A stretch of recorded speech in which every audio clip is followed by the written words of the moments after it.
Hello. My laughing is it laughing?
Hello, my people.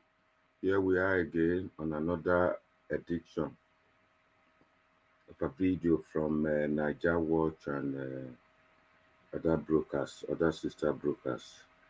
Today, I want to look that aspect of one of our presidential candidates going to Egypt. Please, in case you are just joining us, please share this video. Make una share and make it reach everybody and make them join us. Not only me go discuss this topic today.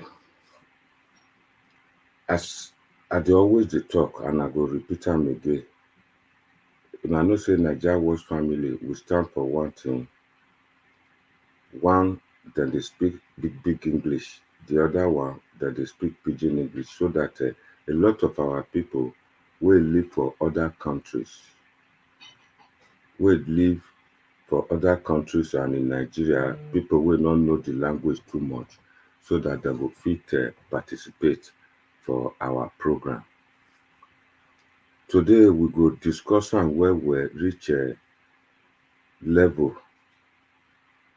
where it be say our people will not speak big English, will not join the other platform of Naija Watch, go fit they understand what we dey talk.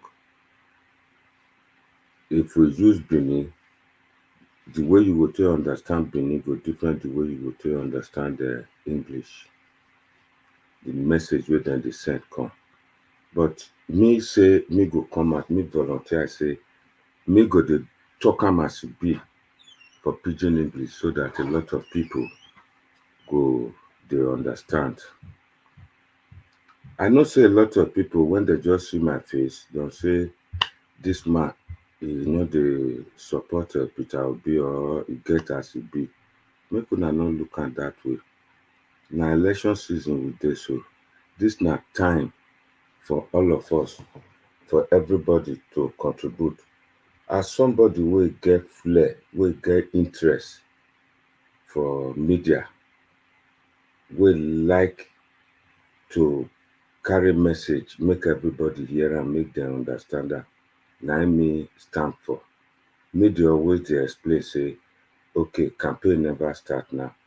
Any moment from now, APC go bring their own vice president, person wey go be running mate, follow Tinubu.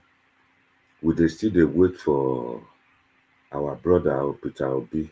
Him too go announce im own. All dis na the three people so far wey dey forerunner, wey dey front for dis 2023 presidential campaign.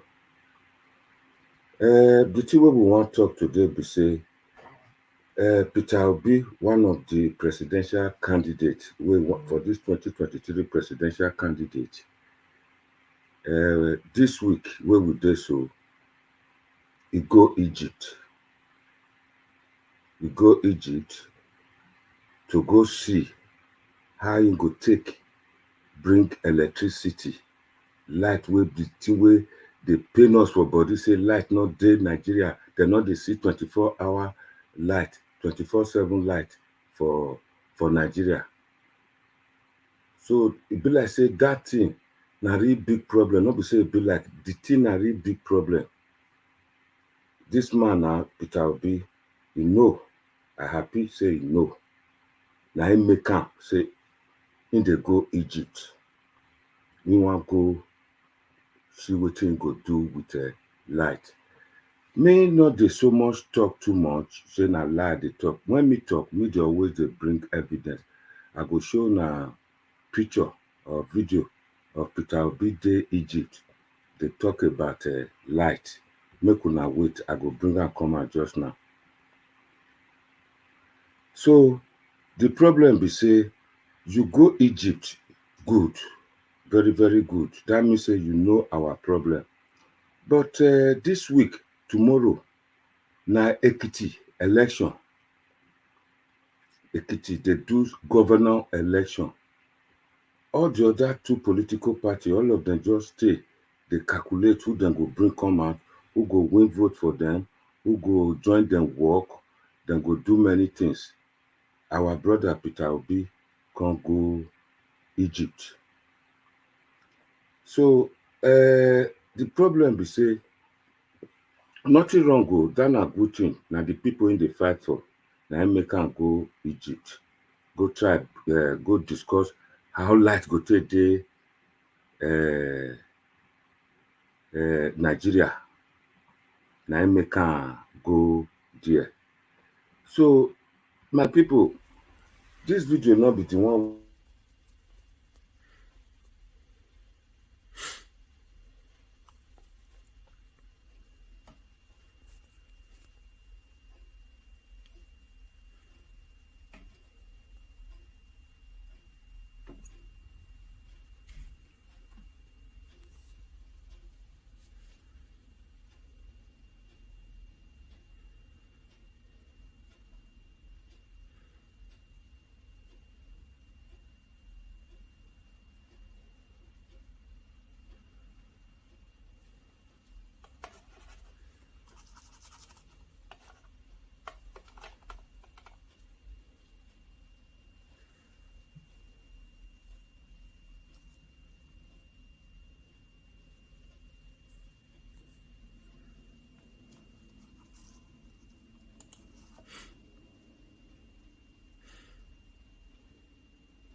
So my people, when I don't see Peter Obi there now, e dey Egypt, they go look for light. They go look for light. Yeah, Osas Jimoh say, no PDP, no APC. He say, make una say no to PDP and APC because somebody wey wan be president don go dey fight for light. The rest people dey fight for who go be their candidate. And tomorrow, na be Ekiti state government election. Things wey me go like to talk now before the panelists join me today. I don't know whether the panelists are watching or they are ready to come in, but I know say definitely once na Naija watch, a lot of them want discuss. Dem go dey stand by there now, dey wait. A lot of them, I know that one for sure.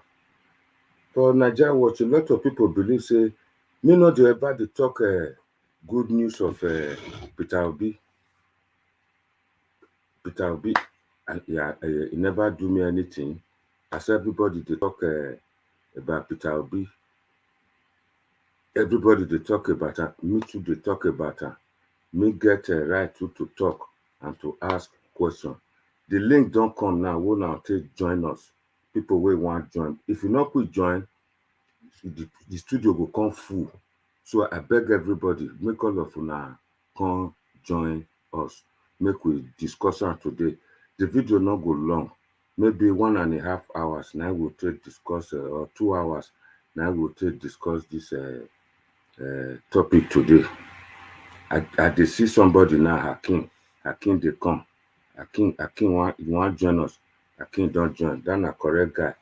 This guy Hakim, he tester dey support Peter Obi, not be tester correct one. All this na people wey dey talk good thing, wey dey look talk am as e be. Hakim, you are welcome to the studio. Never talk, I go tell you when you go talk. So the problem wey I get with this type of thing, I know say once I start to dey talk, I don't say the old man don't come again. I no old. Me and Peter Obi na the same age we dey. If Peter Obi dey my same age, and na dey call am youth, then me na youth. Youth American Bama. The problem wey dey here so be say election day on Saturday tomorrow for Edo State, for Ekiti State election, governorship election. Peter Obi no go there, go dey talk about in plan, make it tell Ekiti people. Peter Obi comot go Egypt. Egypt, me I never know whether Egypt dey sell light, dem get light. GEC, Siemens, na dem know for electricity. Our Peter Obi can't go Egypt. It be like say something is wrong somewhere, but I will leave it to our panelists later. Make them tell us whether Egypt, they know the way they give electricity out. Me, I don't know.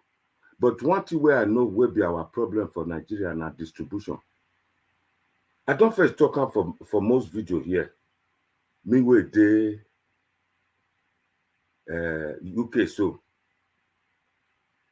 I be day one business. Where then they take malu, cow, shit, take and do light, then they call them biodigestive. Malu go shit, you come pack, and no sure the malu with the Europe, they're not the waka like the one with full and the pack go about where they waka around the whole nation. They come lean, diarrhea, disease, everything.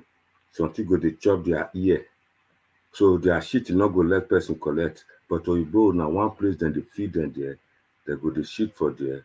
The next day, will carry tractor machine come pack the shit, come pile am. The whole place come be like quarry. Now that one would they feed into the machine where they process am, where they process the waste from malu. Then the only thing we do, I took well and see Peter Obi sit down just and there with the see to see how many he produced. We were even connected to national grid. As I still they talk to you too, me not do the business again, but the business still they Wirral for betting. For anybody we know Wirral, we dey Northern England, make them try pay visit to Wiro or Google Wyatt Farms. Then they do the thing there. The guy will get now my business associate would they do correct machinery engines to Nigeria, Africa before Buhari can crumble the naira. So me not dey talk lie. So why Peter Obi go Egypt now go dey look for light? Me I no know. Maybe Hakim know. Hakim go don get information say Egyptians that they do light, so then they still they know about the light. Now two things now me raise out from that thing visit where go. One, equity, election day tomorrow. Labour Party, I hear say they don't even collapse their structure, give APC, make APC carry go. But I expected Peter Obi, where everybody dey clamor for social media, make it go there, make it go support the governor, make it be say it show in popularity, make we see how many people youth go come out, make APC and PDP owners so no one, make them begin the shit for body. You know go. People they choose vice president. If na person wey serious to be president, e supposed to sit down, begin dey work on who go be in next vice president, so that don write the project well, not be the one we don't just hurry pick. The detail come talk to big trouble later. The people will say na Peter Obi later, now they not come get the thing again. You know, he never choose, you know, go, you know, arrange, you know, work well, make it choose in VP. Onyenka say make we leave Peter Obi alone.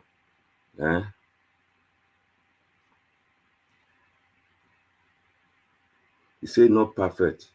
It's just a human being like us. Correct man, Onyenka Arab, you are saying the truth. It's not perfect. So in a way, you agree with me. Say it's supposed to work on who go work with him when he become president. You are a correct person. You're not the cost person. You are objective. You are straightforward. You are welcome to my show. Yeah.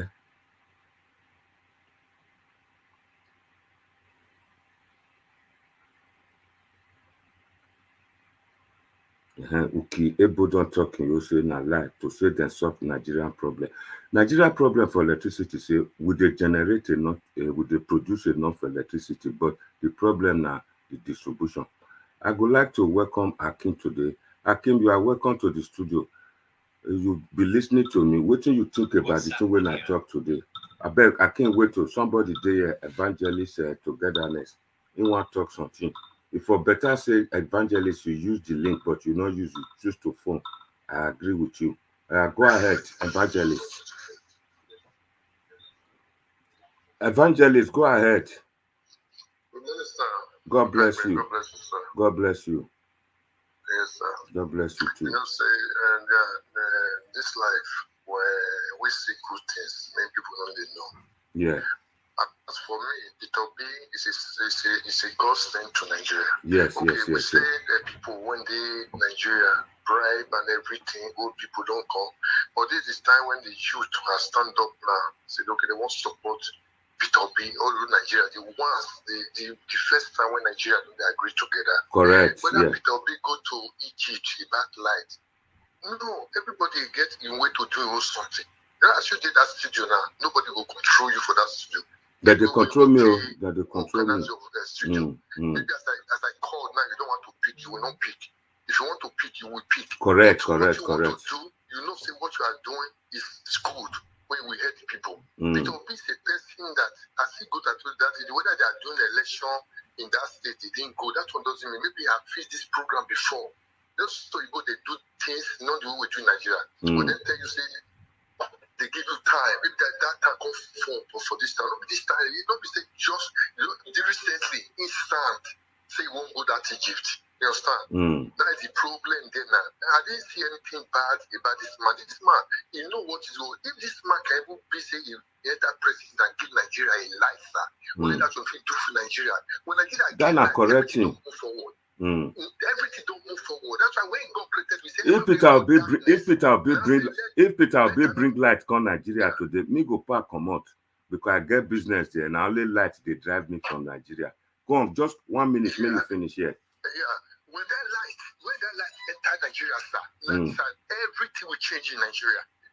Because darkness, you say darkness and light, they don't agree. God said, let there be light. And there was light before he started creating everything. Correct. He started, we can't say, let the spirit of the spirit now started moving on the water. Thank you very much. Of God. That's right. Sir, thank you. Is this I want to make everybody support Peter Obi, whether he's doing he didn't do the right thing. Maybe we should put it up. They said like Baka now.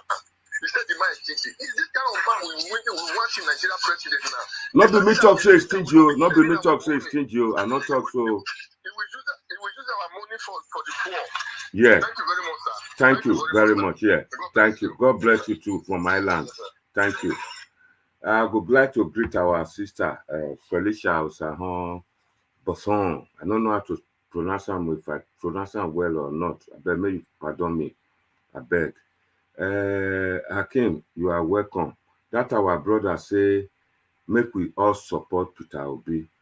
With the supporter now, to say me not supporter for not come out today, especially that light where they cost me, where me be saying that light now hold me down for Europe. So, not be say if I come up for Europe and not they come here, I go still they come.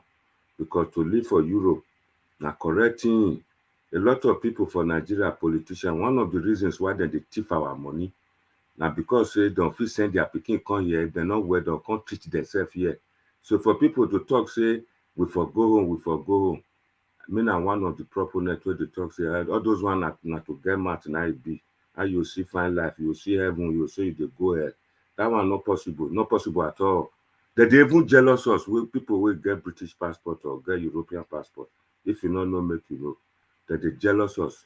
I go like our brother Hakim to go on and make he explain your part for it. And make una join me, make we welcome Mazi. Which Mazi okay Mutiabi Mazi Unan deny you be. Mazi, you are welcome to the studio. Where is he? He don't come out again. He don't verse it because I don't see the way I want to talk, where I will try to talk, say no work well. Will I say making no conjoin bad person. If you be saying a network, get problem. Now true, because people with Germany, they not get access to network as we get for the other part of Europe. That's not the reason they see that they mostly participate here. Then they use Holland network. Mr. Hakim, go ahead. Good afternoon. Thank you for your invitation today. Yeah. And thank you for the wonderful show. And just want to say good afternoon to those on the comment section as well. Yeah. Yeah, I listened to what you said, and it's a good analysis. And this topic of Peter Obi traveling to Egypt to see how the electricity system worked there. I've not really had the chance to contribute because last time when the debate they on, I don't get access to come in, and I was kind of busy as well. Yeah.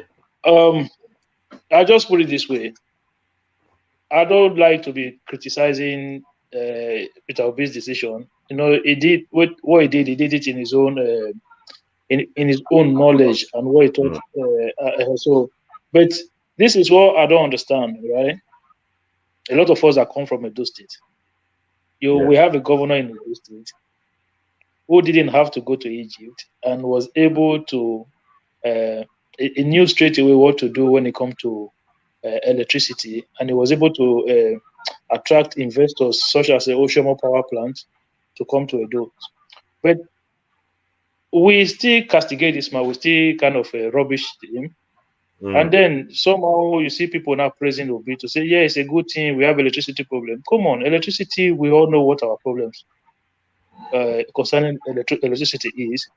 It's just that they need to change the law so that people can be able to invest into that sector. So if you change the law now, to say, because when they privatized electricity back then, the law was so badly written that they gave it to their friends and their family members. On top of that, they were giving them grants as well. See, today those money they stole all the money. But what they should have done was just kind of decentralize the whole system. And this is what I don't understand why Peter Obi was going to Egypt. All he needs to do is just say, listen, when I become the president, I'm going to decentralize the electricity system, send the bill to the National Assembly. Every state generate your own electricity, distribute your own electricity. If you want to bring in a company to come and set up a power plant in your state, that is up to you. So nothing like say, if you generate electricity, you have to put it onto the national grid. Stop that nonsense. That is not working. So there's no reason why everybody have to suffer at the same time. Those states who are strong enough, because don't forget, the federalism, that is how it's structured. I made an example of this platform one time. If you remember when they had a power collapse in Texas, the blame went to the governor of Texas, not to the president of the United States, because that electricity was being is in the what do you call, in the territory and of the Texas governor. So all of the blame at the time, because a lot of damages happened at that time. So the blame was channeled to the state governor because that was his responsibility. So why can't we go in that direction in Nigeria? So I'm not going to fully criticize with him, but what he would have just done was just take a short ride to Edo State and speak to Governor Obaseki and ask him how did he do it, and maybe that would have been a bit cheaper for him as well. So that is what I have to say on that issue of electricity and him going to Egypt. Thank you very much. Thank you, Akin. Never go.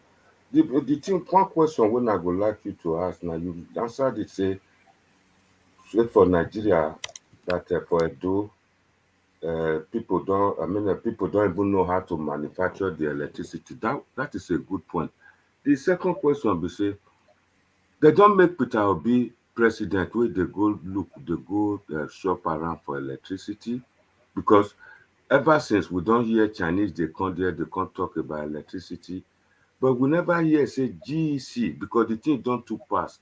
Since we get independence, light not there, we not get light, we not get anything. Now that light be the main problem. They say na it cause production, na it will make people not get factory, na it cause and say a lot of people, all those people wey dey do tire, wey dey do small business, light not let them better. Me I for like make our money not comot for that country again, make we get make we get our own way of generating our light. To me, they tell us say light, to generate light not be problem. We even get one for Edo. Not be Osiomo, one wey dey Koba, they generate. They have two. There's two power plants in the, like two independent power plants in Edo, which is the Azura and the Oshomo power. Azura, yes. Now distribution be our problem. So this not the problem. If our distribution is not only the problem, that the amount of megawatt that we have in Nigeria is not enough to even Lagos State alone can use half of the power, the full capacity that we are, which they say is about 7,000 or 8,000 megawatt. That is for almost 200 million people, and for a nation as big as Nigeria, that is nothing. What they use in Ghana, what South Africa is what about 60-something thousand megawatt. So Egypt is talking we for they produce more rather than going to Egypt. The truth of the matter is this, right? Yeah. To finance those infrastructure, such as electricity, is very capital intensive. Like it takes a lot of money, and for a country that rely on crude oil alone, on the sales of crude oil alone to generate fund, I think what would have done was just liberalize the industry completely. Because don't forget, we have enough gas in the country. So even if those companies was to come in and set up, so for them to generate would not cost them that much, because the gas will not be coming out from outside. The gas will be coming from inside our country there. So majority of the gas they would have used to power their power plants. It's just like what Oshomo is doing right now. So they just put the plant there near the gas turbine, near the gas pipe in Ologbode, and they just generate the thing from there. And in areas, in areas where they don't have gas, they can explore other options like solar, like renewable, and all those things. And if they have to even transport the gas through underground pipe, federal government can then come in and say, okay, you know what, we will put some resources, some finance into this to transport the gas to you. Then you set up your power plant in certain areas. So all of these things are things that we need to look into. It's not rocket science. If we go in that direction, let me explain something to you now. Thank you. Between Azure, Akim, 1 second. Thank just you. if I just So, hold on, just 1 second. Between yeah, Azura and Oshomo, you're looking around maybe 400 to 500 megawatts. And that is almost enough for Edo State to have 24 hours power supply. correct. So, have you finished? Yeah, finish now. So, it is good for Peter Obi to go to Egypt to go look for light. Hello? I not go blame and say go Egypt, but at the end of the day, I don't think Hello? it needed to go. I don't think it needed to go. But to be honest with you, to Peter Obi, the people said to check the electricity and other things. So it was. I don't think it went there specifically just for electricity alone. I heard they talked about education. He never be Archie, president. He never be president. Make our brother Charles make it take off for you, bros, Mr. Charles and Mazi. this Stand by, Mazi, please. I'm here. Can you hear me, sir? Mazi, yeah, Mazi, go ahead. Yes, thank you very much for including me into this chat. Initially, I was having problem trying to link up, but I think I'm Yeah, okay now. You can hear me. thank you. You are Yes, welcome. first I want to commend you, sir, for your this channel. This is the first time of me since Peter Obi became the limelight, the light at the end of the tunnel. Kind of, you know, this kind of your forum and others. This is one thing that is giving me joy about Nigeria, that there is going Correct. to Thank be, you. yes, sir, there is going to be positive news at the end of this, because we are all in this struggle. This one Yeah, is not the one where we allow this politician this money back. Every Nigerian is keying in because Peter Obi has given us hope, yeah, and he has given all Nigerians hope. And yeah, what is exciting about him is that he be like us. He don't there abroad before. yeah, He don't know what it be to get bank accounts for abroad, for you get to base business loan to build yourself up, to get, you know how we they live. So and he's one person that has done that thing, went to Nigeria and applied the best practices that he saw in UK, or let's say yeah. abroad, generally in the Western world, to Mm, governance. How to prune down, to limit wastages, how to put money where it's needed. And he always prioritized education. You know, he talked about how he built relationship between the students, their mm, junior prefect, who is the number one citizen, number one executive of the students, and himself, for them to tell him directly what are the issues they are facing there in his school. He gave them power, which is every school had generator. He gave them mobility. He gave them bus, and he gave them access to information, internet. You see, then mm. he made sure that he was accountable to people working in the government, to salary earners. He paid salaries he never owed. All those best practice, all those things that are done here, he did it there. So I don't understand when some people are criticizing him about he didn't do some infrastructure, he didn't do all those things have been done by other governors as a way of cornering money from projects. But I'm sure he did not completely not do any of those capital projects. But his focus is on the people. How can he develop people? How can he invest in people and their businesses? He's the one that make Innocent what Innocent is today. He helped the man to establish, and he gave the first orders of the vehicles that Innocent sold. But to this topic of electricity, when he sent the message about this trip, what he's going to do in Egypt, it is part of a wider scope of his work on this subject. So it's not that he did not have any consultations or any plan beforehand. This is just now that that everybody has picked interest in him, even though the campaign has not officially started. and he's seen that he's already getting traction with the people. He now decided, okay, oh, let me even tell them what I'm doing part time, significant things. So that's why he now said this is part of a wider, because he has already done research before. That's how he was able to educate us on how countries like this, Egypt, for example, are able to double their generation from 22,000 So of them. you mean he go learn for strategy, he go study some of their strategy, not be say go out there Yeah, for he that. not give us the full details, but I don't think that he was completely negligent.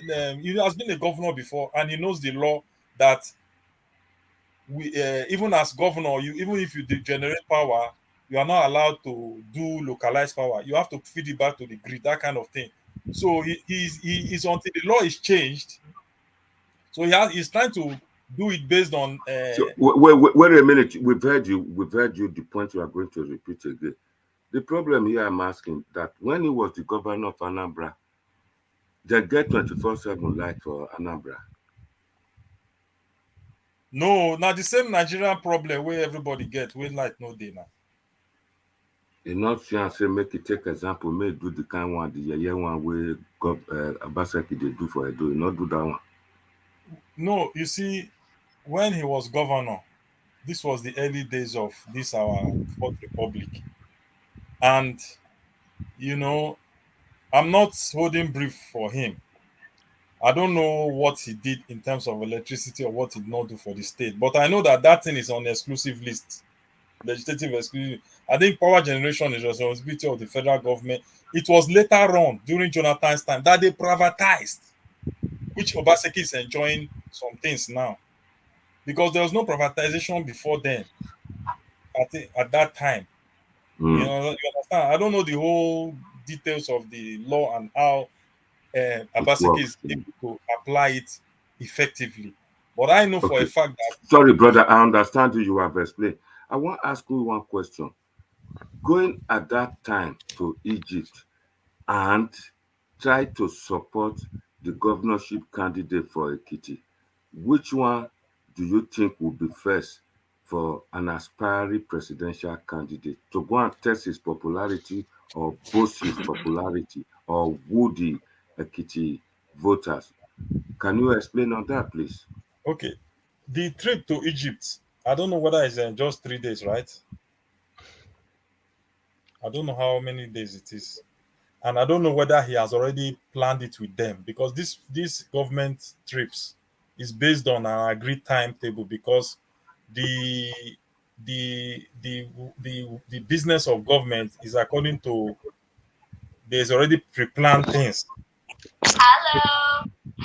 So, hello? In a government now, it don't enter government. Eh?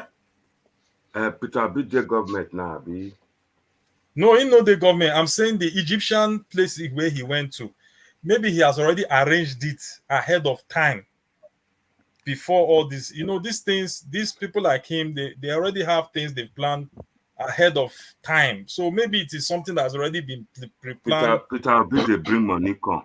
Who detect the time? Customer for my shop Eh? does know. I say customer for my shop. Now king them be king. They not the pushover. Let I let know. let us give chance to Oga Oga Charles, make he explain that aspect. Oga Charles, may you talk now because Mazi he don't talk, he talk well. Say make we support Peter Obi with the supporter, but with the talk say you don't go Egypt now, go bring electricity come for Nigeria. Don't go look how you go take bring electricity come if you now vote for her. And that electricity na really big problem for Nigeria for us. So that na good move. Now na see me say me dey talk today. I dey praise Peter Obi. Oga Charles, make you talk your own now. Okay, my brother, thank you for the opportunity you gave to me. Yeah. Uh, this P2B trip to Egypt, yeah, it's not a bad idea. But honestly, to me, I think he has a lot of time to do it since there is an Ekiti election going on. I think he need to be around to support them. But you see, coming to electricity, you see, electricity is government generally is a business. The only thing we have, the only problem we have in Nigeria is that government itself, they want to get involved in everything in Nigeria. That is why there is corruption. I'm living in Australia. Here in Australia, it is not the government that gave light. It's not the government that manage airport. It's not government that manage everything is under private sector. What the government do is to regulate them. That's the job of government, because I know if you give electricity to the private sector, they go and borrow money to build, to fix it. There will be no corruption because they will manage it very well. There will be all this corruption we are crying. There is corruption here, there is corruption there, there is corruption there. It's because the government is involved in everything. They want to build road. They want to get the contract by themselves. That is corrupt. But if you want to build road and you give it to the private sector, they go and borrow money to build that road. It is their business. They will manage it, and you regulate it based on the tax and everything. You regulate it. They make their money, pay you. There will be no, all this corruption will reduce. This is, but in terms of that is, yeah, why he went to Egypt is a very good. It's a very good thing he went there. But I say it is not. I don't think it's the right time, because even if he succeed becoming the Nigerian president, he still have all the time to make all this inquiry. Not now. Thank you. That so you are saying that it's supposed to go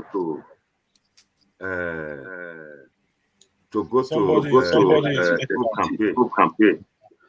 Yes, to me, as far as I'm concerned, since because this is a new party, they never have. They are still struggling with candidates from other states. Since there is someone representing Labour party in everything, it's supposed to be around, support him, test his popularity. Let's see.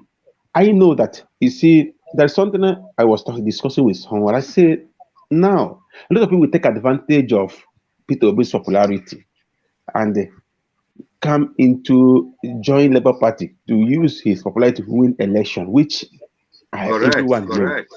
You see, everyone know. A lot of people take advantage of this his popularity, and he need to be careful about it, so that tomorrow, many people, he won't have problem. The people will not say, "Is this not Labour Party? It's not Labour Party," because many people will join Labour Party and use this opportunity. Power hunger. For those who want to get into power by all means, they will take this advantage of his popularity and get into power. He should be careful about it. You are very right. Thank you very much. You are saying that Ekiti election is important too. It's important. Not only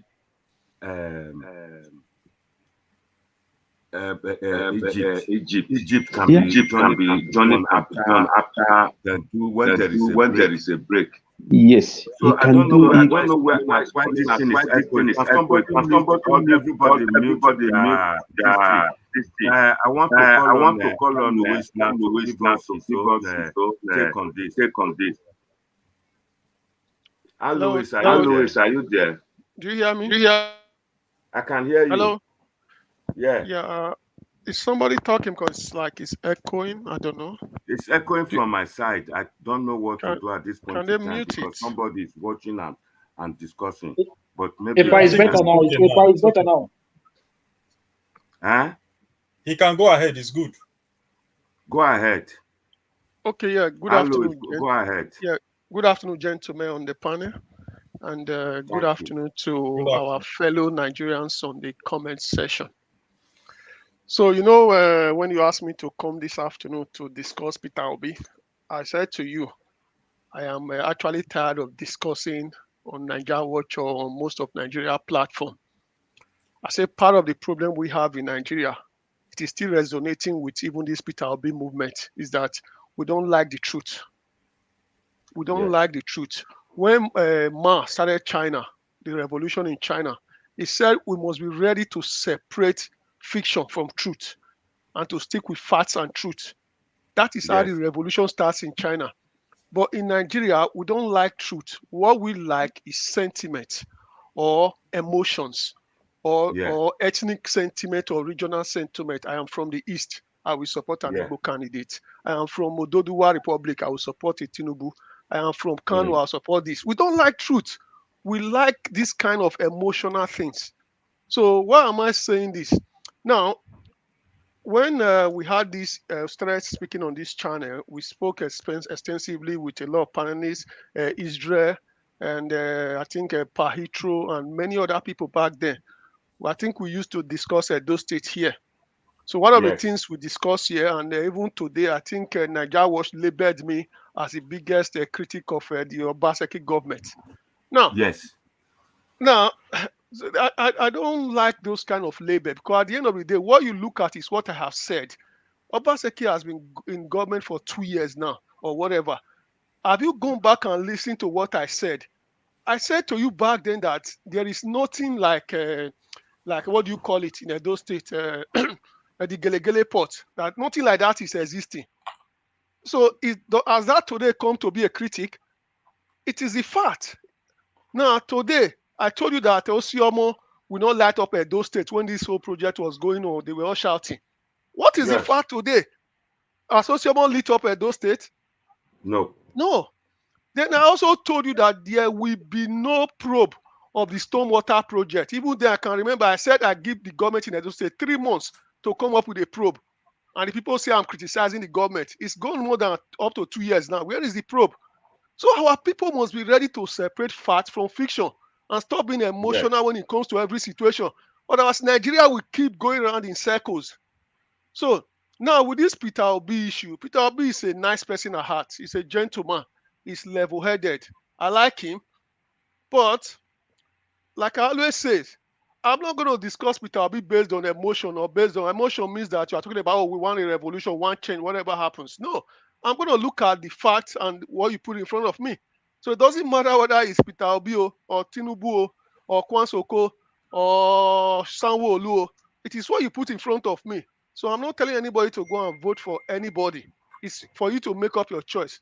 Now, when Peter Obi left the shores of Nigeria and he says he's going to Egypt, what did he tweet? He said, I am going to Egypt to understudy.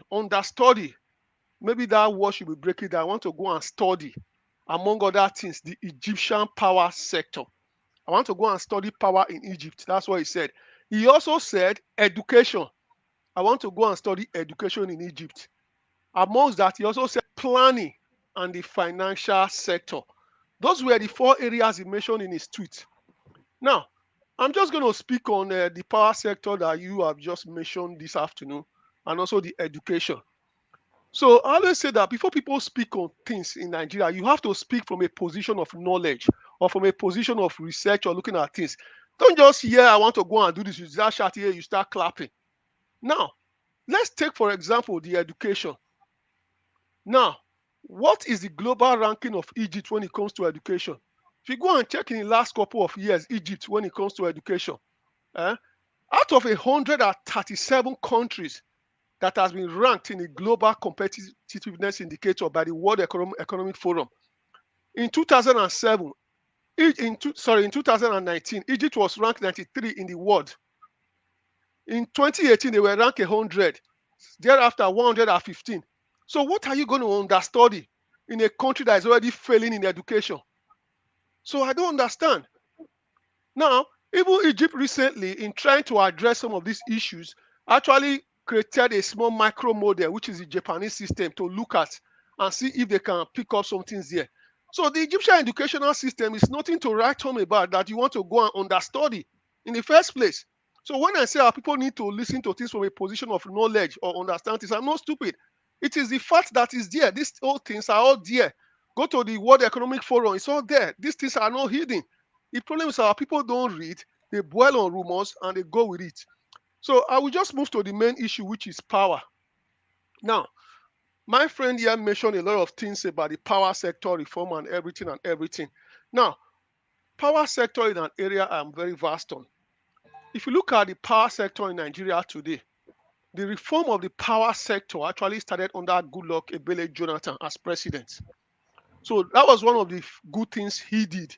So Jonathan started those reforms. So one of the things he did was to actually say, okay, let's take up these discos, what you call discos today, what you call the power generating companies from the hands of government and put it in private sector. Now, it was a good initiative, but the mistake he made was he actually gave it to cronies who are not actually into power. A lot of them, it's only a few of them, like you have the Davido's Dado and the Transcorp that is a little bit that can do it. But majority of them were not into power. So Jonathan gave it to them because he was struggling to be president and to gain favor. So he shared it among them. That was what he did them. Now, we moved from Jonathan. So when Buhari came in, Buhari saw this whole thing. And one of the things Buhari tried to do from day one was that, okay, these power generating companies have been given to people who know nothing about power. What do? He thought about taking it back from them, which is to say you take it back from them, which on the side of government, it sounds good, but on the side of investors, it will scare away investors from the country. And secondly, the government will also have to pay in the court of law, because they will go to court and the government will pay. Now, if you are a government that don't have the financial wherewithal, like Buhari or Nigeria, so he decided to say, okay, I'm not going to take it. So what he then did was that, okay, I am not going to approve any new power plant going to these people.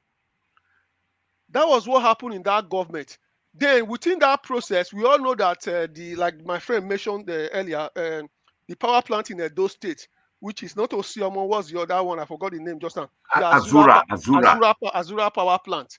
So that one was built under Oshomole stroke, I think Jonathan or whatever it was built. Now, one of the things this administration saw with Azura was that Azura is a very feasible project. It's working. It was built in a private funds from the World Bank and several other Nigerians living in the US. Now, the problem with Azura is that the contract that was signed when they built Azura means that the federal government has to give to Azura about $30 million every month as long as they generate power. So even if Azura will generate power today, even if the power goes to your household, it doesn't go to your household, the federal government will pay $30 million US. So when this government became a problem, so Azura is producing, but it can't get to the house. So what they then did was that they then came up with the presidential, the National Electricity Master Plan, which was later transformed into the Presidential Electricity Master Plan. Now, I'm just giving you this bit of history. That's why I don't want people to come and say, oh, it's criticizing Peter Obi going to Egypt. Now, there's already a presidential initiative on the Power Master Plan. This Power Master Plan is not one of those plans that the federal government or Nigerian government will just write. They'll put it there, they say it's there. No, this was a plan that was signed in the presence of the German Chancellor, Angela Merkel, in 2018. So if it's a fraudulent document, Angela Merkel won't be party to it. It was signed in her presence. Now, the agreement was signed by Merkel and in conjunction with Siemens of Egypt. Siemens is the umbrella company that is going to execute the project. And Siemens we're talking about is also the same company that executed the power upgrade in Egypt. So why go to Egypt when there's already an existing contract between Nigeria and Siemens in the first place? So Siemens is the one executing that contract. Now, one of the things that a lot of people didn't know that you people know that man called Abba Kyari that contracted COVID. It was when he went to Germany, part of this negotiation that with Siemens manager that he contracted COVID, came back and died. So this whole thing has been there. Now you will ask me, people will say, okay, now why has the project not taken off? Now you've got those 2 years of COVID. A lot of countries were grounded. So after COVID, it wasn't really an issue for them to not to continue it. Now, Siemens is the one that is contributing the finance for this project. And don't forget, like my friend mentioned just on that, we don't have enough power. At the moment, we have up to 12,000 megawatts of installed capacity. So that is not where the problem is. The problem is in the distribution part of it. That is where mostly the problem is. Now, even with that 12,000, now, if you fast forward a little bit, the Dangote refinery will come on stream by the grace of God at the end of this year or early next year. The power that will come out from the Dangote refinery alone is enough to power the whole of Lagos. So the issue is no longer about generation, even if we still need more generation capacity. So the deal with Siemens means that they will is to be executed in 3 phases, which is to take our electricity from 4,000 megawatts first to 7,000 megawatts, from 7,000 I think to 15, then to 25 megawatts, 25,000 megawatts, up in a period of 5 years. Now, why has the project not started? Alois, hold on 1 second, quickly, 1 second. I want to quickly remind you of something. Don't forget, you just said just now that we already have 12,000 megawatts. Yeah. So why is Siemens not going to take us from 4,000 again? Listen. I think you missed a little bit of what I explained. We have 12,000 megawatts up to 12,000 installed capacity. Where the problem is the distribution of that power. So once you put power into the grid, what happens is that the grid, you always hear that the grid collapse. So the grid is very obsolete that it cannot take more than 3,000 or 4,000. That's why you always hear that the grid has collapsed. So there's what you call in engineering, what you call eddy current, which is one of the things you do in engineering, which is to say, if you say you pour water through a pipe now, 10 liters, the 10 liters is meant to come out on the other side. Instead of 10 liters coming out, 2 liters will come out in electricity. That means you are losing electricity along the road. So it is the distribution channel that needs a major upgrade. That's why you see that when Buhari came, he said, I'm not going to fund any new power plant. Let's work on this. So what Siemens is coming to do, so first of all, improve on that distribution up to about 15,000 megawatts before we start setting up new power plants. So that's what I'm trying to explain there. So even with that, the Dangote refinery will give you a lot of power as well, which is coming out from there. So another issue was, okay, why don't we allow states to generate power or not to give power to the to states instead of giving it to the grid? Now, we have to understand a lot of things. If you go around the whole world, there is no country in the world that doesn't give power to the grid. Even in the United Kingdom, all power generated is given to the grid. There is a reason it's done like that. Number one, power is very capital intensive. That is one of the reasons. And secondly, you don't want to create a country that is unequal. I'll give you a simple example. If you say power generated in Lagos be given to only Lagos State, do you know what will happen to investors? They will all be investing in Lagos, putting all their factories in Lagos. No one will go and put in Kebbi or in Edo State because Lagos is already close to the port. So as a way of spreading wealth, government around the world will say give the power to the grid so that the grid will give to every state. You don't want to create unequal states. That some states will not have power. So if you're an investor now, you know that people in Lagos have money to pay for power. You go and put your plant in Lagos. You forget people in the Delta State. So that is the reason. Sorry. I'm going to quickly come in again. Sorry for coming in every now. They just sorry. I really apologize here.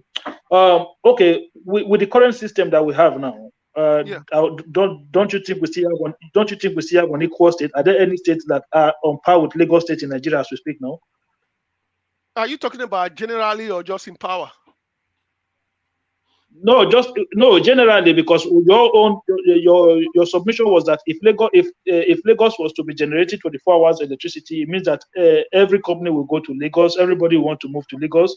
Okay, Lagos is not generating the electricity. Is that not still the same situation that we find ourselves right now today in Nigeria? No, we are in that situation, but that wasn't caused by power. That was caused by historical situations. For example, Lagos was a de facto capital. Lagos has ports. So there are other reasons that cause that. But you as a government don't want to create that scenario to make Lagos to become the superpower.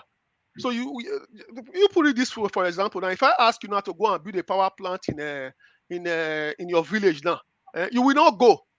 You will say people there don't have money. I prefer to go and build in Benin City or to go and build in Unewi where there is money. So you as a central government, you don't want that. You want people to be in your villages, in your different areas. So like America, now America is the only country I can recall that has two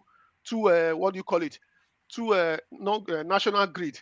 One from the north and one from the south. The reason they have it was that, don't forget, America was two separate countries at a point. That's why you have it. So there's one that run all the way from the north to Texas. So if you even remember last year, you heard that there were power failures in America due to the cold weather. Now, The main one, which covers the rest of America, is owned by, in a way, by the federal government. So what the federal government did, they've over the years spent money to upgrade it. But the other one is partly privately owned. It's not been upgraded. So you can see where the disparity is. A lot of countries in the world, the government at the center invest in power. There is no country in the whole world. In fact, a lot of them subsidize it because power is very capital intensive. And investors don't want to just dive there. The most they want to go into the production. That's why you have like the Azura. They produce, and government have to guarantee that power. If you look at Azura, like I said to you just now, the federal government pays them money every month. It's guaranteed money. You have to guarantee it. So the issue of Nigeria with Siemens, what they are doing is that, okay, we're going to upgrade those distribution lines for you and take it to a certain level. After we've gotten it to a level, you can start talking about, say, you want to build more plants. We need more plants. We need more megawatts. But what I'm saying is that Peter Obi, there's something wrong with him going to Egypt. It's his own strategy, it's his own mind, it's whatever. But what I'm saying is that it's like you're trying to reinvent the wheel. The wheel has already been set with Siemens. It's Siemens that did Egypt. You don't need to go there. I'm not preaching to you. Go to Siemens website. Go to the World Economic Forum. All these documents are all there. So our people don't like truth sometimes. So we hear things, we just shout and follow, whatever. So I'm just saying we should always look at the issue, forget the person. That is what I'm saying. I just thank you very hold on much for somebody else to speak. Thank you very much. Hello, can I say something? Lucky Raf, yes, turn off Lucky Raf. Go ahead. I greet all of us. I greet you guys. I greet our brothers and sisters that are watching. Our brother that just finished right now said something about we discussing sincerely and not no emotion attached, no sentiment, no emotion attached, no religion and all that. That is true. But right now, it says that charity begins at home. He that just said that right now had made one mistake. And that mistake is this. Obi went to Egypt. And the evidence he sent to us is on power. And when our brother wants to talk about it, instead of talking about Egyptian ranking on electricity distribution, he went to education ranking. And in that education ranking, can you just hold on I'm coming when I finish. When I finish, brother. Louis, you come to that. You come to rebuttal. When I finish, one by one. Finish. When in education, he mentioned about Egypt being 100. That is not true. Egypt have improved from 100 years back to 67, 2021. And in Africa, they and Johannesburg are on top. Now, if you come to electricity, Egypt is number one, 100% distribution. 100. So, now, coming to Obi going to Egypt, he has been traveling around the countries before now. He's in Vietnam some months ago. He's in Bangladesh. He went to Morocco. That is why all this speech you see he's giving with his statistics is not just what he read in the paper. Is his experience where in countries he's visiting. So going for this kind of trip is not planned today. He's on appointment and is planned even months before this now. He can't just cancel it. It's planned. He's not preparing for this presidential election now. He have been, if you watch his message, his speech 6 years back, there's a time he fought with even Alice Madueke over waste. He had been on this same track since that time, and he had been visiting countries. He's visiting universities in Nigeria, speaking to business associates, business corporations. Now, if we have to discuss and look deep into what we are discussing, Obi being to Egypt, you know what is killing Nigeria? Like what our brother is saying, we have 12,000 megawatts, but the output is 4,000. Why? Our brother, his explanation is 100% correct. But management is the problem Nigeria is facing in electricity. He's talking about contract being already signed. They have been signing contracts since 2000, year 2000 up to today. Every government is signing contract with one company or the other. And they have been mapping money out for it. And why it never work is because the person in power don't know much about generating power. And he don't care to know. He just give out contract. Whatever amount they told him it is, no problem. The engineer that will do it, whether the engineer is lying or not, he don't know. That is the problem Nigeria is facing. Let's leave it to the power minister.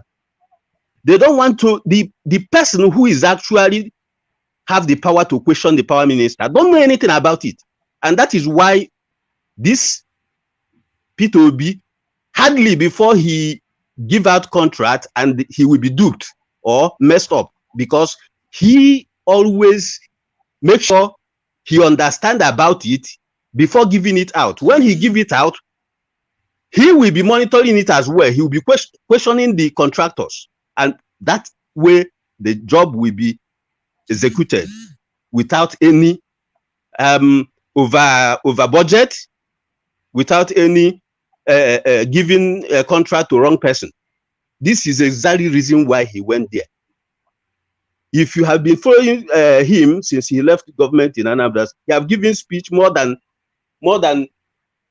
500 speeches on this same waste and management and all that. Also, this is will be number 36 countries he have visited on government appointment, not just visit. The government will know he's coming. Like Bangladesh, he went to Bangladesh because he's wondering why Bangladesh is making more money than us that produce oil, just in garment.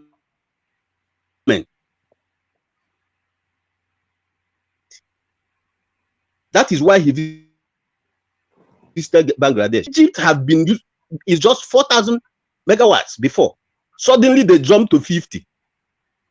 Is it not magical enough to know why and how they do it?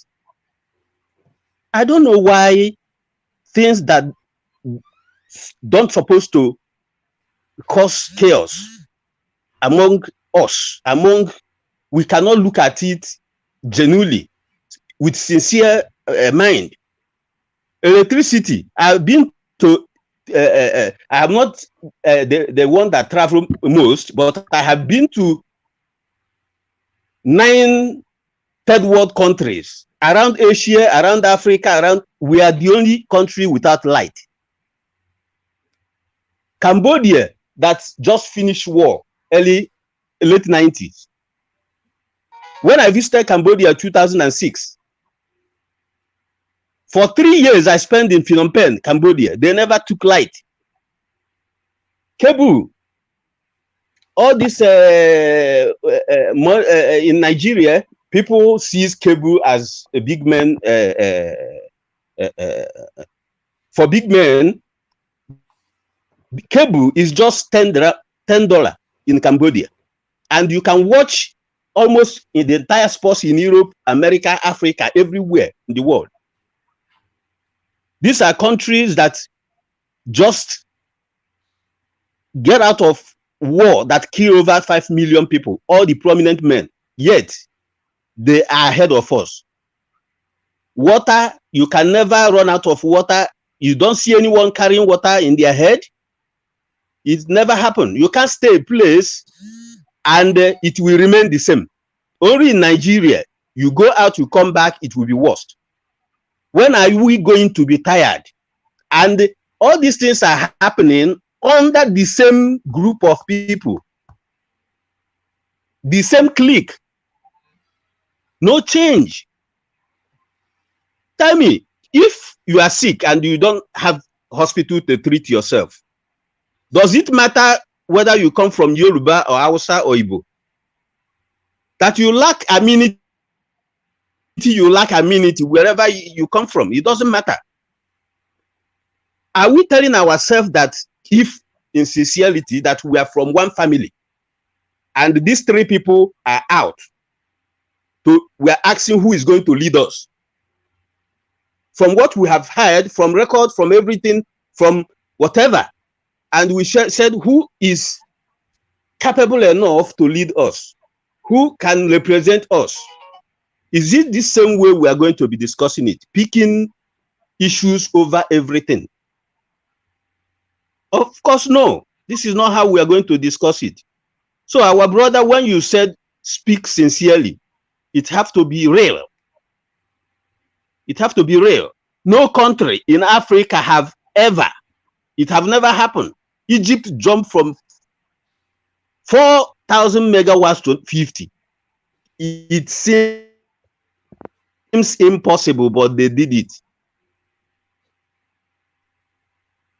within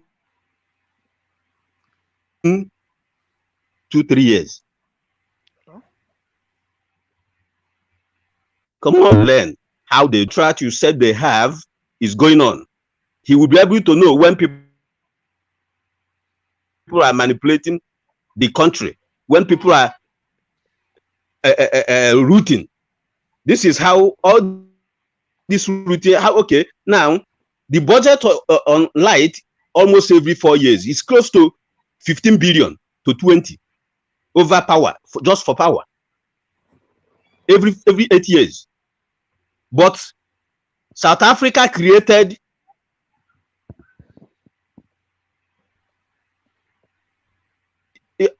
is at 56,000 megawatts, South Africa, and they did not spend what we are spending. Here in community. Can I just say something? Mr. Alois, can you give a rebuttal to Lucky Raf, please?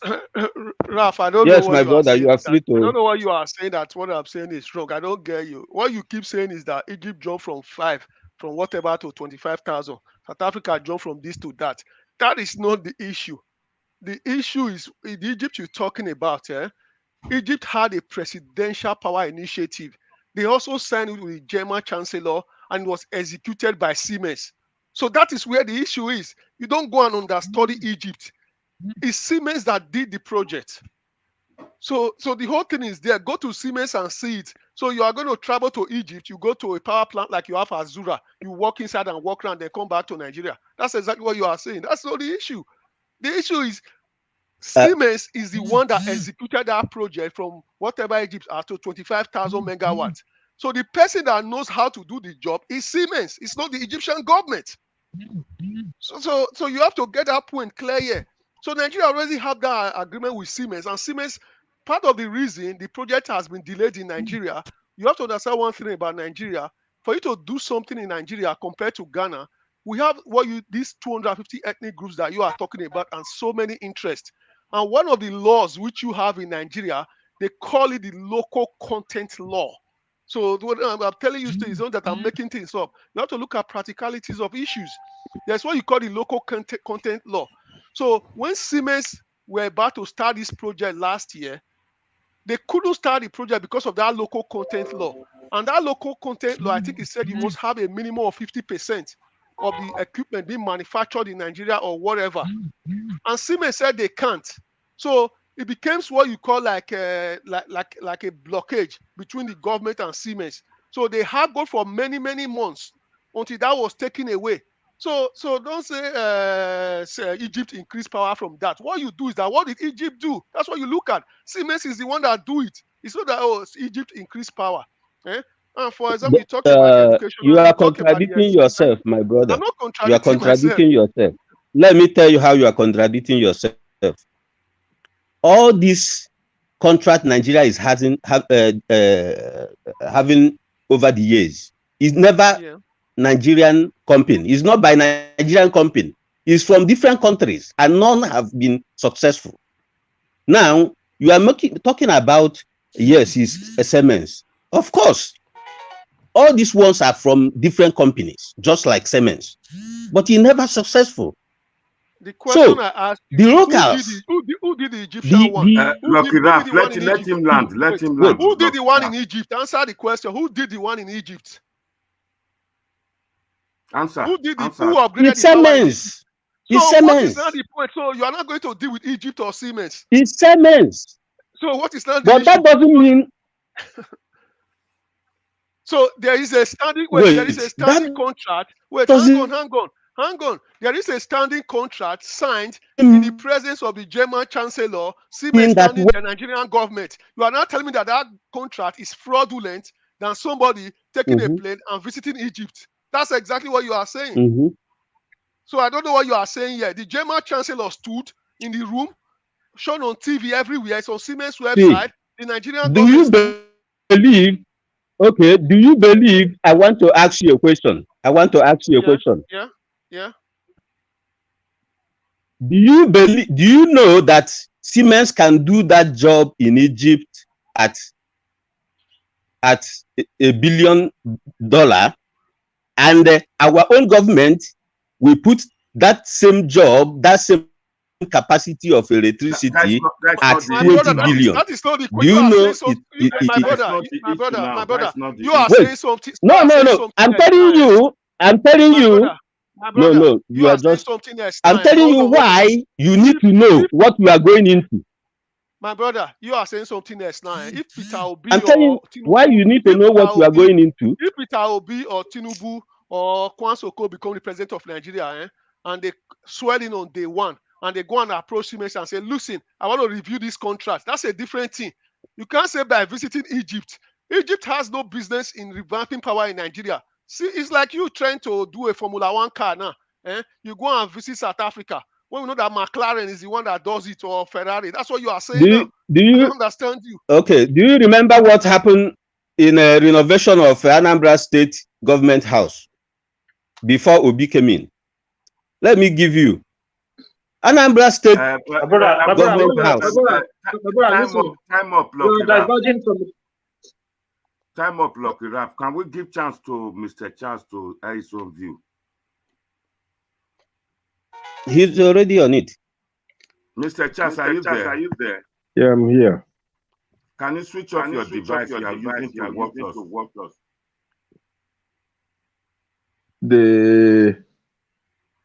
Oh, you're not ready yet. Can we ask? I'm here. Can you see me? Okay, go ahead. What do you have to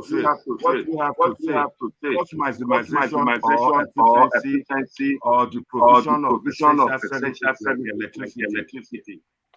But you are echoing. It's not from me. Someone Chance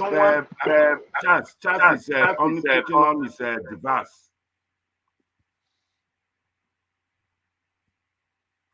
Off your device you are using to watch us, or close one of your YouTube browser and leave one on. Yeah, that's better now. It's better now. Okay, go ahead, Charles.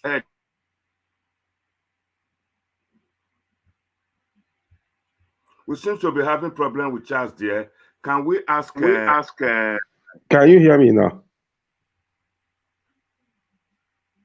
Niger first. Yes, thank you so much. Hello. Everybody mute yourself. Except the person that is talking. Hello, can you hear me, Epa? Good evening. Go ahead. Thank you so much. I overheard your conversation. Thank you so much, all the people who was on this panel. The problem, what we are missing here in essence regarding this power generation and EG visit and all that, we cease to believe that we have the knowledge alone without having to go and consult how it's been done somewhere else. Over the year, we have been casual with this government, whether PDP or APC or whatever, who have ruled the nation, both state level or the national level. They will tell us this is what they want to do. They will contract one contractor to come and do one or two projects. Before you don't know how it's been done, or even when it is done, a lot of billions will go under. So I don't see any problem with any man, whether being you or individual or being government official, going to Egypt to go and understudy what is being done and how is being done, so that you will not know how to put government or whoever that is in charge question them, hold them accountable. So going there to go and understudy or how is being done or how is it working, I think it will give them another knowledge of what Siemens is going to do here in Nigeria. We are all aware that Siemens over as in have been contracted the project of power generation here in Nigeria to them. But the question here, the truth of the matter is that it will be beneficial to win Nigeria for someone who want to contest for power to understand or to have the knowledge, or not just the person alone, to give us the knowledge, with Nigerians to have the knowledge as well. If not for the fact that Peter Obi went to Egypt, many Nigerians would have been aware that Siemens is even the one handling Nigeria project. And besides, today now, you know what happened in Nigeria Rail? The rail they constructed in Nigeria is a foreign body that constructed it. Do you know how much billion they used to construct just one rail? But that same money was used to construct many rail in other parts of the world. In Nigeria, there were one project of one small project with a big amount of money that can be used to, how much they use in building Dubai. So that is the aspect. Going there. Naja first, 1 second, one question. Al Lewis submitted position that there was already ongoing contract or ongoing talks with Siemens or GEC in Germany, and that one of the major leaders in Nigeria, Abba Kyari, the secretary to the government, went to that meeting. On his way back, he caught the COVID. Then he died in the course of trying to discuss or fight or look for ways for Nigerians to have light. I, for one, I would prefer to deal with the developed country like Germany rather than doing with the second-hand one. I would have expected Peter Obi to visit Germany first, got first-hand information, or go to the archives or get information before asking the beneficiary of electricity from Siemens in Egypt. And Peter Obi is not the president yet. Thank you so much. It's just like Osaze, that Benin half-caste footballer. They were thinking of hiring him in one club. Before they could sign him, he went and started driving around the place, trying to get people to him. So go on, Naija first. Go on. Thank you so much. Like what you just said now is a very good point. The reason why I choose Egypt is even more preferable. If we say, let's go to Germany first of all, an average Nigeria will believe that Germany have a very working system. They are developed world. The point is that if it can be done for a country that Nigeria is even better than in terms of population, in terms of economy, at least we are the largest economy in Africa. If all those people can do it, then let's see the magic they've done. It seems that like here now in the US, I don't think we are. Sorry. Point of correction. I don't think we are better than Egypt. Hold on 1 second. Niger first.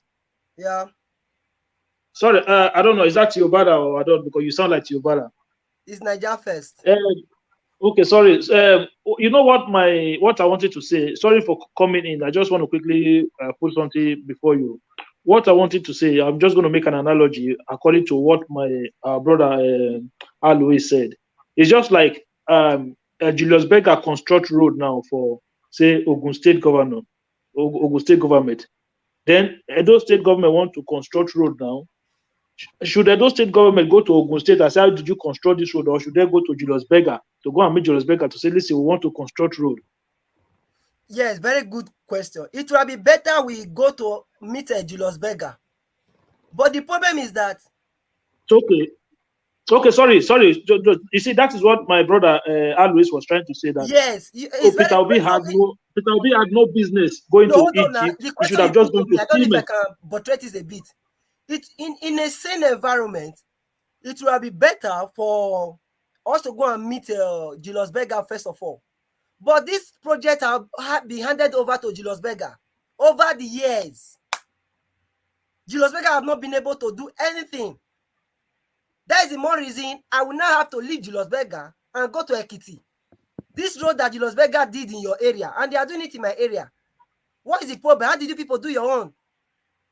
All these things, as in that is just that I believe. Wait, my brother, before you just finish answer the question, let me just make my point really clear.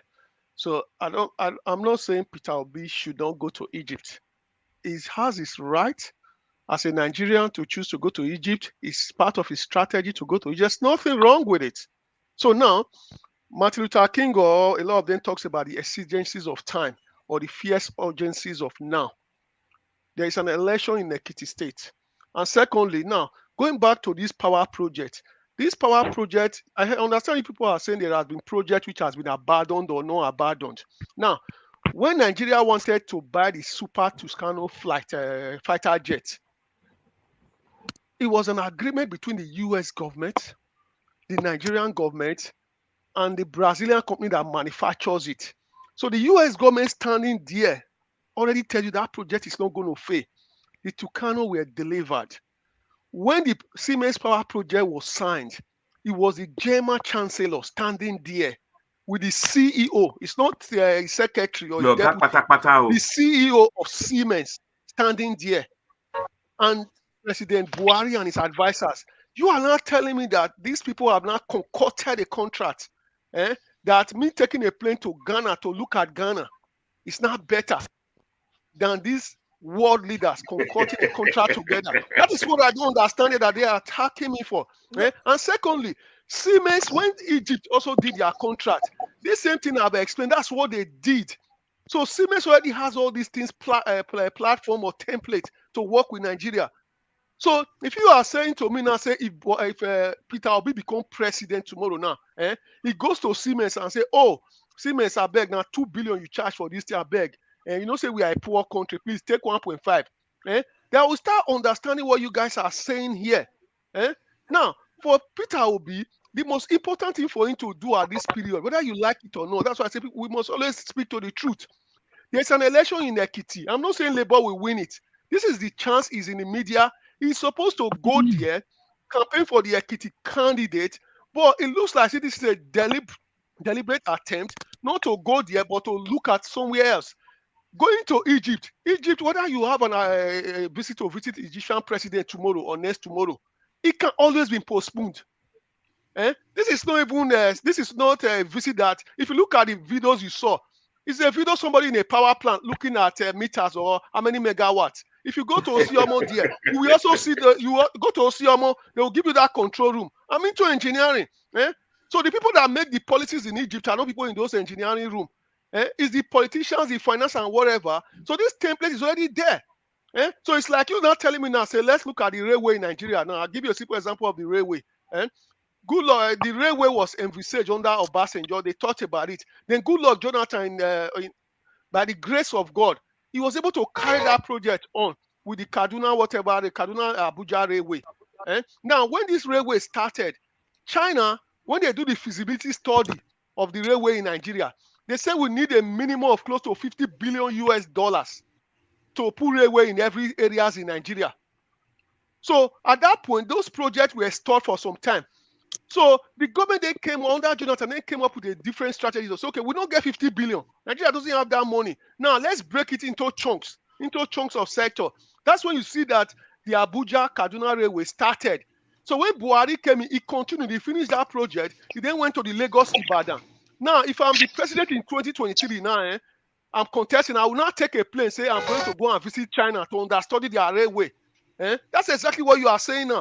No, instead of meeting those companies already doing it in Nigeria. I don't. So I just rest my case. I don't think. Can I say something? I'm saying at all. No, it's not your turn. Nigeria first. Finish a roundup in 1 minute, and we have panelists and commenters. Please, let's welcome Dr. Yakubu and NT. Yakubu NT, Dr. Yakubu NT, you are welcome to the studio. Thank you.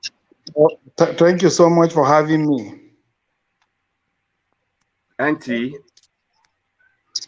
Hello, can you hear me? Loud and clear. Thanks a Thank lot you for so having me. much You for guys are having me. doing wonderful job.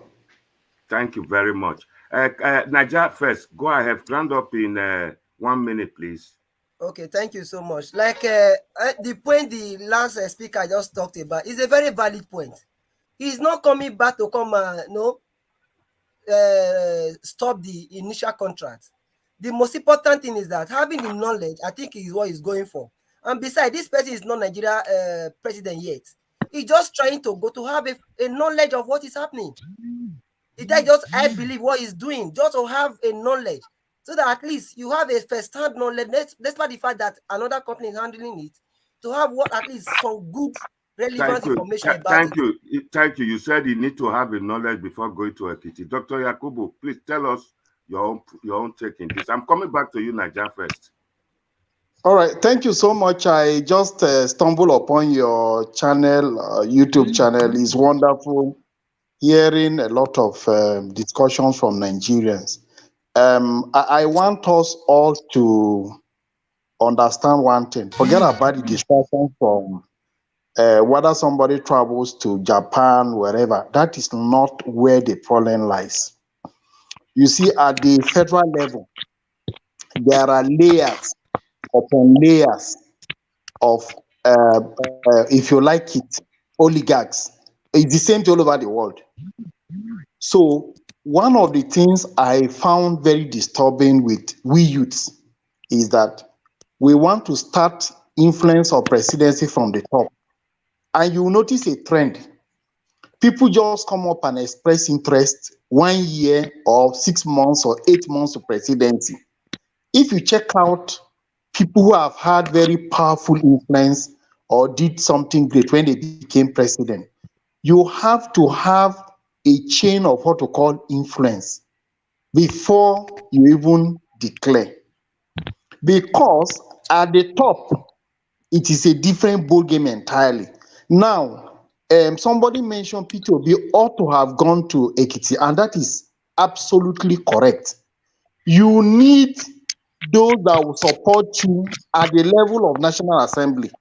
Thank you. Otherwise, the oligarchs, the cabals, will just find a way to impeach you. In fact, they will make hell out of your administration. Remember, everybody you see in that National Assembly are there for their own financial empire. They are not just sitting there. Now, you cannot rule a nation so corrupt, so bad, by being the only person from a platform. It is extremely very difficult because these guys in National Assembly are not just looking at it. Nigerian constitution is so wrongly set up that you cannot even influence anything. That is why you find them trying to amend constitution after constitution. If they tell you the layers of people who have been eating from this power project, you'll be so shocked. And they are ready to bring down anybody. They are not just alone, they have foreign collaborators from your own region. So I think the P2B's movement, I don't know, I pray he wins presidency. But whether he wins or not, we should put our feet on the gas. What do I mean by that? Every person who is online shouting now should go back and start forming influential group, whether it is group of 2, group of 3, start from your family, educate your child. Let your child know that it is not devil that is causing the problem we are facing. It is our actions, the action of ourselves, starting from us at the family level, at the community level, at the local government level, at the state level. Let me tell you, and our groups and everybody who cares to listen, more than half of the federal government subvention goes to state and local government. And we know the state governors control the part that goes to local government. So what we are saying is that half of what Nigeria ends finishes at the level of state. So we must learn that, such that if I hope Peter Obi will secretly, I pray, get access to Muslim Brotherhood. There is a group there in that Egypt. Let him study what they've done. If you do a democratic election today in Egypt, Muslim Brotherhood win it over and over again. You know what they did? They have people at the grassroots. Every house you enter, there is an ideology. If a poll falls, they have group that will set it. So everybody recognizes it. P2B is a messenger. Let us not focus that he must win presidency, whatever. I pray that he should use this momentum so that as many youths can ride on this Labour Party and win local government, states, National Assembly, House of Assembly, House of Reps. This is the only way we can go there and say, look, now lie, it will not happen. Now lie, you cannot carry 50% of nation's revenue and spend it in the National Assembly and presidency and think something will happen. It cannot happen. Otherwise, he will go there. If this movement online, we can transmit it to on-site because there is a light difference. If anybody thinks, let's not be emotional about this movement because the cabal are sitting there, they are watching everything. And to fight a mad person, you have one choice, just kill him. If you allow any iota of life inside a mad person, you cannot win. So if anybody thinks in his wildest imagination that you can just go there and dislodge the cabals the way it is now, that is a great joke. They don't mind because everything is so intertwined. Security agents, everybody is feeding from the same pot of soup that is so bad. And if Peter Obi gets there, go and ask Balarebe Musa, the governor of Kaduna State. They impeach him. Nice man, the people love him, they voted him over landslide. But the cabals, the mafias, already have their people in the State House of Assembly waiting for him. Of course, when he got this, a straightforward man, say, no, you cannot be spending this money like this. This is way to be spent. Wahala started. So this Peter Obi, let us not only be shouting Peter Obi, go and get your PVC. You yourself, myself, yourself, go and start your own movement. Go and participate. Start educating your family. There is a reason they never educate anybody in school. They don't want you to understand how the nation is governed. Every region of Nigeria is controlled by oligarchs. If you don't know now, in the north, they have oligarchs. In the southeast, they have oligarchs. That is why Peter Obi cannot muzzle them out. He cannot. These oligarchs control resources, contracts, juicy things. They cannot survive outside those juicy pots. So every one of us, as we are shouting Peter Obi, yes, PVC, we are going to vote for him. Please start forming influential group. At local government level, go and participate. Don't worry whether you lose. You'll be indebted. Don't worry. Explain to your wife, to your child. Don't say child is small. No. Tell him that, look, devil is not the reason why you are suffering. Thank you, Doc. If you go to Israel, Jerusalem, Nigerians run to for pilgrimage. Saudi Arabia, let me tell you those people. They are so technologically advanced. Doctor, everything is working. Yes, Doctor, so please, let's not get distracted by where Peter Obi went to. Please leave Peter Obi alone. Let us focus at how do we get people out to vote? Because at the end of the day, whether you argue from now to tomorrow, if you don't go out, if you don't mobilize logistics, strategy, they will just finish you hands down. It will all the talk will end on this. Thank you, Doctor. Thank you. Doctor said that Peter Obi will need the grassroots, the local government, the State House of Assembly, the chairman. But the topic here today now, Dr. Yakubu has come in to just explain it that it would have been proper for him to be in Ekiti and try to mobilize people for his support or test his popularity. Thank you, Dr. Yakubu, for coming. NT, go ahead. NT, the ball is in your court.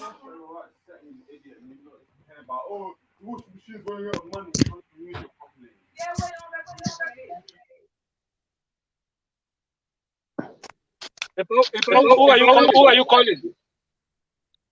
Calling NT. It's like you don't forget me. Hello, can you hear me? NT is gone. Hakim, can you go ahead?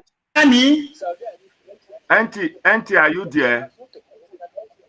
Yeah, I'm here. Can you hear me? Yes, I can hear you loud and clear. Go ahead. Okay. Thank you very much. NT, 1 second. Let's receive this. The other man is still talking. No. The doctor is still talking from a different device. Auntie, wait a minute. Right. What I want to say is wait that... a minute, Auntie, wait a minute. Hello, go ahead. Okay. So what I want to say... Wait, caller from what I want to say is... Go ahead, Auntie. Okay, what I want to say is that I don't know why Nigerians always have myopic thinking. Let's take ourselves back. Before, Nigeria used to be the biggest producer of palm oil. And try to mobilize people. Can you hear me? Switch off your device. Switch off your device you are using to watch. Close one of your browser on the YouTube. Yeah, I've closed it. Yeah, we can hear you. So before Nigeria used to be the biggest producer of palm oil. What did Malaysia did? Malaysia came to Nigeria and studied how Nigeria did it. They sent students. They sent students. Go ahead. I still hear echoing. Yeah, I'm here. Can you hear me? It's you. It's from your side. No, I've off everything. I've off everything. The other man is still talking. No. The doctor is still talking from a different device. Okay. Wait a minute. Right. What? Hello, Hakim. Can you go ahead? While NT shot his device off, let's see if we will hear that background noise again. Hakim, okay, go ahead. If I agree to you, hopefully my side is clear. Go ahead. Okay, thank you very much. You see this Peter Obi debate here. To be honest with you, I try to not get myself involved in it anymore, because I think that when you try to be logical, people see it for something else. But the truth of the matter is this: I think we have to understand that where we are now, desperation is not going to help us. Desperation probably will lead us to even a worse position sometimes if we're not careful. So this is why it is always good that we should learn from our lessons from this current government. When they were coming, everything that we were told that they were going to be, and everything that we were told, listen, their manifesto, the APC manifesto, in my lifetime, I've never seen a political party with such solid manifesto. But where are we today? Okay, where are we today? So this is what I want everybody who is clamoring for a movement, who is clamoring for Peter Obi, always have at the back of their mind to say, listen, it could go wrong. What makes you think that Peter Obi will solve the problem? Why do you think that this man is going to come and is going to be the Messiah? Do you not understand that it's only just one man in a community of institutions? So this is what I'm trying to make people understand that it is okay to ask questions. It is okay to look into this man properly and then scrutinize him. It's just like you want to give somebody a job. See, people forget he's applying for a job to become president, and you are saying, no, let us don't look at him properly. Let us don't. If you're looking at him, okay, what do you want? Do you want the other man? Listen, none of us know what is going to happen tomorrow. What is guaranteed is today. Tomorrow, all of us were just forecasting. We are not God. So at the end of the day, whatever we want to do, we must properly scrutinize the man. Okay, if Peter Obi is not corrupt, the rest of them are corrupt, I'm not going to believe that. I'm not going to buy into that, because there are a lot of information out there that says otherwise. So if you come to me and say, listen, among all of them that are running, he has the least baggages, then I understand position. I don't know if you understand what I'm saying, because at the end of the day, I've asked this question before.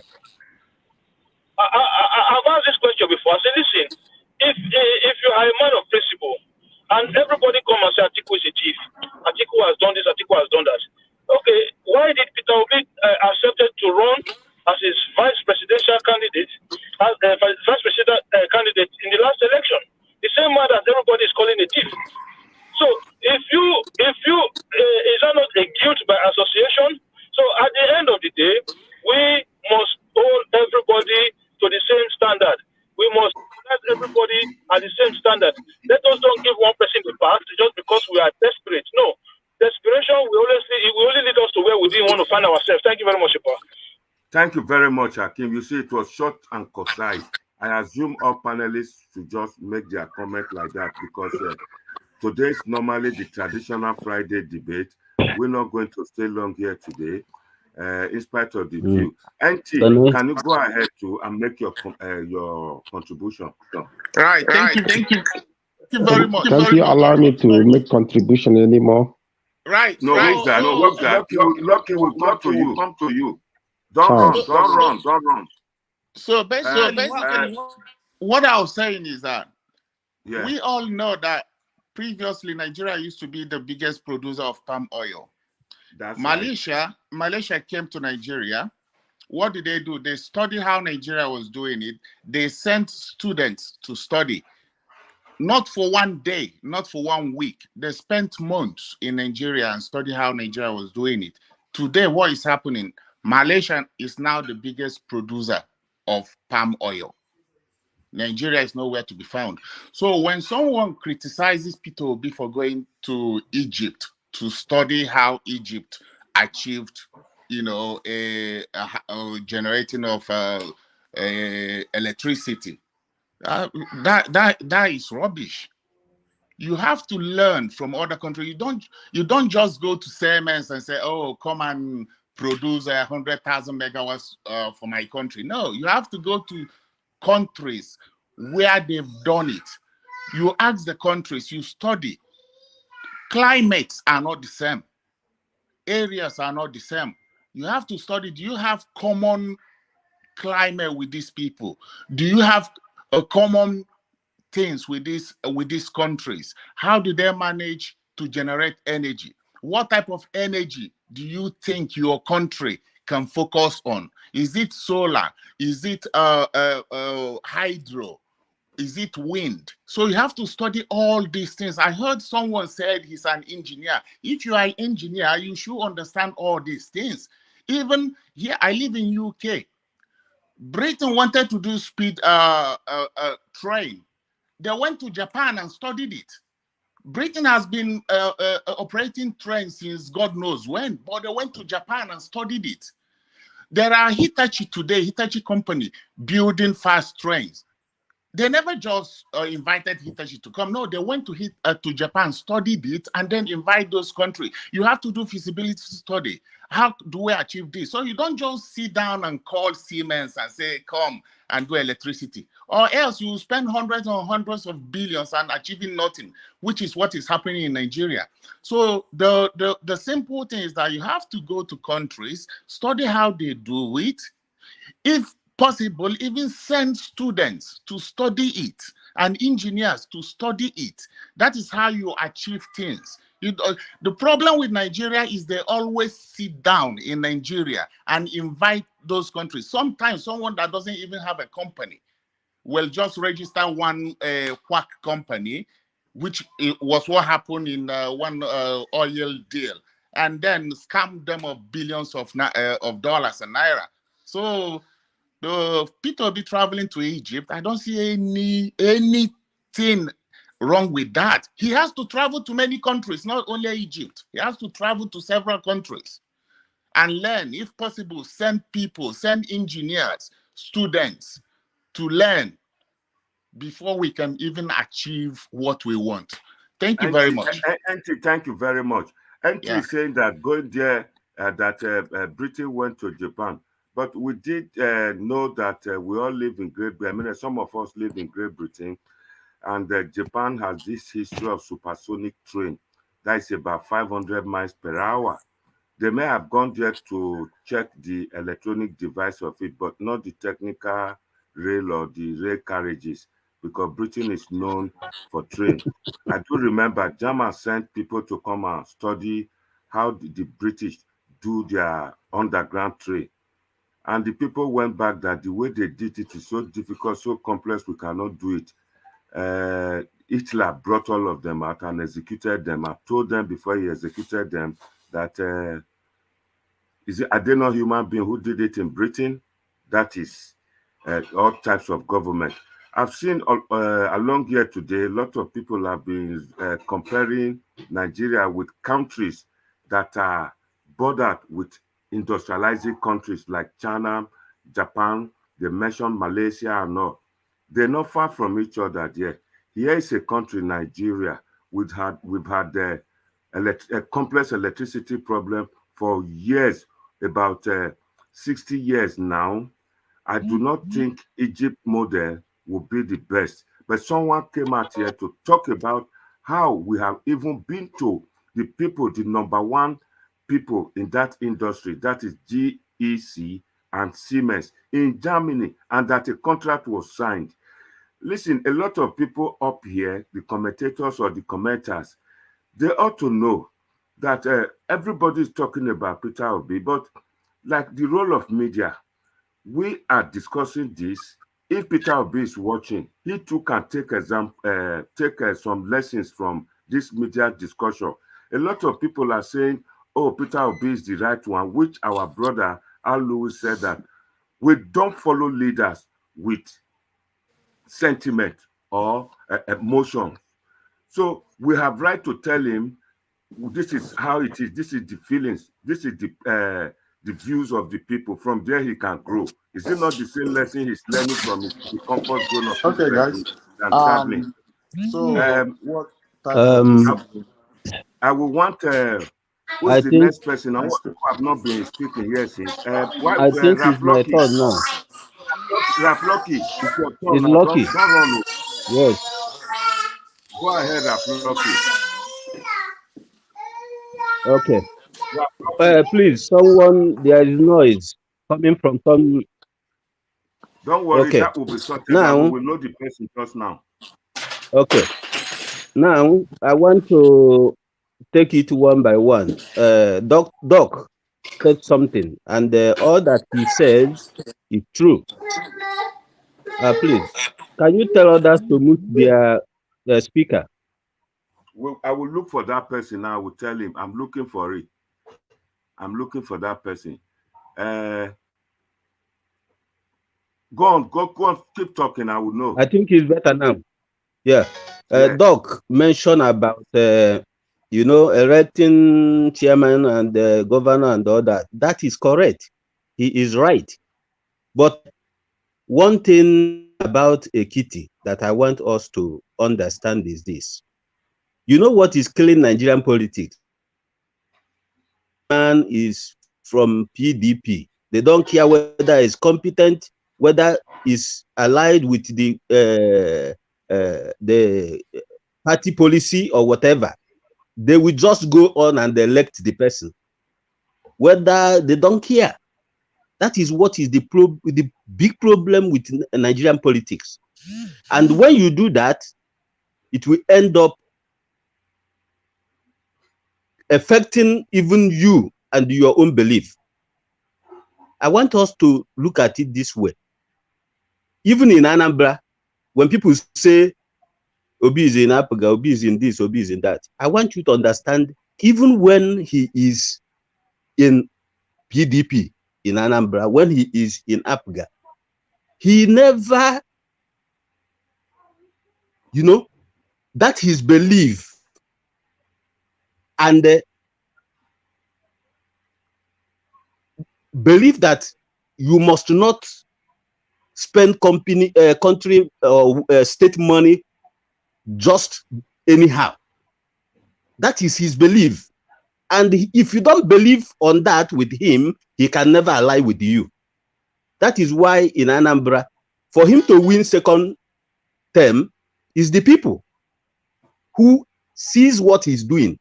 Church, school, universities, they are the one that elect him the second time. The entire cabals in Anambra is against him. That's how he managed to win the second time. So for him not to go to Ekiti, there must be a reason why he don't go to Ekiti. Someone that have been in politics all these years should know that he needs somebody, but not just anybody. If he go to Ekiti and do campaign, and he don't believe, he know that the man he want to go and do campaign with is not aligned with the actual thing he is campaigning on. And tomorrow that man do something, people will say, oh, he's the one that gave us this person and this happened, this happened. So we must know the facts to know how we ask questions. Without us knowing exactly reason why he did not go, then we shouldn't be, yes, the conversation should end in, okay, he's supposed to be in Ekiti, but not stretch it beyond our own knowledge. Lucky Raf, nobody's, Lucky Raf, 1 second, please. Apart from going to Egypt, there is this issue that INEC set a deadline that all political parties should produce their running mate on a deadline, I think today or tomorrow. Any moment we should be hearing from APC. Then, process of choosing a running mate, it's not just an easy thing. You need some calculating process here, techniques, and sitting down to concentrate. You have to do all those ones. 3 days up to Egypt and all this, not going to Ekiti. If Peter Obi is truly a serious candidate, I think he should be doing that. Can I ask you a question? Not these excuses of getting out of the country. These are we are trying to model into the right path. Don't get me wrong. Wait, I know. Yeah. Do you think the entire party don't know what you are talking about? Do you think they are not aware of this thing you are talking about? I know they are aware, but the entire party, if they are aware, we put somebody on him. Okay, so that is more reason why you shouldn't bring it as a something to for us to start arguing whether this or that. Tell me, is there any other candidate that we discussed that like we discussed to all this? Have you ever discussed and asked questions about Atiku or even Tinubu? My brother, so it's good. Next month. It's good that we are discussing about him. It's good thing. So if it actually means something good is in it, that is why everybody is talking about it. But like our brother that spoke before said, we should always discuss sincerely and without emotion. That way we can arrive to the truth. Now, I don't want us to, I want to say something about what our brother that spoke about oil, palm oil from Malaysia, which is the reason why this argument about will be going to Egypt is not necessary. 1, he went to Egypt with his money. 2, he had been going to countries before now over the same thing, which he have said again and again in different speeches. What he saw in this country, what he saw in this country. So he have been on this journey for a long time. That is coming to what our brother said. Learning is never a bad thing. Jack of all trade is what is killing Nigerian government. They believe they know everything. And the people on top believe they just don't care to know. All they know is to give out contract and give out money. They don't know. They cannot find know when the person they gave contract is actually cheating on them or whatever, because they are not interested. What they are interested is when they give out contract, they take their cut, which is the reason why when they renovate Anambra State district, they invited a company from outside to come and renovate it. This one is 400 million. This one is over or close to 100 million. But when he entered, he said, this can never happen. That 400 million, he spent only 80 something million to do it. You know how much he saved? That money he saved, you have stressed the need for cost maximization, not to spend too much for something. That's what we just said. We don't need to keep arguing on unnecessary. We will come to your turn again. Somebody just joined us now. Is the Okarele, and is going to speak to your side. And somebody just mentioned Nadine Solomon. He said, Dom Solomon. He said we should arrange a balanced debate. I mean, which I don't know what he's trying to say. But if you watch my debate here, I always look for people that will be pro and against. Unfortunately, most people rooting for Peter Obi, they are so good at attacking other opponents instead of telling the world what Peter Obi stands for. We're talking here about topic he went to Egypt. We want to analyze what the benefit of his going to Egypt got to give us. Electricity, our major problem, and vice versa, being in Ekiti to garnish more supporters for his electoral campaign and choosing a running mate. The three tasks at this point in time because of the deadline set. So with that now, I would like to welcome Machiavelli, the Israel of Asemota, the Okarele of Niger Watch. Okarele, you are welcome. Please, your contribution will be brief. Good afternoon, Mr. Monday, and good afternoon to the panels and those concerned citizens around the globe. Just as Mr. Monday has introduced, my name is Israel, and he is the one who named me Okayele. And Okayele in the Benin language, so those of you who does not understand it, is also known as the head of the youth leader. And to God be the glory, he named me that. As a father, I will also take the name, but that doesn't mean that was just my name. So apart from that, the topic is today: why did Peter Obi went to Egypt, and who might be his running mate? Am I right? Well, we are saying that he went to Egypt to bring electricity to solve our problem, and that why Egypt, not Germany, and why going to Egypt at this point in time when there's a deadline for Ekiti election, which is tomorrow, and the deadline for choosing a running mate. Okay. As you know, Mr. Monday, you're most familiar with my analysis for the past almost 3 years now. Yes. I believe on good governance, and I believe on a smaller party can also become a governing party. And I believe that the right of every citizen should be given. And I also am an advocate for a fundamental human right. With all these things I have said, that will point to the finger that Peter Obi has never been my candidate.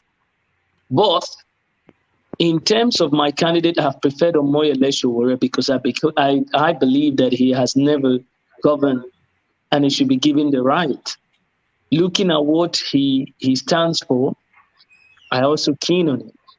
But when Peter Obi switched and said the party he belonged to, they contradict his norms and belief.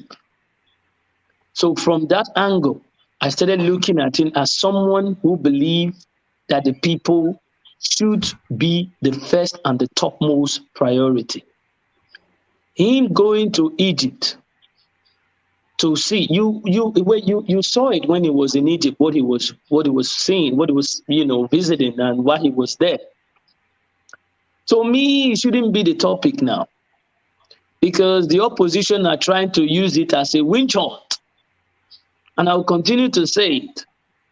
Because ever since the oppositions, the opposition party, which is the bigger party now, the parties of the day, these two political parties who has enveloped us with hatred, has never done anything. They've never even been to the Germany or to the Egypt or even Cotonou to check what is happening. How does these people get their regular power supply? They've Israel, never done maybe, Mr. Israel, 1 second, please. Not second, so. You see, it's okay. Go on, sir. Maybe you just joined us. One of the panelists analyzed how Abba Kayari went to Germany to sign a contract for this same electricity with Siemens. On his way back, he caught the COVID, and eventually he died. Okay. But you are just saying that none of these two political parties has been never. Well, yes, I'm going to answer the question. Can I just say, Mr. Israel, it was actually me that said it. Yes, I know. I know it was Alois. And before you finish it, I would like you to just clarify one thing. Yeah. If the Nigerian president stand in a room with the German chancellor, yes, Angela Merkel at that time, and the CEO of Siemens signs a contract, and somebody takes a plane and goes to Ghana to study electricity. So are you not telling me that what they signed in that room is not fraudulent? That's what I've been hearing in this discussion. There's nothing fraudulent about it, but because I don't understand. That's why I ask you the same question. Yeah, there's nothing fraudulent about it, but it's about the actualization that matters. They've gone to sign with Siemens and everything, but it's never actualized. Yeah, but you said it's never actualized. Yes. I will employ you. Go to Siemens website. Yeah. Go to these other people. Now, the Egypt you are talking about, if you go and read... One second, please. 1 second, mute yourself. We have a caller from, I don't know, so it's just here, it's been pestering me with a phone call. Caller, go ahead. Caller.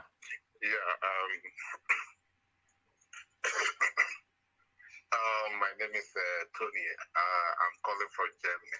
Go ahead, my brother. I want to say something about this issue you people are discussing. Yeah. For people to be going to Egypt, I don't think it's a big problem. You know, it shouldn't give us a headache. Yeah. Do you know somebody was talking about the contract that the Abba Kayari signed with the German government and with the Siemens, and so I follow that contract and I know a little bit what happened in that issue. The German government said that the Nigerian government is not serious. And for what I know, how many years I've spent in Germany, Germans don't do anything that is not clean, anything that is not straight, anything that is not authentic. So there was an interview granted a German chancellor, and she said that when Siemens went to Nigeria, that Siemens did not see anything on ground where to start from. You know? Yeah. So they now concluded that the Nigerian government is not ready for anything. You know? And that is why those papers they signed were just formalities. So, and the issue died just like that. So I'm telling you the fact that is actually what happened. So what P2P did with his own private money, my brothers and sisters, we should appreciate that. P2P is under a party. So in a kitty election tomorrow, the other members of the parties can also support their candidates in a kitty state. P2P must not be there for him to win. You know, so this is what is there. You know, we are looking forward to see somebody who will stand for us. You know, somebody who will be there, who will even travel with his money Not, you know how much Abakari and his gang spend in coming to Germany here? And at the end of the day, what did we get? Nothing. Please tell him not to leave when he finished talking. That's our argument. Akim, say again. No, I think this guy is very economical with the truth. He No, says the I just German want to ask him government a question. Let him say when he finished talking. Power supply. is very funny. Thank you very much. You are repeating the same thing. Caller from Germany. Keep him on the line. Just keep him on the line. Let me quickly ask him a question. Epa, keep him because he's very economical with the truth. He said the German Why government do said you like Nigeria to is not interrupt serious. people? I'm not interrupting people now. He's making a claim which I made. He said the German Be government said Nigeria patient is not when he serious. finishes. You didn't tell Let's us take it one when after the other. Let's take it one after the other. Tony, you didn't tell us when the contract was cancelled in Germany. Another caller, please. So, go ahead. Where are you calling from? Tell us your name and where you calling from. Good afternoon. The guy is gone now. Thank you. You know, the issue of Bakare should not come into this discussion. It's Bakare. Thank you. On his own trip. Someone said Bakare, which is Nigerian government. Now Bakare went to Jamie and he catch COVID and he died. Right? What of the federal government? Did they die with Bakare?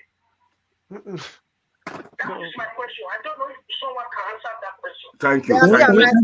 Let me finish my line. Another caller here. Clement, go ahead. Let one finish. Clement, go ahead. Hello, go ahead. Okay. My own little bit. Yes, I'm hearing you, sir. Go ahead. My own contribution is that if issue of let me say Bankari or the other one is the real issue now is that who will save Nigeria from the problem these same leaders since 1960 have created for us. We in diaspora, and apart from that, every Nigerian want a Nigerian that will favor everybody. The Europe we are running to, America we are running to, Canada we are running to. People of that country were the one that built it.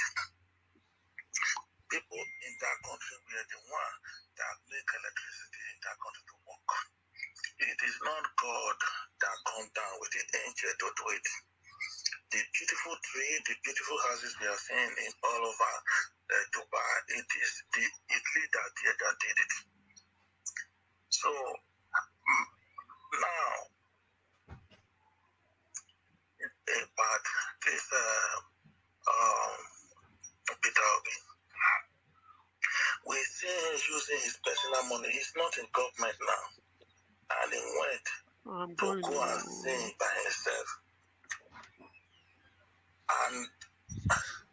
And he's showing us where he went to with his own money, and we are comparing such a person with a government, a fake government that have said Tunde Bakari to Jamie, and they forgot about the contract, they forgot about everything. Since Buhari have entered power, we are talking of a 4,000 megawatt for 200 and something million people. Why Peter Obi was referring to Egypt, that is African country here, under 4 years, they produced 20-something thousand megawatts. So let us be frank with the truth. Under 4 to 5 years, Egypt produced 25,000 megawatts. Do you know if we have 25,000 megawatts that there will be constant light in Nigeria? So Egypt was having about 25 before. They now add another 25 under 5 years, which means, if we are to be frank and sincere with the truth, which means that we are not talking of campaign for the next election next year, making 8 years of Buhari failure. Which means thank you very much. Round up. To that 25,000. So, and we are not producing it. Thank you. It took. Let me finish my own. Wait first. It took 5 years for our governor at those states to produce to do Oshomo power plant. Let me finish my analysis, Ifa. Mr. Machiavelli, go ahead. It's your turn. You see, Nigerians, we are not here to be discussing what Obi did. Obi used his money to go to Egypt. Abba Kyari used the taxpayers' money to travel to Germany, to go and look for how they want to bring light to us. Abba Kyari, on his way back, he caught COVID and he died. Now, where is the federal government now saying this is what Abba Kyari did to this place? Let someone carry on. Until this time, you are finishing your tenure next week, and you are not telling us that this is what you wanted to do. Nigerians should not be cajoled with all these things, because for me, I believe that in the saying in Edo language, which you know, Epa, he said when a woman sees snake and the man kills it, or a man sees snake and the woman kills it, provided the snake dies, Abi. So why is it now that this issue now coming out just because there's election coming? The government has failed. These parties are in government has failed. There's nothing to promote here. There's no cock and bull story that they are going to sugarcoat it. This person is ready for change. We, the Nigerians, are going to queue on him to say that even if it's just a tip like this, he can open the door for us. We will follow him. Because for me, all these that these two political parties are trying to make us envelope again, it will not work. This is 2022 for crying out loud. Thank you, Machiavelli. Thank you. For me, if I was to be Obi, I prefer to go to Germany, go to G. Even if you go to Cotonou, we don't care now. Because it looks as if the two parties are now jealous. It's not they want to bring their policy. Which policy? Sambisa Forest will become an abandoned project. Talk about Sambisa Forest. Let us see how much are you spending on defense budget. This thing is not working here. Mr. Israel. Yeah, I'm hearing you, Mr. Hakim. Can I say something? Go ahead. Hakim, talk. What Alois was doing was not promoting policies of government. No, it's a part that I'm saying. A part is trying to make it look like a promotion. They don't blame me now. So Alois was trying to explain that there was already a deal in place with the same company, that actually did the Egyptian electricity. So why do you have to go to Egypt? The Egyptian government are not the engineers that constructed the power, the electricity they got. It was a company, Siemens. It's a consultation process. It's not any today. Israel, Hakim, you live in thank Britain. you so much. There's what we call, you don't need to reinvent the wheel. Israel, please, a minute. Okay, Hakim, let's please, you are very correct. The point is that it's not going to end today. It's a consultation process. It may still go and meet there at the end of the day.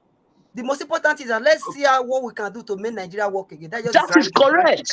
Thank you, Alois. Go ahead, talk. Can I just make a correction? I think people seem to. What I'm saying, I'm not defending the Nigerian government or whatever. Like I said earlier, Peter Obi has his right to go to Egypt if he like. He can go to South Africa. He can go to Japan, anywhere. It's his own campaign strategy. It's his own personality. That's what he chose to do. But the point is, I'm looking at what he said he's going to Egypt for. So I'm not saying he shouldn't go.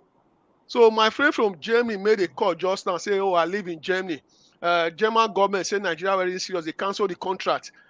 So people always make this kind of assumption or statement, but they don't go and look at. You would have let me respond to. I would have let the back keep him on the phone. I don't know why people come and just make. Let me finish it. So let me finish it.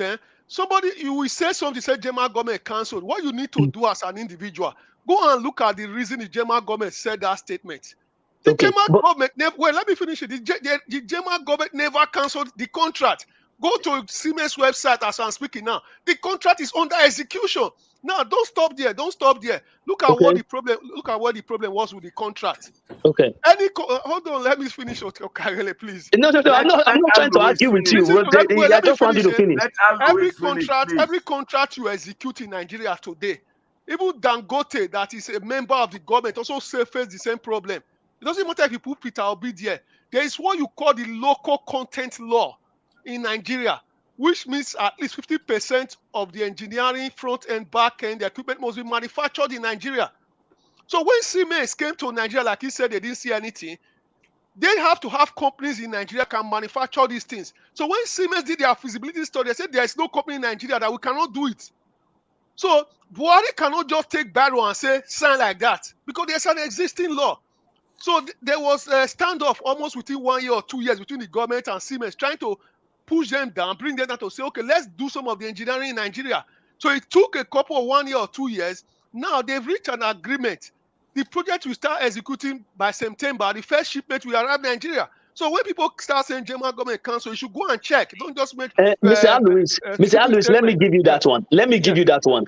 You see, it is going to start in September. This was what I said before. Your tenure is about to expire in the next week. Wait, is doing its own strategy. I am not saying that you are not right, but my point here is, was signed in 2018. Okay, wait it now. It has a timeline. Don't just okay. I get that it has a timeline. The reason why I said it should not be a topic now, do you know why? Because the ruling party and the opposition party are seeing it as a way that Obi is using his own strategy. This is a political party that has an aim of having a strategy. That is why a political party is being set up. If he's using that as his own strategy, other parties should not see it as a way of saying, no, everybody must bring the own. Israel. Yes. The train project today was actually started with Jonathan, isn't it? Yes or no? It started with Jonathan. What did he end now? Where did he end now? That there's no security. No, Epa, see all these projects you are bringing. What has he helped? What has this project helped Nigerians? Problem. The people they kidnap. Is it not the train? Is it not the train that they said they construct? Okay, is it not the same minister of transport that was putting his hand in his waist and saying, I don't know, I told these people to put a CCTV camera. What is Epa, we need to have a plan. I yield the floor for you. Let me finish and yield the floor. Yeah. Finish and leave the floor. Okay, let me finish and yield the floor. Like I said, Peter Obi has his right to go to Egypt or wherever I want to go. So for me, I'm very logical with politics and everything. And I concur with what the doctor says. We have to understand there's the exigencies of time or the fierce urgency of time. There's an election in Ekiti. As far as I'm concerned, people can say that when you become the presidential candidate of the party, you are now the leader of the party. The presidential candidate should be there. So let's give him the benefit of that with Ekiti. There's another election, I think, in Ondo State or one of the Yoruba states in 2 months' time. The presidential candidate should be there also. Now, as for 2023, people keep talking about candidates, political parties, or whatever. To me, I'm not bothered about the candidate, whether you are doing APC, PDP, Labour, or whatever. Nigeria will remain the same in 2023 and in 2028 or 2025 until we start answering the fundamental problem that is affecting Nigeria. None of the candidates, whether you are saying Showore or Peter Obi or Tinubu or whatever, is willing to answer those questions. As far as I'm concerned, for you to fix Nigeria, there are 4 or 5 issues that we have to look into. Egypt that we are talking about today, they looked at those issues. Number 1, population. We have to look at it. It doesn't matter who you go and elect in 2023. It's a silent problem that we don't want to look at. Number 2, economic liberalization. Nobody is talking about it. Floating of the naira, subsidy removal, and restructuring. So those are the key issues that will start solving Nigeria's problem, but none of the candidates is addressing it. All we keep addressing is, I love Tinubu, I love the other one, new party, small party, whatever. What do you think brought to it? Alois, what do you think brought to it? Huh? What do you think brought to these people now saying, looking alternative way? Because all these things you have brought makes up a system, makes it actually works, which I agree. But the issue here is, Nigeria has been producing these people, leaders, which are enveloping and swallowing our money as if snake is swallowing eggs. But they never actualize it. So what do you think people are going to do in 2022? They are going to seek for alternative routes. Yeah, this is the problem. People are seeking alternative routes. Let me just finish so I think I wanted to ask you a question so you answer the two together. Jesus Christ, please go on. Okay, fine. Like what you are saying now, I really appreciate that very crucial point. But the point is that you find out that this leader, this question you are asking, restructuring this and that, we have, as many people even cried out. You see that this present government, even the previous one, whatever, they are not even answering this. They are not answering it. Thank you. Did you hear what I said? I said all the political parties, I didn't excuse one, including Labour, NMP, none of them is presently answering those questions. That is the problem of Nigeria. It doesn't matter who you go and change and put there. So until we start answering those questions, I'll give you a simple example now. The average, when I say population, if you look at Nigeria, let me make some comparisons for you. So a lot of people like making comparison with developed country. China, Malaysia, whatever. I don't like it, but today, maybe I should decide to make up one. If you look at 1960, Nigeria had a population of 45 million. Great Britain, Nigeria had a population of 45 million. Great Britain had a population of 52 million people. Today, Nigeria has 211 million. Great Britain still has 68 million. It's only increased by 7 or 8. Now, in 1960, we are still earning the same money we earn from oil. Then, today, all we get is between 15 and 20 billion US dollars. But Britain is earning trillions as a small percentage. Now, a lot of people make those comparisons. They keep talking about Dubai, we change Nigeria to Dubai. Dubai has a population of less than 1 million people, and they sell more oil than Nigeria. So nobody is looking at these critical issues. Now, that is where the leadership failure is all about. That is what I'm saying. Now, the issue of economic liberalization, the Egypt that our brother went to the other day, Now, Egypt did some kind of things as well. Now, were in the same situation as Nigeria, the same problem. But what did they do with this? Hello, please. Yeah. Hello, I'm so sorry that I have to interrupt you there. I'm not sure who was talking. Yeah, good morning, good afternoon, good evening to every one of you. NT, I want to talk to you. I removed you, but I'm putting you back so that you can hear what I want to say now. You're on a live broadcast. The whole world is watching you, and you are. There's a big knife in your hand in the kitchen, and everybody's seeing that. That is not right. We don't entertain things like that on this. No. It's very warm, so I'm just cutting watermelon. No. It doesn't matter, sir. If you are doing, you should mute. Excuse me, sir. You should off your camera when you are doing stuff like that. I don't know. You can see me. I've took my phone to the other side. I don't know. You can see me. Okay, please. No problem. It's prohibited to the YouTube rules. No problem. All right. Whoever that was talking before, I'm sorry for interrupting you. You guys can continue. Bye for now.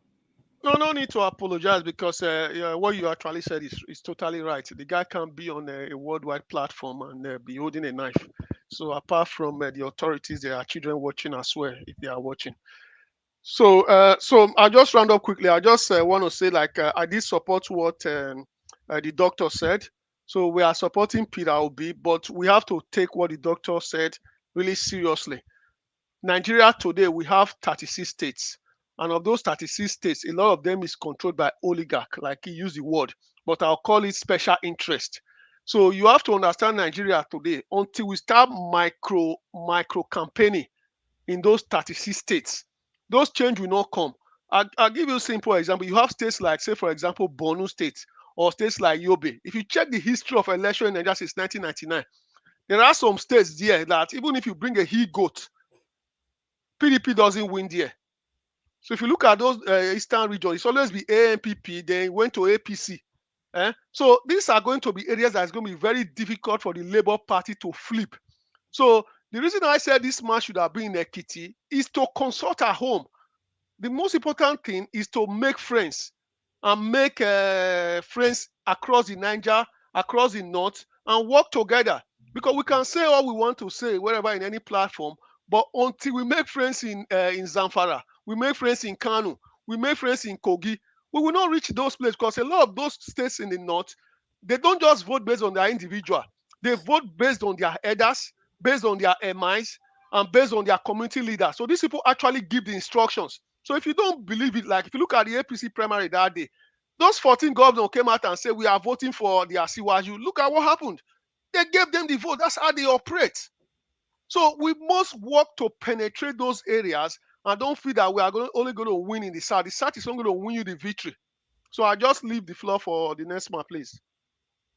Mr. Andrew, don't go. We are still here. I wanted to go because I don't want people to think I'm against Obi. When anytime no. why We are not. I don't want to We are contribute not to quarreling. We have to argue to make sure people understand how the political spectrum is. That's how it works. Thank you very much. Thank you very much, Alois, and thank you very much, the person who is saying Alois should go. Please, before the next caller, there's a call hanging up here. I don't know who is it. Let him talk. Go ahead. Tell us what your name and where you're calling from. Hello? Good evening, according to your time. Thank you. So I have some little contribution to add to what I've been listening to since in your platform. 1 minute. 1 minute to go ahead. Go ahead, talk. I had every debate and how every individual have earned their own quota. You understand? Yes. But for me, people are just trying to be biased, which we all know. Even if we are trying to turn everything upside down, we know deeply inside our heart that Peter Obi will never win this election. Why are we dragging this matter too far, giving Atiku the upper hand to win this election again? Hausa man will come and rule Nigeria for another 8 years. Thank you very much. Thank you very much, caller. So You've made your point. Yeah. 1 minute is not enough for me to talk, Chairman. You come back again, please. 1 minute.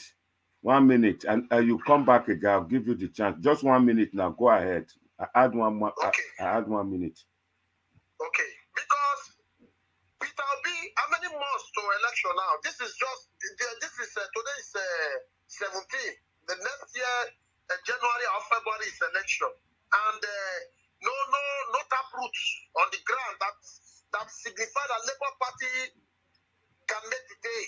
If he is believing on social media cry or social media thank criers to come and do it for him, you are not yet the president in the Federal Republic of Nigeria. You are going to Egypt to seek consultation for electricity, going to this, going to that. That does not call for. All presidents have their own plans. Whether they do it now or they do it after now, they have their own plan. What they are doing now, everybody is trying to put this on ground on how he or she can win the election. Thank you, Mr. Agbe. Hold on, madam. Don't let the caller to go. Hold him down after his call. And we want everybody here that is standing and saying that Peter Obi. The white man said charity begins at home. Let Peter Obi start campaigning in Igbo land. Thank you. You can. You heard what that caller said. I don't know his name.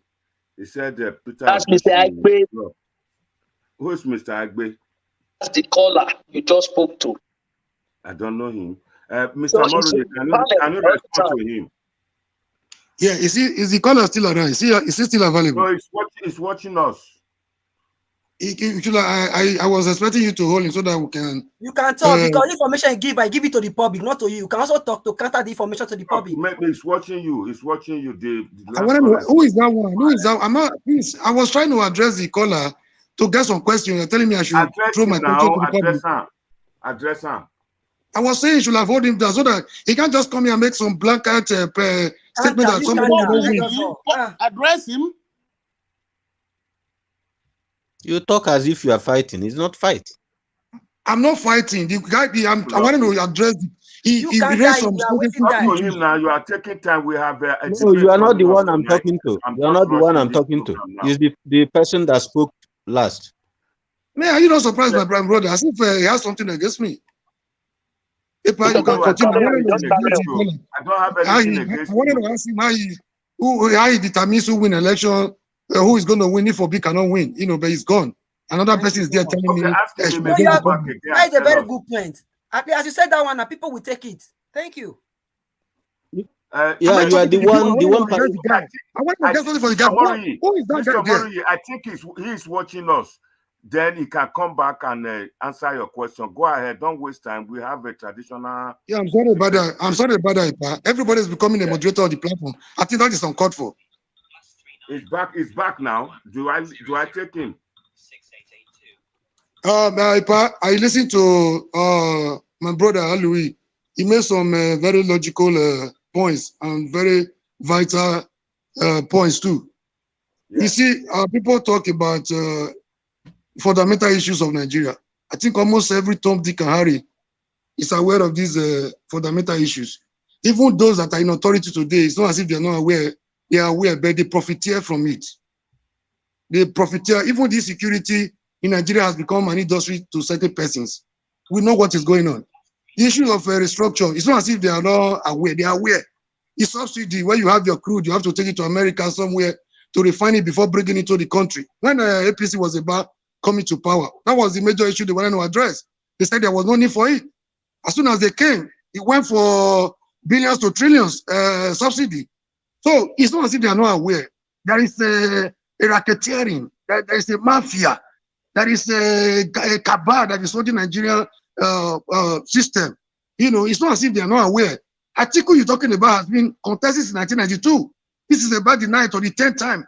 Article contested with Abiola. You know, it has been from, we've been rigmarole. It has been from one point to the other. You know, much head, less speed. You know, we're not making any headway. It's not as if they're not aware of the basic challenges. They know. But if you talk of restructure, for example, somebody that is benefiting from the system that is holding us down would not want to challenge these basic issues headlong, because it's like you're taking sugar away from their mouth. You're taking honey away from their mouth.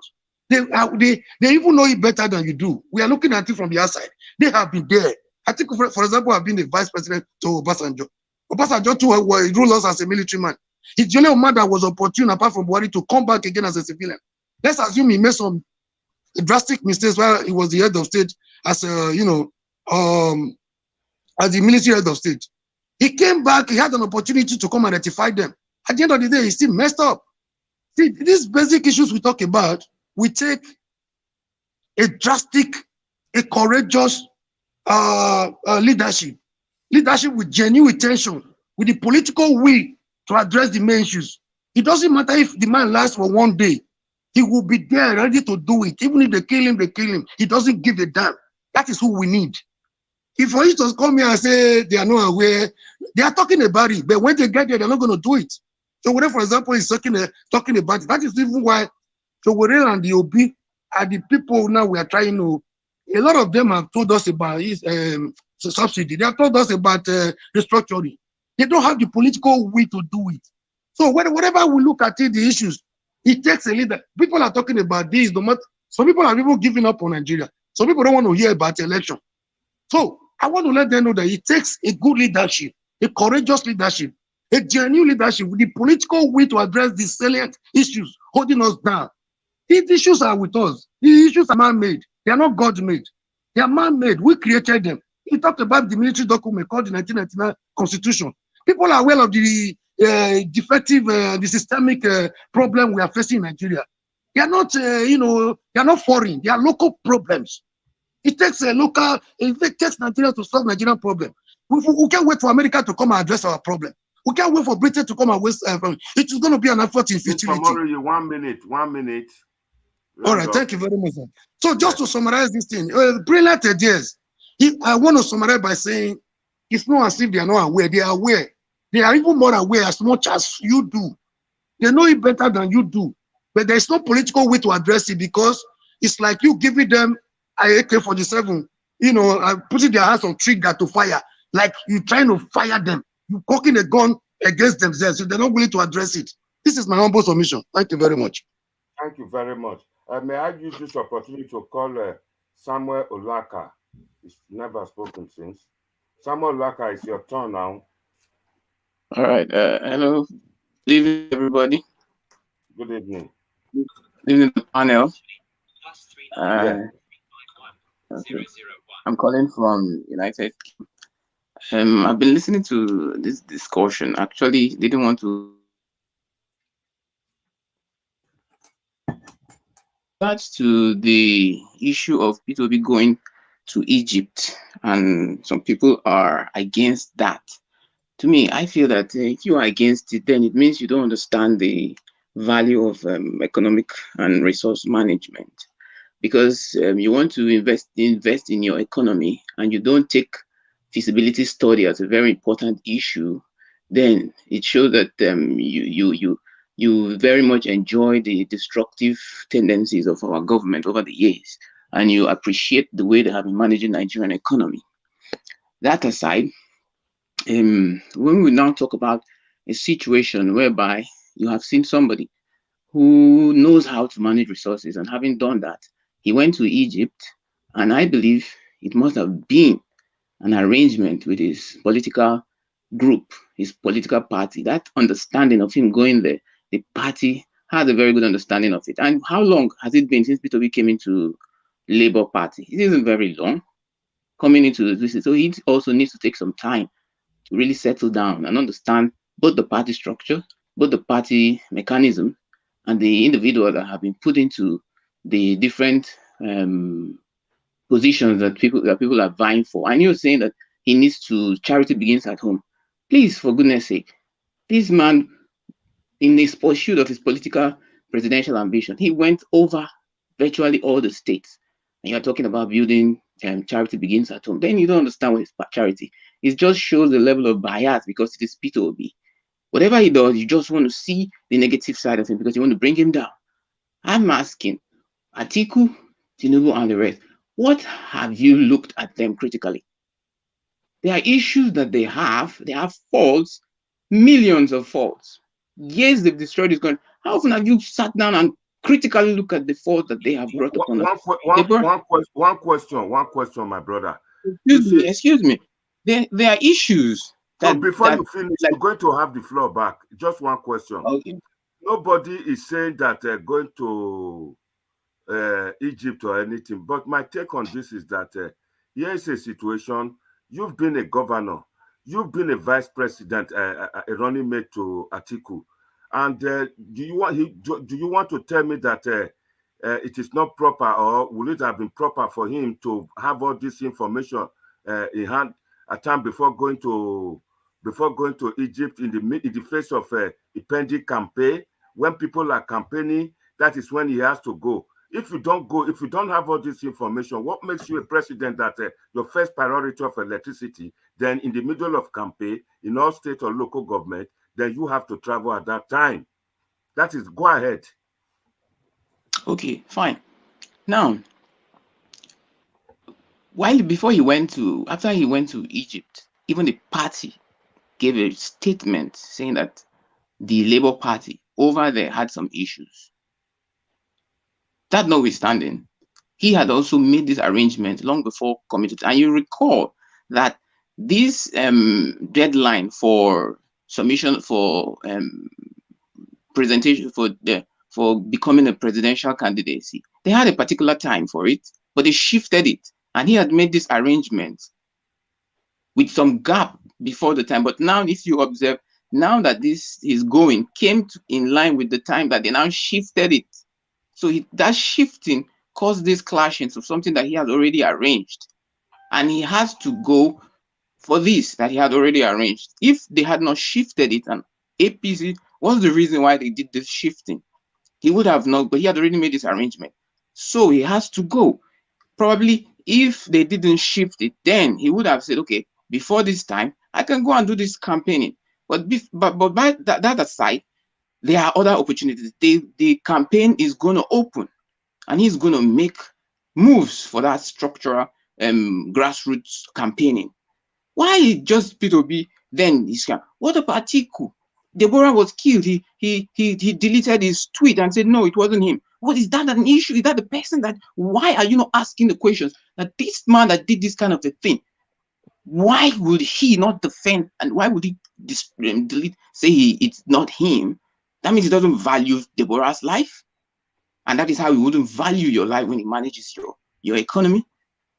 We have this issue of others that have Lekki case and other things. And we are not talking that this little thing. Look, Peter B will make a lot of faults in your eyes if you want to look at his fault. He will make a lot of it. And if you want to politicize it, go ahead. It just makes me know that some people still enjoy and want us to remain where we are. They are not progressive minded. That's why you vote people that are destructive to our collective ambition. Such a shame. Thank you. Bros, now a principal, I not go talk against town. Lekki toll gate, una not give them 50 million, I'll go give people for Zafara for 50 million. Make they talk and come out. No, bring their own issue. In another topic. No, they talk and as campaign strategy, now they take and make. In another topic. So you are, in a way, if you say that, in a way, you are agreeing to admit that Peter Obi is supposed to arm himself with all this information from Egypt before deciding to become a presidential candidate for Labour. That is the question here.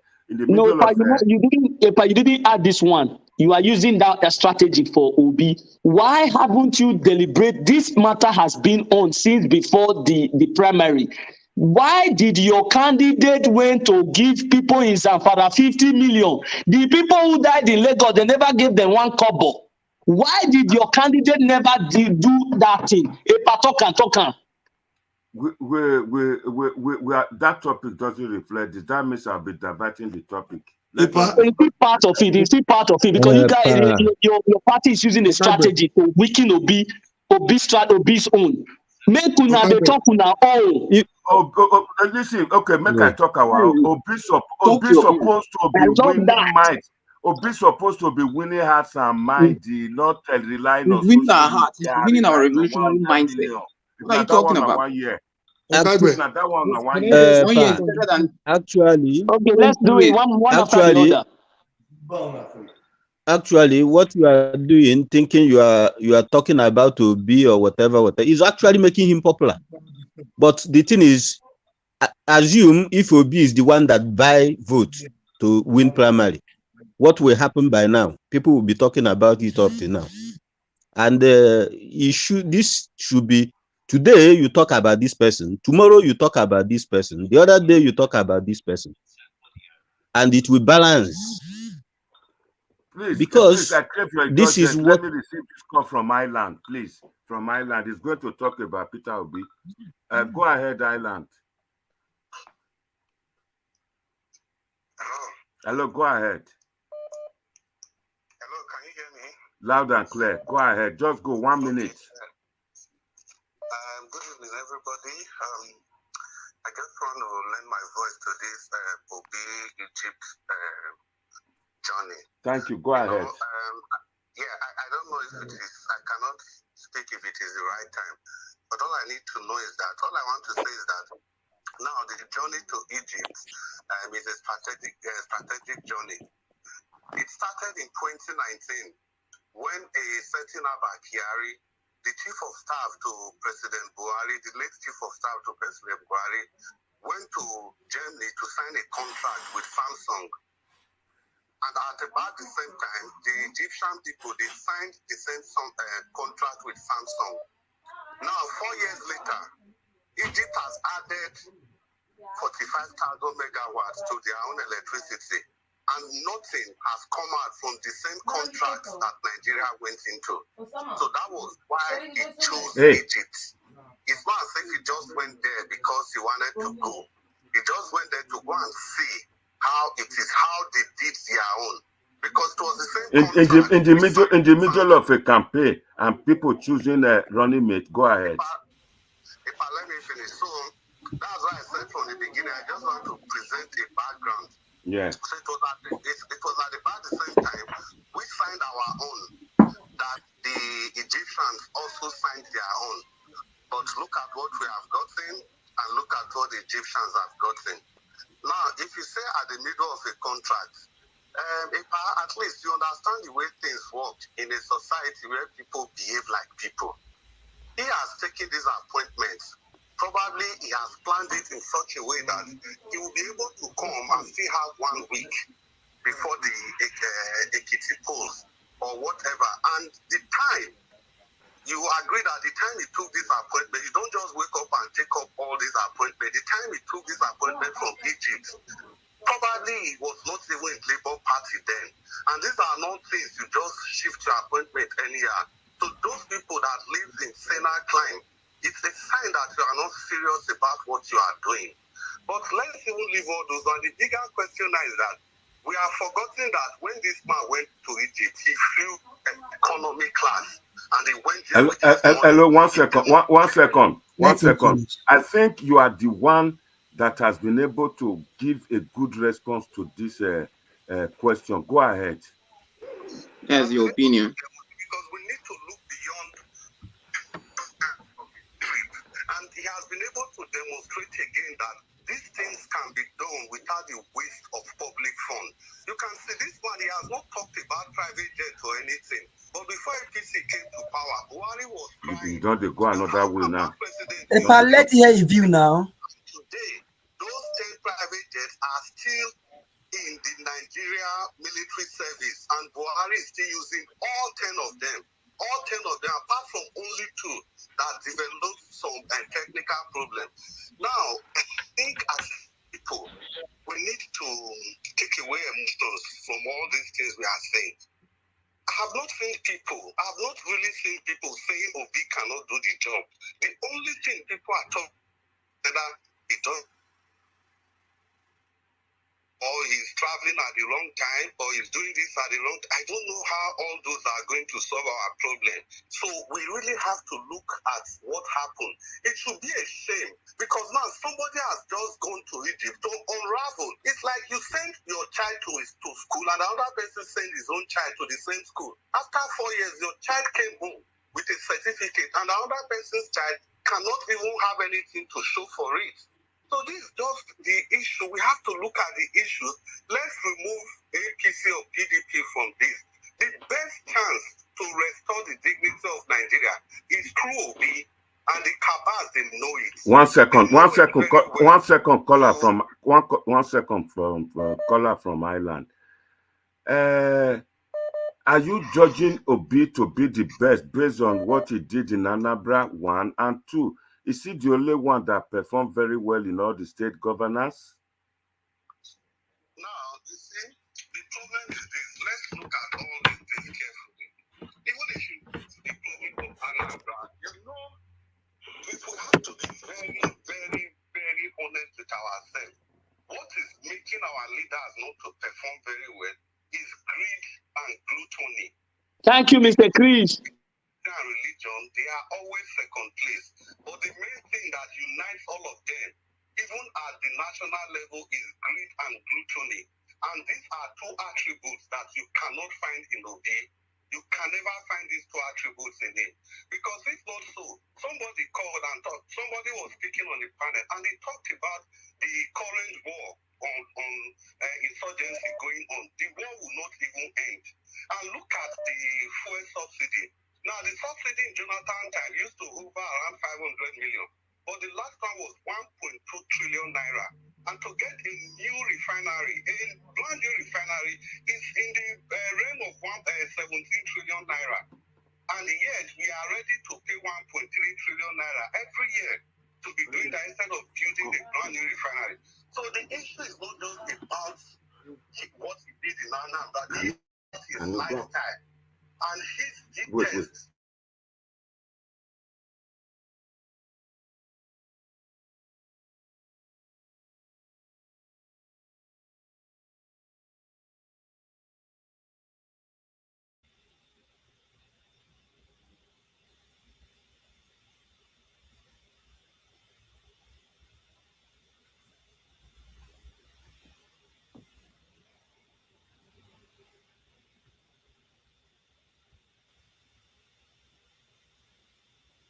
What is happening?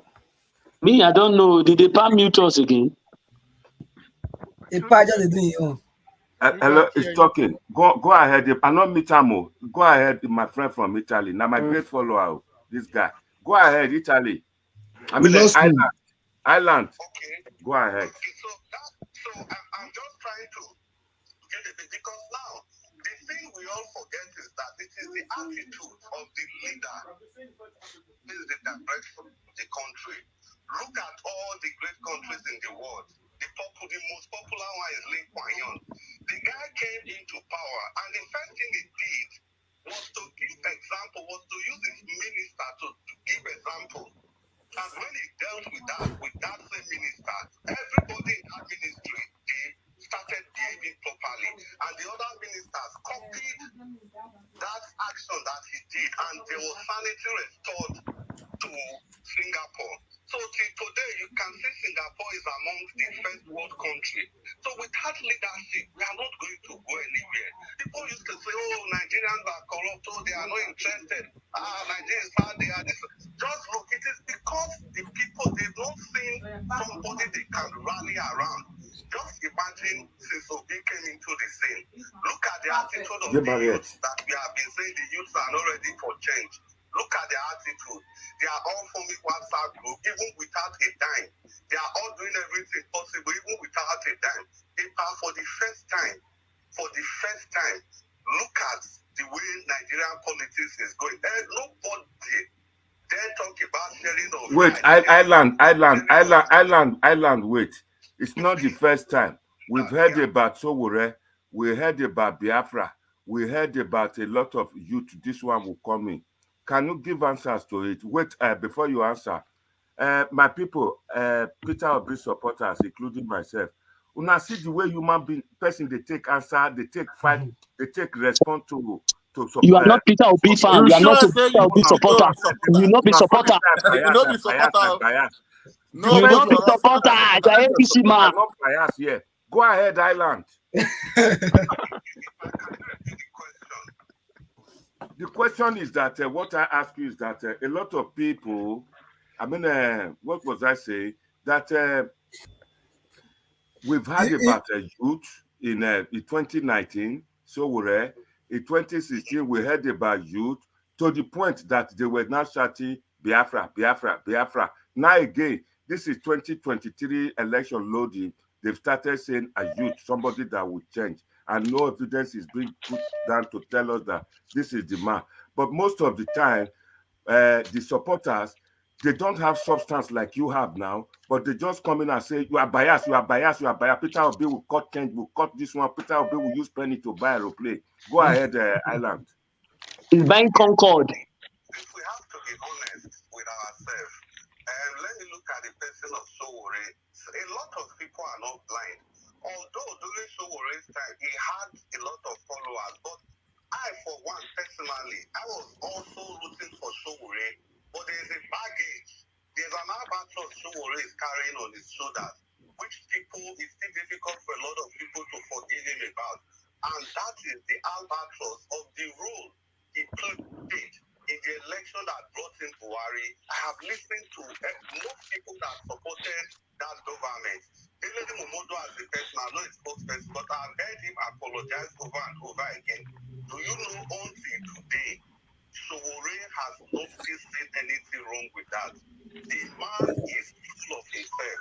The man is too proud. And no, that's not the kind of leader you have. We need to galvanize ourselves around for now.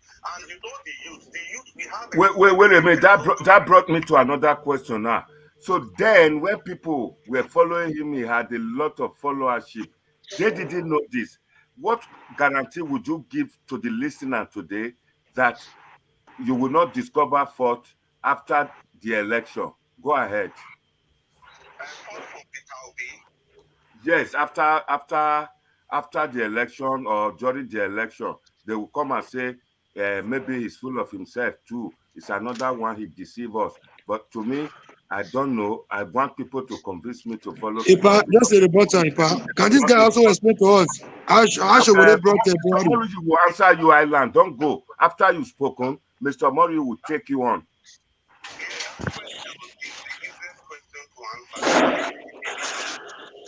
I know you very well. I'm a Benin man. Saying somebody was a good wife is a diagnosis you make in retrospect. Yes, it is when you are old. If you marry somebody, it is after like 30 years that you look back that you can conveniently say that your wife was a good woman or was a good wife to you. But that doesn't mean that if you want to marry a wife, you just go in and marry her, irrespective of her character or thing. You just and you'll be waiting 50 years. No, that is not what it means. What it means is that you look for a woman, you look for the character you want in that woman, then you go ahead and marry that woman. When the woman now becomes a bad person, that is not your fault because you did the right thing. The point is this. Now we have looked at Peter Obi is as clean as a plain paper. What's the French called tabula rasa? Tabula rasa. Yeah. Almost nothing you can attach to it by the standard of other Nigerian politicians. So we have on that basis we make that choice. It now becomes a mistake. Then who will know that we did what we are supposed to do? We have done the proper thing as citizens. So that will no longer be our fault again. Just like I said, it's a diagnosis you made in retrospect. You can't see that even our own children, we think this is who they are, but at the end of the day, they turn out to be something else. But the only way you blame yourself is if you have not played your role. So it will not make sense for me to say, because I'm thinking Peter Obi will change like the rest, so I will not give him the opportunity. When clearly he's miles ahead of other contestants we have. Now, we talk about religious intolerance. Island, I'll call you back again. Please send me your name and your number, and I will be happier to discuss it further with you. And I want you to call back again. Ipa, can you just let me give you this one so that we can explain this thing once and for all? These lies have been flying for too long. Let's deal with these lies, once and for all. He said he's a follower of Shogure. I'm not on this platform because of Shogure. But when lies continue for too long, it will begin to, give us a semblance of maybe hatred. We have come here to... Mr. Moruyi, 1 second. Oga from Ireland just explained something now that Peter Obi is a clean state. That is tabula rasa. Nobody is perfect. No perfect in humanity. And that we should forget about Sowore, that they made a mistake. So the ball is now in your court. Omoruyi and Makebali. So Omoruyi first, go ahead. Thank you, Ipa. Ipa, the other day I advised you that when you are coming here, we respect you so much. You are our Ipa, you are our Kagbe. When you want to anchor a program like this, you do away with your partisanship. You drop your Agbadal of APC at home. Go ahead. Nobody's talking about APC yet. When you climb this, so that we're able to get the best we can from this deliberation. Having said that, see, there is something that is bothering my mind. I want to advise my fellow Obi supporters. Before the emergence of Obi, we were rooting for Showere. We just wanted a better Nigeria. Anything but PDP and APC. So, having said this, I want to say that Mr. Obi is not a perfect human being. He's also human. So, each time he should expect more criticism, more attacks. We have not started though. By the time campaign starts, I asked the other day, I said, imagine an underage girl of about 10, 12, 13, 14 comes out tomorrow that she's pregnant and she was impregnated by Obi. Will you be surprised? This is a political era. People will come up with a lot of things. And I also made the allusion that only a tree that has fruit, should expect stones. And again, the way I think we are leaving the object and pursuing shadow. We should concentrate on how we want to, on strategies on how to win the election. Solve the matters of problems. Go straight to the point. 1 minute. And the message my question for the gentleman. He said he was a follower of Shogure. Now Shogure brought Buhari to power. How can he explain to us how Shogure brought Buhari to power? He's supposed to know how to help me out. Tiobala, can you mute yourself, please? Tiobala. Just want to give him Tiobala. Tiobala, can you mute yourself? I talk now. I see the receipt now. Hey, Tiobala, where is he? Can I make me tell you, just send and give and come on for them? It's not Tiobala. Ipa, can you mute him? Ipa, can you mute him? I don't who is his, what is his name? I can't find it there. Tiobala. Tiobala is not written here. Murray, you go ahead, please. Okay. We have heard, if you want to kill a dog, you can always give a dog a bad name in order to hang it. I'm not surprised the way we are attacking Showore. We did same to Gani Fawehimi. Gani was almost taking people's cases pro bono, defending communities, defending states without collecting a dime. And when he contested as an NCP presidential candidate, we never voted for him. Even the so-called celebrated hero, our Juku from the southeast, he came up with Aga. He never won the Eastern region. So somebody came on this program to say, we never fight for those that fought for, Nigerians never fight for those that fought for them. That was by Jimo Era. I'm beginning to believe this, and I'm not surprised. Jesus Christ was even killed by people he suffered for. So it's not a surprise to me, but these lies are getting too far. People came here and told us for Showore is fighting for, he was fighting for Tinubu in the last election. Now they still say he's fighting for Tinubu. He's fronting for Buhari and all that. The same government that put him in detention. He's fighting for them to detain him. I don't know why people play. Somebody yesterday here, somebody said he's one of those that are agents of the government. I'm not getting it. So he's fighting for government to put him in detention, to abandon his family for about 3-4 years now without seeing them, to be taking tear gas and bullets. I'm not getting these conspiracy theories.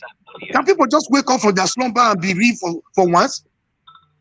He said he brought the body to Mr. Murray, Mr. Murray, the chap from Ireland wants to answer you. Was he a crime exposing the corruption in Jonathan's government? Was he a lie? Was Jonathan's government corrupt? Mr. Murray, the guy from Ireland is talking to you. Go ahead, 1 minute, please. Ask Mr. Murray your question. No, I was waiting for his question before the line went off. So how did he bring Buhari? You said you were a follower.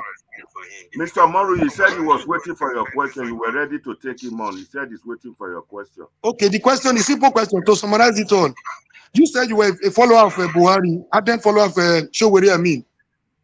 He has a baggage on his head. The baggage is that he had to bring Buhari. Buhari won his election with about 15 million votes. How did Showore, as a president, as an individual, singularly bring Buhari to power? Or are you talking about the corruption he revealed? He had the option of collecting a brown envelope and look the other way without exposing Jonathan. Don't forget, Jonathan is an job brother to Showore, a Satana and a fellow Christian. Was he a crime exposing the corruption he headed to Jonathan's government? Or you wanted him to look the other way? Is that the baggage he's carrying? Can we address this once and for all? Ireland, yes. Ireland, yes, we can hear you. With due respect, I don't know, before the line went off, we are talking about when lies are repeated continuously. I don't know, this is a public space, it's hard for we to accuse other people of lying. And I think what you should have done is to be asking him about the facts. What are the facts? And if you listen to what I said carefully, I said he played. There's a difference between playing a role and being responsible for somebody coming into power. I said he played a role, and I was being careful of my words. Now, if you want evidences of the role Showore played, there are the things you call corruption. There were many of such things that he revealed, and they all turned out to be lies and half-truths. Now, which of them? One of them is that Jonathan stole money, 20 billion. Yes, and even at that, was this Showore or CBN governor that was having with Jonathan? Why are two people coming here with falsehood? A lot of people are listening to us. Why are you misinforming people? Can I just chip in for the guy in Ireland? I think the guy in Mr. Murray, 1 second, you have the time to explain. He uses CBN serving with a city government. I think the guy in Ireland is probably not explaining himself properly. I think what he's trying to say. That allegation came from Sanusi. Mr. Murray, you have to let him, Louis, let him finish. 1 minute, 1 minute, Ireland. Propagated a lot of fake news and some true news. And those fake news turned out to be the most damaging of them all. Take the issue of the money that was missing from NNPC, which he himself played a role. First of all, they said it was how many billion? 20 billion. When Sanusi was made to face the panel, he now reduced it. I think they even started with $50 billion. He now reduced, and Jonathan said, if $50 billion is missing, the Americans will know. When Sanusi was invited to the National Assembly, he reduced it to 20 billion.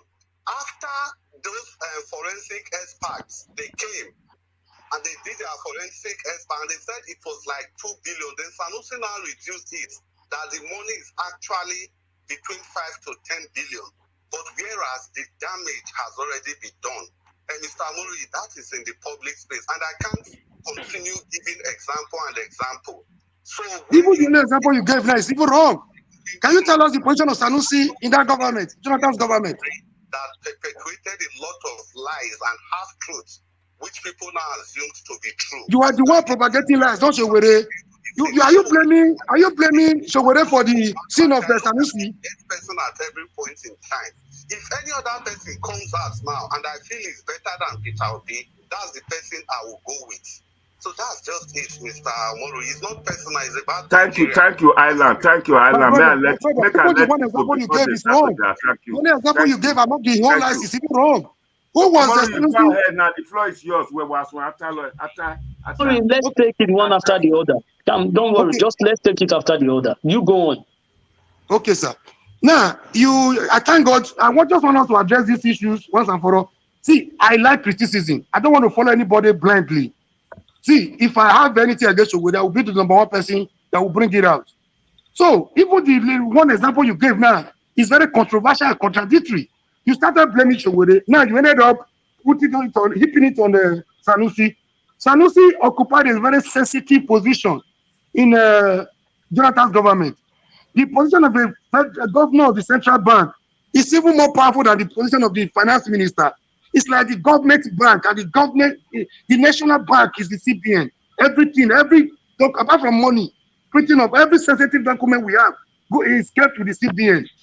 Now, you started with the Shogore that is an outsider that was even living in New York at the time. Now, you living the object and pursuing shadow. And a government functionary, a government agent, as powerful as the CBN governor, came up with allegation. Shogore's one was to bring it to public to me. Don't forget, his work is journalism. Are you trying to stampede him from doing his job? Or are you telling me he should have collected bribe and look the other way around? You started with Shogore that brought it out. The person that brought out the allegation, Sanusi, who is not guilty in this direction? I'm not getting it. Wait. Mr. Mori, one second, Mr. Mori. Let's Alois wants to speak on something. Mr. Alois, can you respond? Mr. Mori, I just want to repeat. You said Shogore brought that allegation to the public, and the CBN governor is the one that actually said it. Now, what the guy in Ireland is saying is right a little bit. It's not totally right. So there are things you do that can contribute to an event. Just like we are talking about Peter Obi now, saying we need him there. We are promoting the goodwill of Peter Obi. If Peter Obi wins tomorrow, we have contributed to Peter Obi becoming the president of Nigeria. Now, if you go out there, there's so many publications about Shogore, which a lot of people have read, how he contributed to the downfall of Goodluck Jonathan government. Shogore did not actually say CBN Jonathan stole the money. Now, I can read a quote from you from one of the publications from The Guardian. You have to understand. So they titled it that. I'll give you the title of this document. It says, Shogore, Nigeria wrong prisoner, a note to Buhari. Look at that heading. He helped Buhari, but he's now the prisoner. Now, I'll read a quote for you on one of the paragraphs. He said, yes, Sahara reporters and his relentless crusade against President Jonathan's clueless, corrupt government. That website took advantage of its capacity as an online, offline, literally unreachable and incorruptible medium, unhampered by the daunting limitations and substability of the home media. So they said for the first time, an online media, where you have to understand here, if you are a Tinubu or the APC or whatever, they had people in the government of Jonathan. They could be feeding Sahara reporters information, and he is publishing it. So that's what that guy is trying to explain. So a lot of those information were not true, but he published it indirectly. He contributed to the downfall of Jonathan. It's just like you have the militant in the Niger Delta. Those militants did not spring up from anywhere. It was the governors that used them at the beginning to win elections. When they won the election, money wasn't coming. They saw a different business with the guns and whatever they gave to them. I think that's what the guy is trying to explain there. He's not just saying Sowore was the one that removed Jonathan and everything, but the actions of his online newspaper, what he was publishing, contributed. And what the CBN governor said, he said somebody stole money, this money is missing. Now, the Sarah reporters really go and investigate the treasury that the money was missing, but they published it. But today, Alwi, thank you for the clarification. But money was missing. And again, it's Sarah reporter was not the only publication. It's the Vanguard you quoted, the Punch, the media, the mainstream media, they all published it. They the all money was published missing. That is correct. But today, has anybody actually told you that money was missing? Yeah, money was missing. Mr. Moruyi, 1 second. Who could be more correct? Mr. Moruyi, 1 second. Hakim is here now. He will respond to this. But before then, I just want to tell you, it's not only that money was missing. We heard about that somebody is training some killers to ambush all the leaders to kill them too. We heard all those type of things coming from Obasanjo. Yes or no? I just want to refresh your memory. See, in political era like we are right now, expect a lot of things. A lot of allegations will come up. Are you blaming the message or the messenger? I mean, we should make clarification between all these things. Thank you very much, Hakim. Go ahead. It's not a small position. It's a sensitive position. Yeah, anything coming from CPN governor cannot be treated with this blow. Was political. Hakim, go ahead. He wanted Jonathan to leave government. Do we not place to go there for the politics of Sanusi? What about the support from Mr. Moro, you hold on. Thank you very much. I've been trying to come back in. The place has been full up and my network has just been playing up. I just listened to my brother that called from Ireland just now, and one of the characteristics he gave Peter Obi was that the man is not greedy. Okay, let's put that one into context. The Pandora investigation that they did that revealed that Obi was while he was a governor, he created tax havens. Now you are talking. Go ahead. He created tax havens. I know. Go ahead. No, Mr. Hold on. He created tax haven to conceal investment under pseudo names.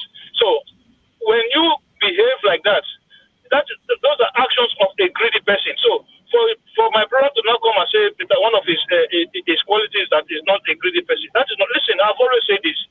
The man is a good man. He's a nice person. I have no issue with him. What I'm trying to tell our people is this: stop telling us that these people are corrupt, and the only reason why you are supporting Obi is because Obi is not corrupt. That I'm not going to take from anybody. Obi, I've told you people, is one of them. It's not different from them.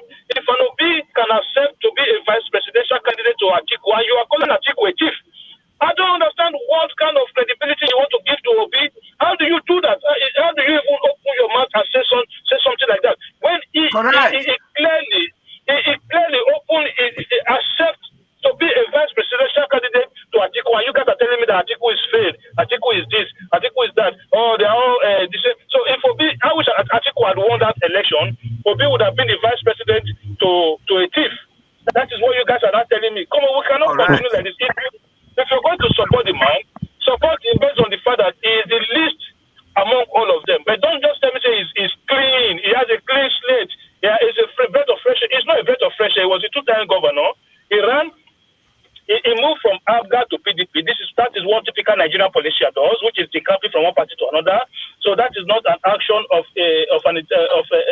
somebody with credibility. Then apart from that, he ran under the same ticket with Atiku. Somebody you all agree that is a corrupt politician. So in terms of credibility, Obi is no different from those people that we are castigating. So if you want to say he is the best qualified among all of them, yeah, I can ride with that. If you want to say he is the youngest among all of them, and then he have the energy, I can ride with that. You can give me other reasons why you want to support this man, but to tell me that corruption is not one of them, I'm never going to buy into that. That is not true.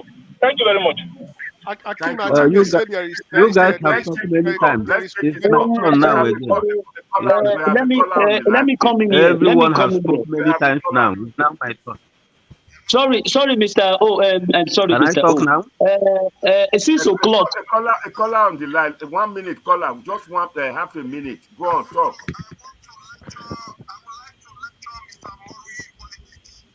No, we're not lecturing yet. Talk your own.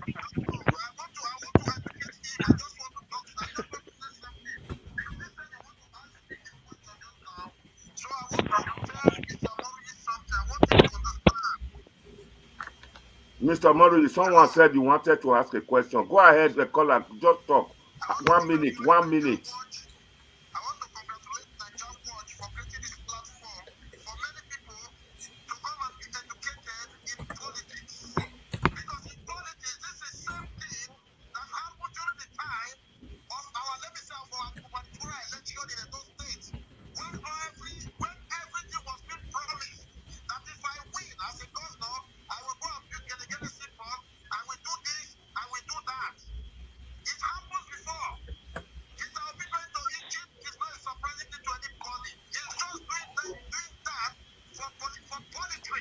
Thank you. Thank you. Thank you. Thank you. 5 seconds. Quickly say what you have to say before they start to discuss me.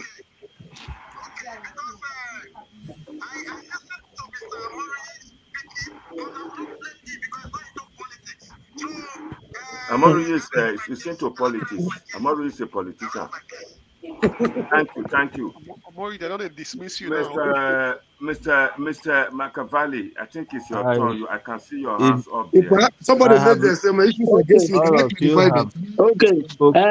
But by 6 p.m. we'll be on our debate soon. So let me put this one in before I join our debate. Because this one now, this is another top one. Is coming on our debate. It's Friday. You guys know it's every Friday. We are on here 6 p.m. Now, this issue of this Omo election were their own. I'm not going to talk about it because this is not why we are here. I will not use that one to, change my.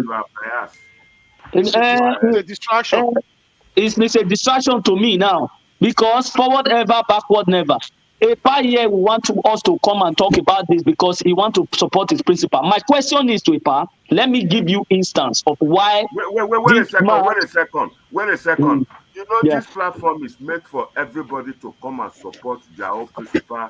Yeah. And that's why I'm so. EPA, let me talk now. Don't you're trying to push me back. I will not stop. You know one thing. EPA is using me to kind of support his candidate. My belief is that I want good governance, and the only person that I'm seeing that is doing it now is Peter Obi. I want Nigerians to grow.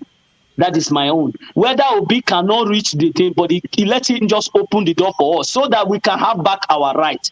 The reason why EPA is pushing back is bringing all these things so that it can cause something for you guys to believe his own candidate is because EPA, I want to ask you, all these your candidates that you have always joined, education F9, security F9, social and economic development F9.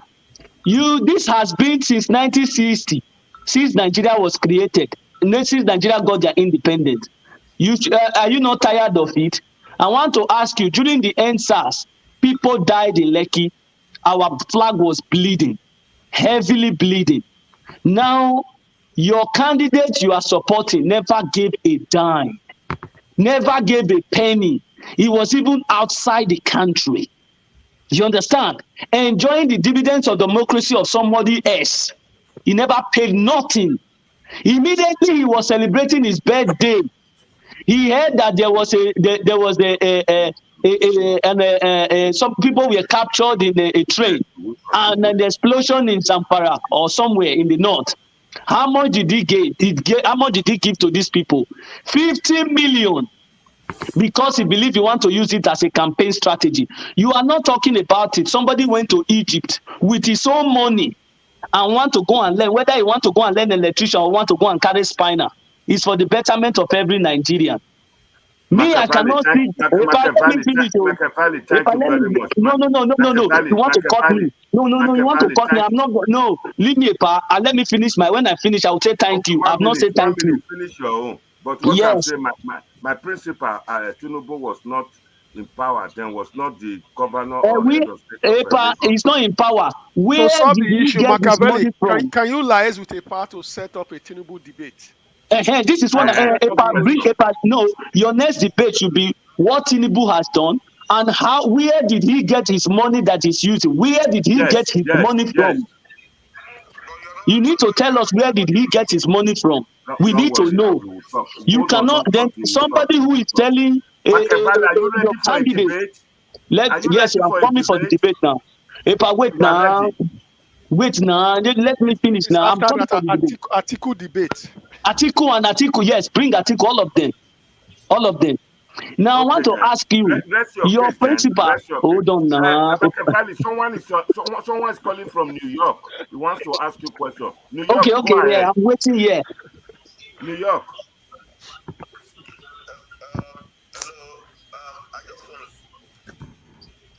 I just want to say this. Go ahead, say it now. The guy that spoke last was speaking sense. And I'm sorry that most of us there, what we're talking about, we have our individual that pleases us, that we want to vote for or want to influence people to vote for. In doing this, we shouldn't put people down. But my own contribution is this. When you're voting, if you're outside the country and you want to influence people, remember that when you put a bad government, you will work extra hard, more work to send money home to take care of people. But when you influence people to choose a good government, you'll be at ease wherever you are. You only give when you want to give. My last comment is this. Peter Obi went to Egypt to see what they are doing pertaining to power. It's a step in the right direction. No presidential aspirant have done that. One, because they don't care. What they care for is getting there and know what to do. When you check all of them out, all of them have children abroad. But because they don't believe in that Nigeria. Nigeria is just an industry where they make money abroad. I live here and I know how many political children that comes around. Now, let's get it right. I see Nigeria watch now. Maybe I'll still keep watching people sometimes. But I believe some people have infiltrated Nigeria watch to come and disorganize things. If there's a movement for OP, you think they will leave people like that? APC got into government through social media. I'm telling you, they brought Jonathan down through social media before they started campaigning on ground. Now social media is bring forth, bringing OP. If they for social media again, they want to bring OP, the movement down. So that Atiku will win. You think Tinubu will win? I live in the North Country before I left Nigeria. It will be hard for an Hausa man to leave an Hausa man to vote for a South. And Southerners now we're trying to take Middlebelt out of the North. And some Southerners are coming down to put the Southern people down. Middlebelt is a land chalk. That's what North is using to rule Nigeria. I want to put them out. And I'm in Middlebelt. I'm in Kaduna where I live. Just that we call Jesus our Savior. Abuja, which very close to what they call it, Nasarawa. In Niger, which is very close to Kogi and close to Kwara. Kwara and Kogi together, they are almost the same thing. If you can put them to the south, the Southerner will win. But now, they not pull them to north, and the Southerner is coming here to put the Southern president that even the Middlebelt are getting and are preparing for down. Man, that country have a long way to go. Even the youth self, may God help everybody. Amen. Thank you, and thank you, New York. Amen. May God help the youth. May God help you. If I'm still here. Naija. I think I have waited so long. Just please go ahead. I've been waiting here for more than half an hour. Okay. Can I take Haruna or Haruna? You ready? Go ahead. Fire I have on. been listening. Hello. Haruna, go ahead. Go on. Okay, you can hear me? Loud and clear. Okay. Yeah, I really want to celebrate what you people are doing, your resilience, your commitment to spread the word around, in spite of sometimes facing obstacles, challenges, and people opposing. But I think as you remain resolute and visionary, we will get there. As I said the other day when I came on, I am from the north, and what we have noticed is that those of us that are in the north that want to see the progress of Nigeria and we don't want to be used, and we are tired of being told that we should stand as northerners against the southerners and not allow the southerners, and we realize that the few that have been lying to us, they've just been taking advantage of us, keeping our people poor, hungry, starving, while few of them are making it advancing. So I would say at a time like this, I beg the Southerners, please, please, please, don't be divided. Because I hear some people saying, you are Igbo, you are Yoruba, you are Delta, and all those things. Northerners don't know any difference from the moment you are from the north. And those Hausa Fulani people will subdue everyone, then they are all united. Even when there are 3 or 2 different political opponents from the north, the moment they realize that they're going to lose, they will team up against the other. They can even jump ship to make sure they get it. So please, I will plead with you. We are not happy to see people from the south divided and attacking each other. Let the different candidates, all those small parties, come together and unite as one. 1 second, Mr. Haruna. What part of the north are you from? Kaduna. I used to live in Zaria. Okay. These are the people Kaduna, you not be Igbo, decimated. Go ahead. 1 minute. Yeah, okay. So what I'm saying is that please, everybody that is watching online and those that are on this team right now speaking, let's start to push that the unity more and more. Because if we can get the entire South to unite and say, because I used to tell people that these killings they are seeing in the north is going to come to the south. People were telling me, no, Southerners, nobody can ever penetrate. That is only a problem of the north. But their plan is to take over the entire south. And anybody they can use, they will make sure they do that. So I'm pleading with us.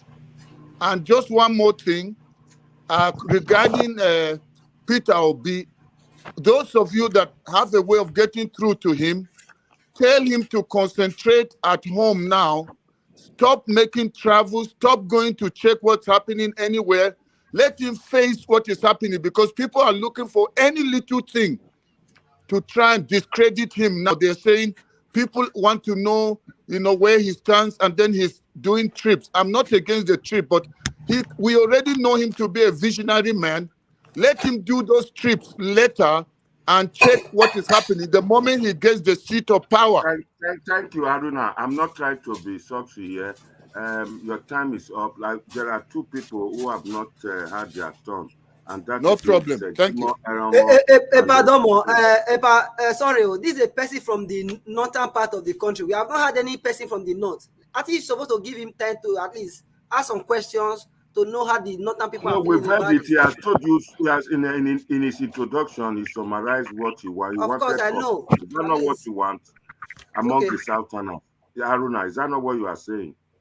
Yeah, but I'm saying I am open in case, as the discussion goes on, if there's anybody that has a question, how do we think? How can you get the north? Because I have a question. Yeah, because I can assist you. I know how our people think. Somebody said he has a question for you, Haruna. But okay, let him go ahead. Here, not spoken. Mr. CM is here, not spoken. He's from the north as well. Haruna, welcome to, at least this is my first time of hearing your voice on this platform. You are most welcomed. In fact, I so much like this thing what you've said regarding election generally. You see, the thing what I want to find out from you is that I want you to, because everybody is listening. Since you said you are from Kaduna, we know Kaduna has a lot of Christians, and then the killings has been going on there. What I want to ask you is this: are the people in the north an average person?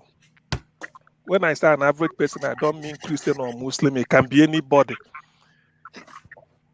Are the people in the north, are they really tired of the backwardness, the hardship, not really suffering, hardship that people are facing all over the country? Are they really tired? Do they really want a change that somebody, this time, people are no more voting for party? What they want to vote, who they want to vote for is the individual, the person they are interested in, to know the background, what the person can do. Are the people in the north, the average person, are they really tired of the suffering and hardship people are facing here? Okay, I would say they are tired. That's why even when you go to the state where Buhari comes from, the people will speak in Hausa and tell them that they are hungry, they are tired. But the only challenge is this: because of the way they act as mob, they will act as if they are zombies. When anybody that has authority in the north stands up to speak, what they use to leverage and deceive the people is religion. They use Islam. That if they vote for an infidel, Allah is not happy with them. So only the educated people can think beyond that narrative that they are pumping on them. But they have a lot of the people they have kept ignorant, like the Almajiris and all those ones. So they use those ones as the block votes anytime. Can Thank I you ask you a very much. question? Mr. Jimo. Can I ask you a question? Yeah, I'll always go ask question, please. So, when you started just now, you spoke about the North when they have a Northern candidate. A lot of them will come together and vote for that Northern candidate. Now, we've been talking about the Labour Party for a very long time. So my question is, don't you think that to win an election in the North, when I say North, the key Northern states, the 3 Ks, the Northeast, the Bornus, the Meduguris, and those big states which are pure Fulani states or really core North. In those states, in my opinion, I feel that for you to win there, you need to have one of the leaders there as your supporter who are going to tell these people who to vote for. Is that how it works in the North? Can I answer that? Yes, please. Yes, go ahead. Go ahead. Yeah.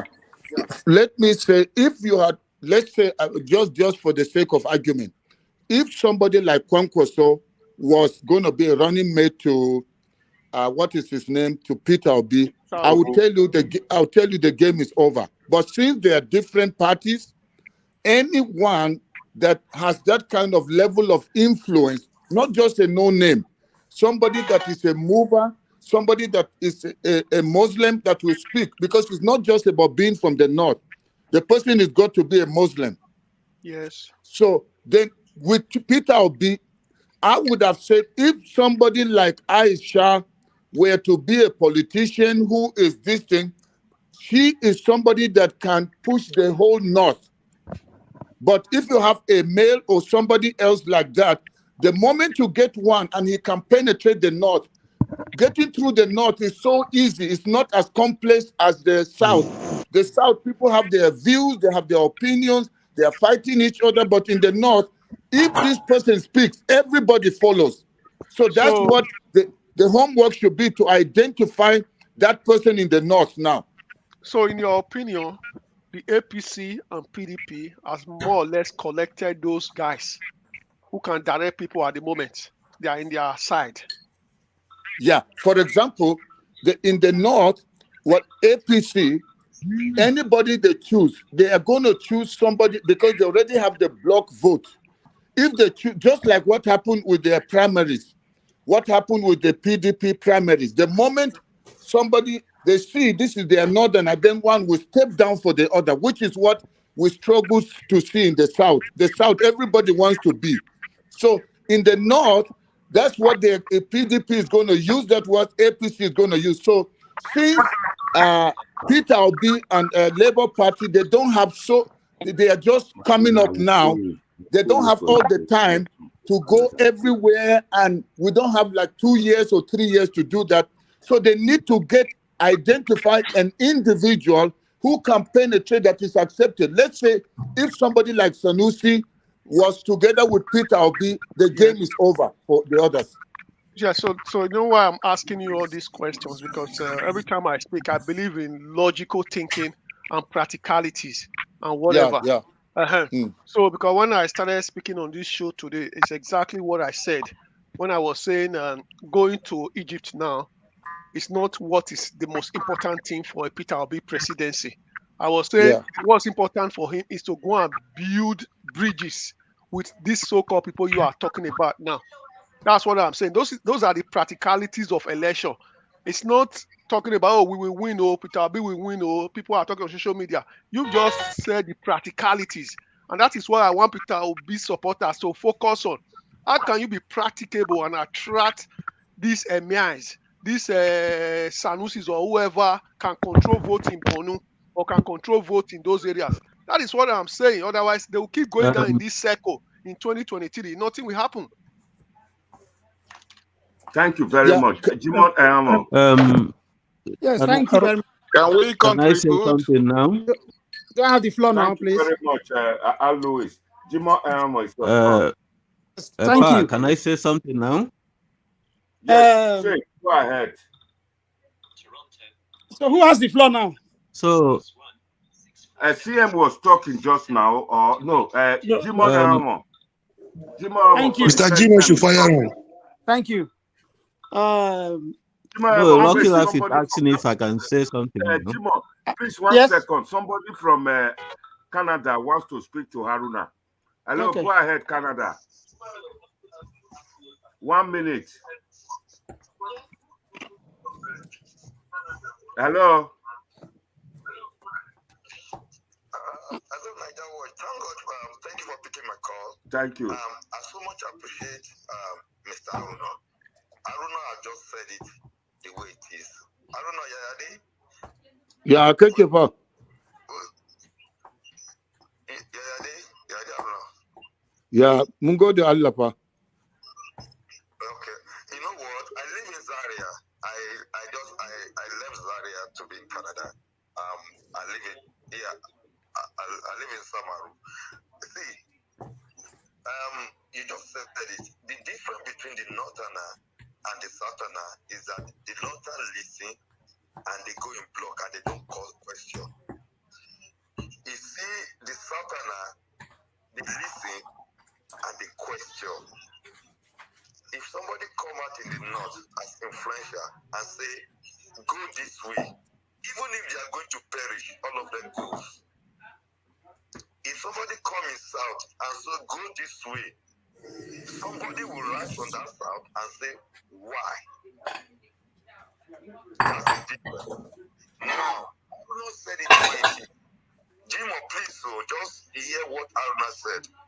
All what Aruna said was truth and right. If Kwankwaso said it's going to be Obi's vice, the game is over. Obi is as his president straight. If former Emir Sanusi say it's going to be Obi's vice, the game is over. Obi is the president. But let me tell you one thing. It will be hard for a Fulani to say he want to be a vice to a southerner, just like a Muslim man that is an imam. It will be hard for him to say he wants to be on the ground and a Yoruba Muslim will be at the head of Afra to pray for him. They believe they are more superior. You will never see a Fulani go to mosque and a Yoruba Afra will be the head to pray. It's an Arab. Now, let me conclude with this, because I am not a northerner, but I live all my life in the north. and live all my life in the north. It is true it will be my gain and insight on what the north is and work on it. See, Jimo, you said Peter B went to Egypt. There's nobody that is perfect. There's nobody that is perfect in life. It's only God that is perfect. It's true in imperfection, we can make him right. Now, what we're saying is a real fact.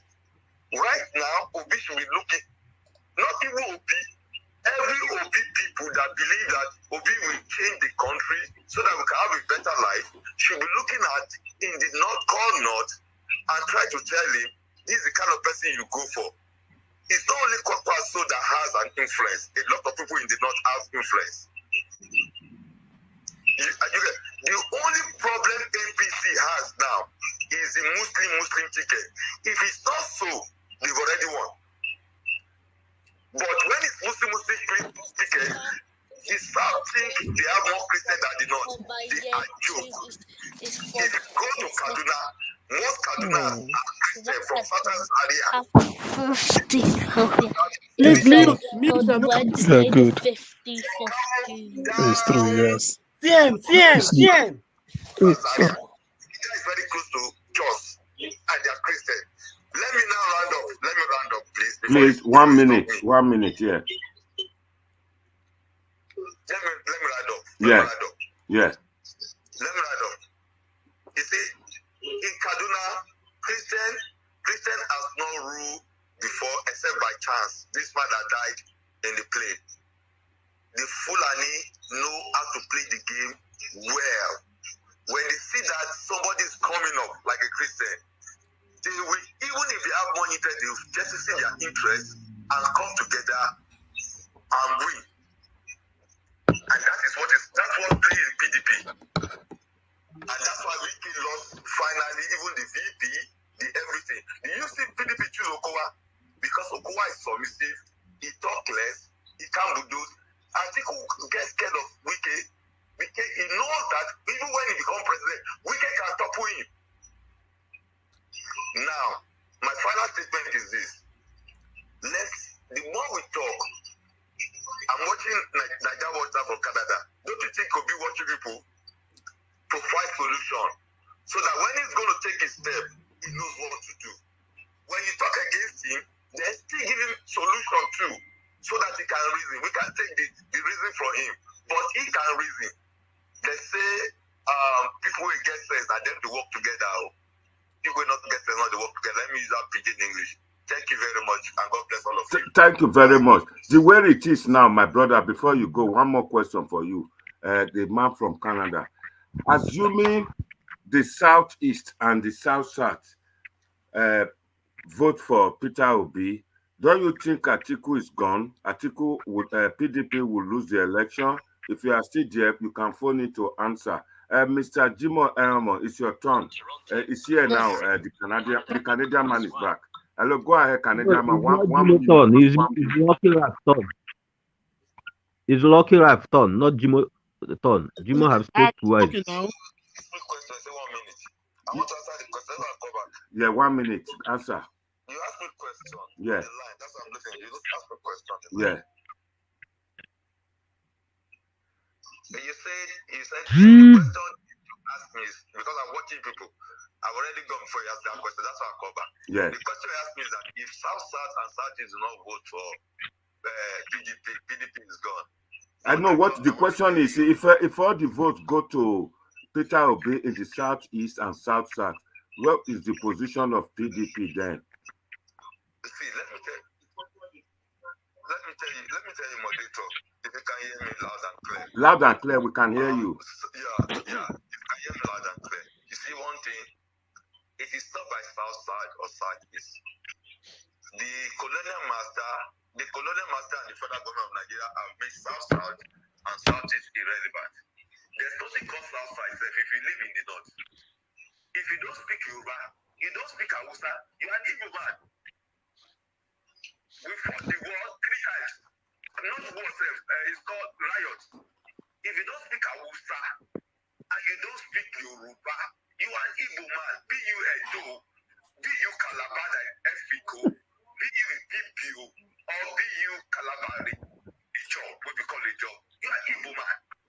Including the Edos or the Benin.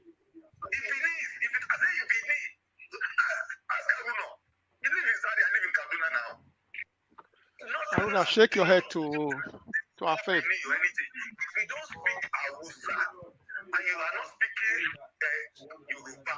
You are the Igbo man. Yeah. So now, that is South and Southeast, that is Eastern, that is Igbo, Eastern, and that number will not provide president. The number that can provide president is not.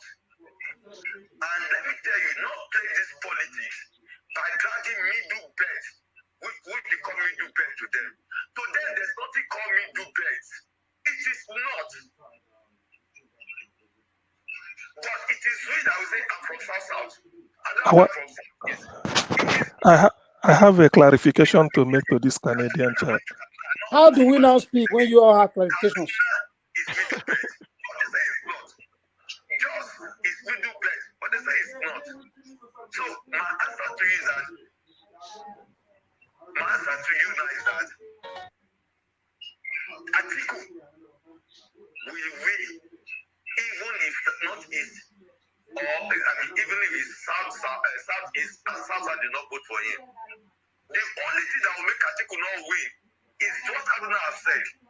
If Obi just carry Kwankwaso join body, oh my God, the game is over. The North is divided. The North is divided. It's not just divided. You see, Kano, Kaduna, Jos, that's Kapasia. They will go for him. Thank you very much. Thank you very much, caller from Canada. You have really made my day. God bless you. I've got your number. I'm going to store it. CM or who wants to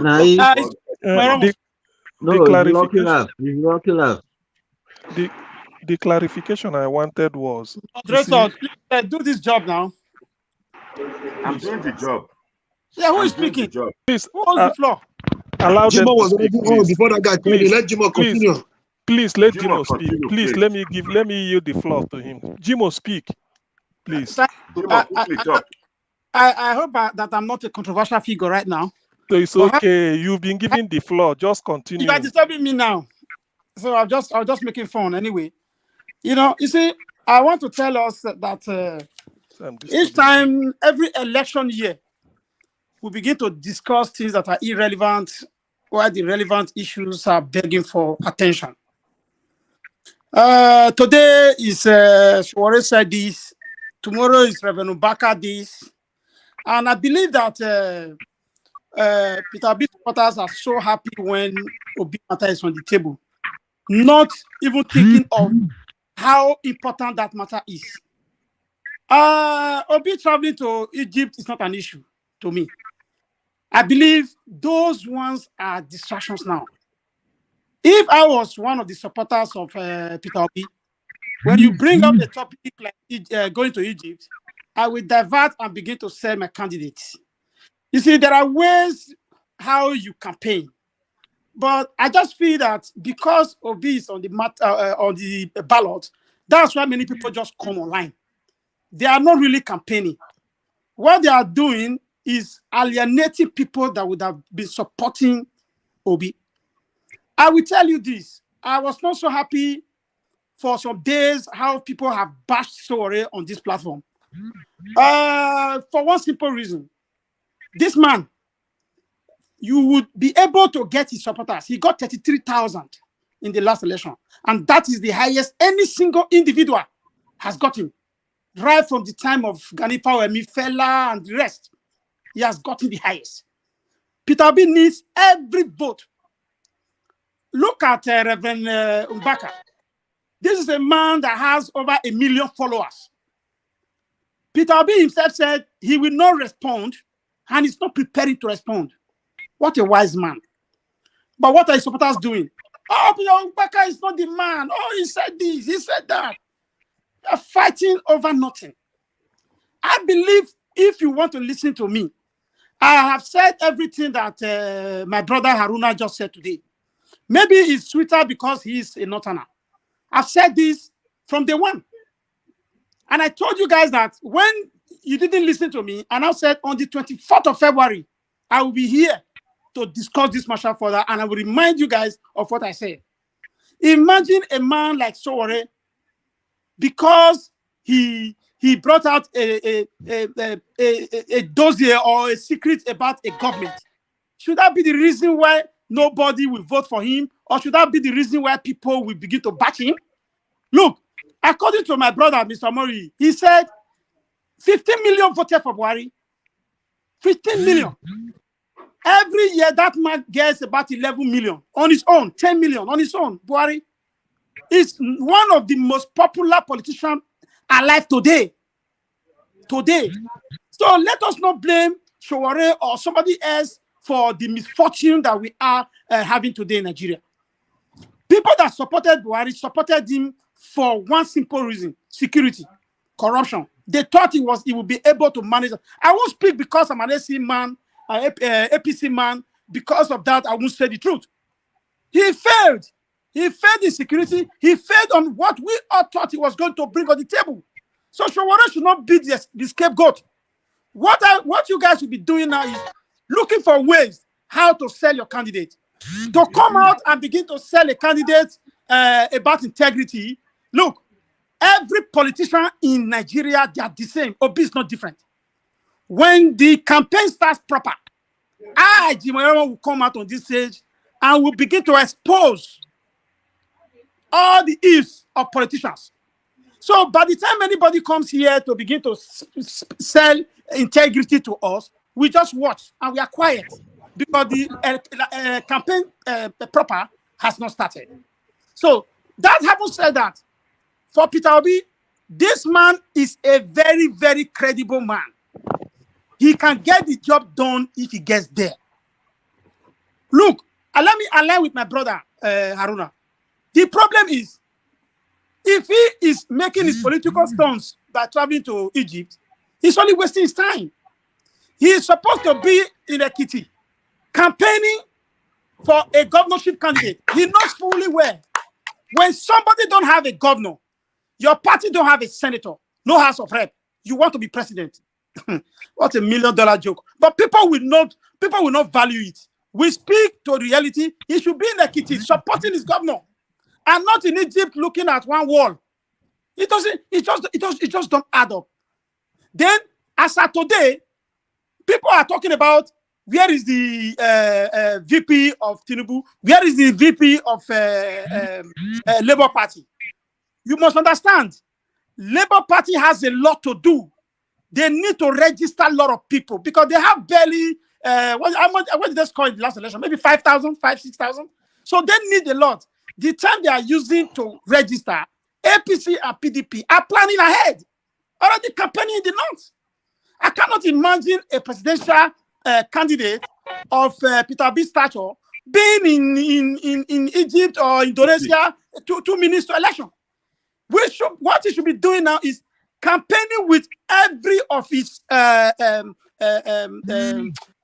candidates from Labour, so that you begin to get recognition, more people into Labour.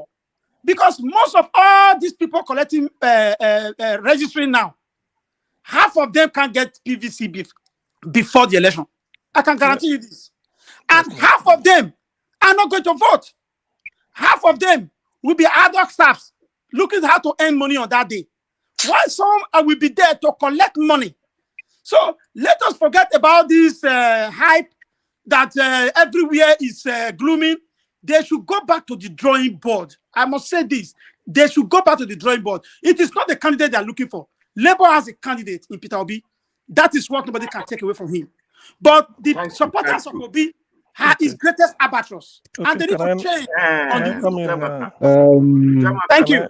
It's my turn now. I have not talked, please. Can I talk? Wait a minute, my brother. It's my turn to talk now. Yes, to go on now. All right, thank you very much. I have a couple of thank you the panels, thank you Najawa for letting me speak. I have a few things to say. I've been hearing you guys say a lot of stuff, so I have a lot in my head right now. So about Sowore, I don't know and I'm not saying anything bad about Oshowore. The only thing I have against Showore, it's coming out to apologize for campaigning for Buhari. That is the only bad thing I would say I have against him. If he comes out and say I made a mistake, I shouldn't have campaigned for Buhari, I'm happy with him. I don't have any issue with him. Point of correction, did And he campaign for Buhari? Point of he correction, did, sir. He cannot apologize for his but sin he did not commit. no, he did. Let him land. He Who did. who did Obi campaign? Who did Obi support that same year? Bro, Can you tell us? can I talk? What kind of confused people are Allow we? people to talk Why now. can't you You've done wait your for own. someone to GS, talk? talk. Wait for GS, someone to go talk, ahead. big man. Please, if you say he didn't campaign, I can show you so many videos that he did. So it's out there. It's not like I'm just making Please this send up. it now. Send it now. Not even in the The next 1 videos minute. are Send it out now. there. Yeah, Just what Send it is to it? go to Google, YouTube and just Google it. You're gonna see it No, there. send it to the It's YouTube not number here. something. To the WhatsApp number here. I'll Somebody came send. here before and I'll make the same don't allegation. worry. Mr. And Okay, because it's they Omori, were fine. let debating, him, people It's let forget him fine. them. finish. Let him Allow finish. It's Mr. fine. I'm Omori, going let to him send land. it. I'm going to send it on the private chat. Send it Don't now, worry. now, sir. I Let post me it here so everybody finish, can see. please. I And come will. play it I here, everybody will. can see once and for all. He So said that with this, I you he will can will. be send it. late to Mr. rest. Omori, he will send it. I'm He going promised to you that. send it. Okay. His word is his bond. He So will send it. and people are like, I heard someone else saying about the Pandora box, all those stuffs. I'm a P2B fan, yeah. Pandora box, the videos are still out there. I mean, if you're saying something, try and make a lot of researches before you come out and say something. It's out there. You don't just like watch some kind of part of a video and use it without doing your general researches. The videos are out there. You will see P2B debunking the whole Pandora's box is out there. He told you that. I think that they were saying that he had over $500 million in offshore accounts.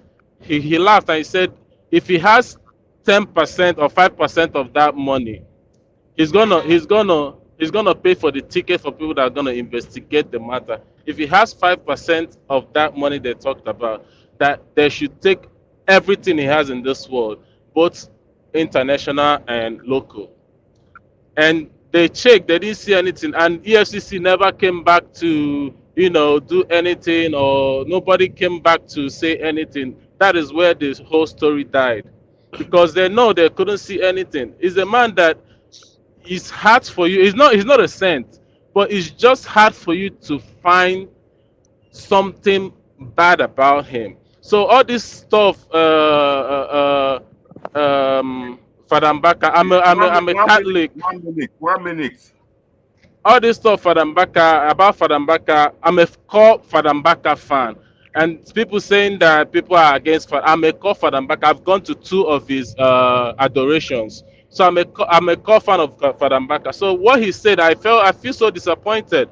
I feel I'm not gonna stop liking him because he's a likable guy. I'm a Christian, but a lot of his fan, I can tell you, Father Mbaka fan, are not are not like getting into that message he just passed. They're not even listening to him. Not that they're not going to be supporting Father Mbaka. They're still going to be worshiping, but they're not going to follow what he's saying. Other 1 million followers he's saying are still going to support Pito because they know what P2B is all about. That's all I have to say. Thank you. I'm going to send you the link of the Thank you. video now. Thank you, Okay. GES. Can, Thank you, Can I GES. I would like to go to Amoruyi can now. I Amoruyi, talk 1 now? minute. is it We not are still? closing down now. See, 1 minute. okay. It's supposed to be Lucky Life that we talk. Mr. Amoruyi, are you there? It's been long. Yeah, I'm here. I'm here, sir. It's your turn. Hello. It's I your can't hear you very turn. well, sir. It's your turn. Go on, talk. Okay. See, sir, I don't want to speak on Showore or whatever. But one thing I want to say briefly, what you are doing to Showore is like somebody taking a one village girl, going to a typical village to pick a girl up, who from a very poor background, no food, nothing. You send her to secondary school, send her to university. After graduation, you send her to America to do nursing. And you are there in a Onitsha market selling pass, wasting your own time, making your own money, your effort to sponsor this girl, to maybe to bring her, thinking that when she's okay, It will be better for both of you. He comes back from America after nursing or doctorate degree and telling you you are too low for our standard. To hell with you. That's exactly what we are doing to Showore today. And it doesn't matter. It can happen to anybody. I want to tell everybody here, Showore has come a long way. Somebody published his certificate yesterday that he doesn't even have one paper. Showore has natural love. Me here talking. I've known Showore for 35 years now. We fought for June 12 authorization together. We were detained together. We almost died together. It took the grace of God for us to be alive today. Nobody, whether it does even, whether he didn't even go to primary school, kindergarten. Our love for Showore is natural, it's undiluted, and it's more organic than any politician. It's more than emotion. It's more than sentiment. It's more than ethnicity. It's more than anybody, what everybody can play up here. But I have one advice for you. When I started this thing, I'm afraid the way we are going now. I said yesterday, Showore could be the Martin Luther King of our time, who created wave years ago for the Obama we had a few years ago. He might not get there. He might be the Moses of our time. He might be the Martin Luther King that went to the mountain and saw, been to the mountain top and said, I might not be there with you. It's too late for me. Say, like every other human being, I like longevity, but it doesn't matter now. So when there's somebody that's ready to sacrifice his life for Nigeria, this he has been doing so consistently. Any attempt to rubbish Showore here will backfire on the so-called this movement. If there's anybody that started the movement for a change here on this platform, anybody here can testify. I'm number one. It's against PDP and APC. But the way things are going now, instead of focusing on the object, we are pursuing shadow. We are guided by sentiment. I also say here today, we need a Showore to actualize AOB movement. But the way we are going right now, if we don't control our emotion, if we don't copy Peter Obi personality of not castigating anybody, I think with the so-called Peter Obi supporters, instead of doing homework in your I don't want to use some derogatory statements here. If you want to be disappointed, you should be disappointed in your AGA chairman. You should be disappointed in you should be disappointed in your It's okay now. What is the meaning of is it because when they give you floor, then you start to talk? Mr. Morio, I just sent you the link. I just sent. You think you are the only person here? Whenever they give you chance to talk, you start to rant and rave. Are you the only person that can shout? What my brother, I just sent you the link on the private chat. Go and watch the video before you talk. Okay. Every time, any attempt to rubbish Showore. What of any attempt to rubbish Tinubu? Wouldn't that backfire? What sort of human being are you? You must try and be You can't considerate. do what Showore has done. I have sent you the link. Why are we shouting? I have sent you the video on the private link. Go and watch it, please. Each time he speaks, wow. Mr. Alois, please, I'm going to mute everybody now. Mr. Alois, talk. There is Fred Agbons. Somebody is waiting to talk. I don't know who that person is. Can you type his name here? Why Mr. Alois talk? Mr. Alois, go ahead. Please, the debate has been very civil, so we shouldn't take it so personal. So at the end of the day, they are going to be winners and they are going to be losers. So my friend, Showore is your man, and you have a very good right to defend him. Just like somebody else will defend Peter Obi, some will defend Tinubu, some will defend the other one. Yes, Showore is a freedom fighter, like you said. But people can also say that about Tinubu as well. Tinubu was one of the few that were fighting Abacha and the rest through Nadeko. So he also fought his fight. So Showore is fighting today doesn't mean that Tinubu wasn't a fighter. The difference between Showore and Tinubu today, whether people like it or not, is that Tinubu has tasted power. Showore has not tasted. So Tinubu was even fighting the strongest man in Nigeria. So Abacha was the strongest man in Nigeria. So let's not deceive ourselves. Fred Agbons, I told you, write the name of the person wishing to talk so that he can talk. Me. Mr. Alois, go ahead. So let's not deceive ourselves as to say nobody is corrupt or nobody is not a fighter. At the end of the day, my friend talked about whether it's Pandora or Panama paper. That is irrelevant. If you take a criminal today, you catch him stealing in a shop, you catch him video camera, you take him to a law court or somewhere, he asks you, do you steal it? He will tell you that he didn't steal it. Peter Obi is not going to tell you he put money in Pandora. It's of no issue to me. At the end of the day, Tinubu has money in Pandora. Peter Obi has money in Pandora. Atiku has money in Pandora. Bigate has money in Pandora. Anybody that has become a billionaire has money there. So it's irrelevant. So, and it's not even a crime that EFCC has to investigate because it's all about transparency. There's no law that says you cannot put money in Pandora or Panama Island or whatever, whatever. What's important is who is governing Nigeria. So that's what I see here. So Peter Obi is a good man. I think what we are all missing, and I'm very happy we have our brother, what Jimo said, and our brother from the north. I can't remember his name. He's got glasses now, so I can't remember his name. Yeah, the guy that is looking forward actually. So Haruna. I'm very happy we have you on this platform today. The reason I'm very happy is that there is a lot of wish. But you have come in here, like what I've been saying for a long time. You've told the people of the South the practicalities of winning presidency in Nigeria. How we in the South are tearing ourselves down. Tear this candidate down, tear the other candidate down. What you also did not tell these people that they didn't understand. The more you fight Tinubu corrupt, you fight Peter Obi corrupt, what you are actually doing is handing over the presidency to the North, which is Atiku Abubakar. That is what you are doing. And the certain people are complaining about, oh, herdsmen or the other one, whatever, or Fulani or whatever. I'm not against that. I'm just using it as an example. They are complaining about those. Now, it's come to the election now. All you people in the South are busy doing is fighting each other by saying Tinubu is bad, is this, is that. Obi is bad or bad. You are handing over the presidency to the North. Because at the end of the day, let's look at this election in a practical point of view. Like the man said, election is tomorrow or next year. As you are still sitting down here now, whether you like it or not, is the blind truth. APC and PDP are ahead of every other party. Before you even go and vote there on that, the APC and PDP, before you even vote, they already have 10 million, 20 million votes because they are the party on ground. That is the simple truth. But now with Peter Obi, like you said, there's no point we just sugarcoating Peter Obi and keep sugarcoating him. What we need to do, like the man in Canada said, is to work at micro level. Let's find these northern allies and work with them for him to win. Peter Obi cannot win in isolation. And don't forget, if you look at the last 3 elections that people are talking about now, the figures don't lie. For you to become the president of Nigeria, you have to win in 4 out of the 6 regions. There's 6 regions, northwest, northeast, whatever you call them. But Buhari won in 4. He didn't win the south, he didn't win the southeast. So as long as the Yorubas give you their vote and you win the north, you will become the president. So that is what it is. So the APC and the PDP knows that. So that's why APC is not too bothered about the southeast. And again, if you look at the vote coming from the southeast, go and check it. 1 or 2 states from the north can actually clean out all the votes that come from the southeast. If you take Kanu, add another state to it. That is the reality of the ball on election day. So I think what you guys should do is to listen to the guy in America, listen to Jimo and other ones, look for allies for Peter Obi to work with.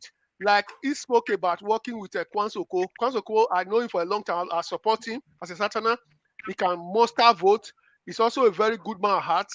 He can muster vote. But if Peter Obi continue to work in isolation, like Peter Obi alone, like you are shouting now, you people are just singing. It will not wash. You cannot win. That is the simple truth. You either accept the blind truth or you don't accept it. Thank you very much. Can we give the floor to Haruna? Haruna, go ahead. Okay. Can I talk? Pa, you are now cheating on me. What of Can I me talk? now? Hey. Okay. See him as he talk for a long time now. Okay, Lucky Raf.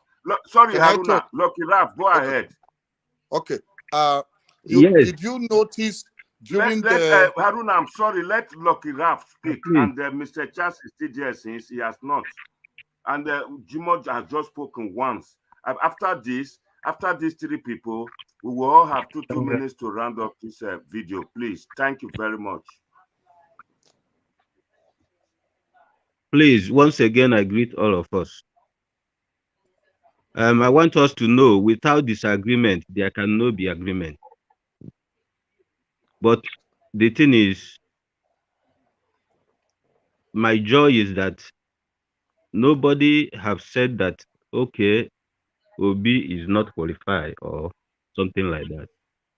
Everything we have discussed here about how to approach the grassroots issue is correct. This idea of Showolo this, Showolo that, my question is this: are we voting for the supporter of Obi or supporter of Showele, or we are voting for the person we are talking about, Obi, have he respond to any of whatever from anybody? Even when Showele talk to say something about, did he call Showele name? When Mbaka speak, did he call Mbaka name? We should look at the person who is the person we are looking at to lead us. If he is behaving where there is 3 or 4 people, there must be disobedient ones. There must be those that can't control their anger. Just like Jim, he's trying to correct the Obi supporters, and he's doing the same thing, getting angry over somebody saying Showore did this, and he's getting angry. We can always discuss without getting angry. If people actually attack Showore or Tinubu or Atiku the way they attack Obi, we see the same thing from their supporters also. But that doesn't mean that we can't reason together. What are we looking for? We are looking for good governance. We are looking for someone who will not, because people don't actually know that this money we are talking about, the money these people are looting and sharing, is more than enough to give Nigeria free education. Is more than enough to give Nigeria healthcare. And we are just doing as if it's normal. Normal. Now, check 43 billion they use just to register and the money they share within this election. Don't you think is enough to give Nigeria life if we have a good leader? Now, Aruna, please, I want to come to you. I don't want to dwell in this unnecessary argument. Aruna, please, some of us here are not in the group, planning group. I am in more than 15 WhatsApp group, Pobi, Northeast, Gombe, Kaduna, Kanu, all of that. Now, there are group, Aruna, there are group in the north, some youth from 19 states, head of youth. They are doing some building. They are building office now in some areas, and they are planning to kick off campaign from next week. People like that, I believe their voice can make a difference. Because all these things we are discussing here, they are on it. They are discussing it also. And I believe with what you just said, and with their, because they are mobilizing the youth also. That is what they are doing.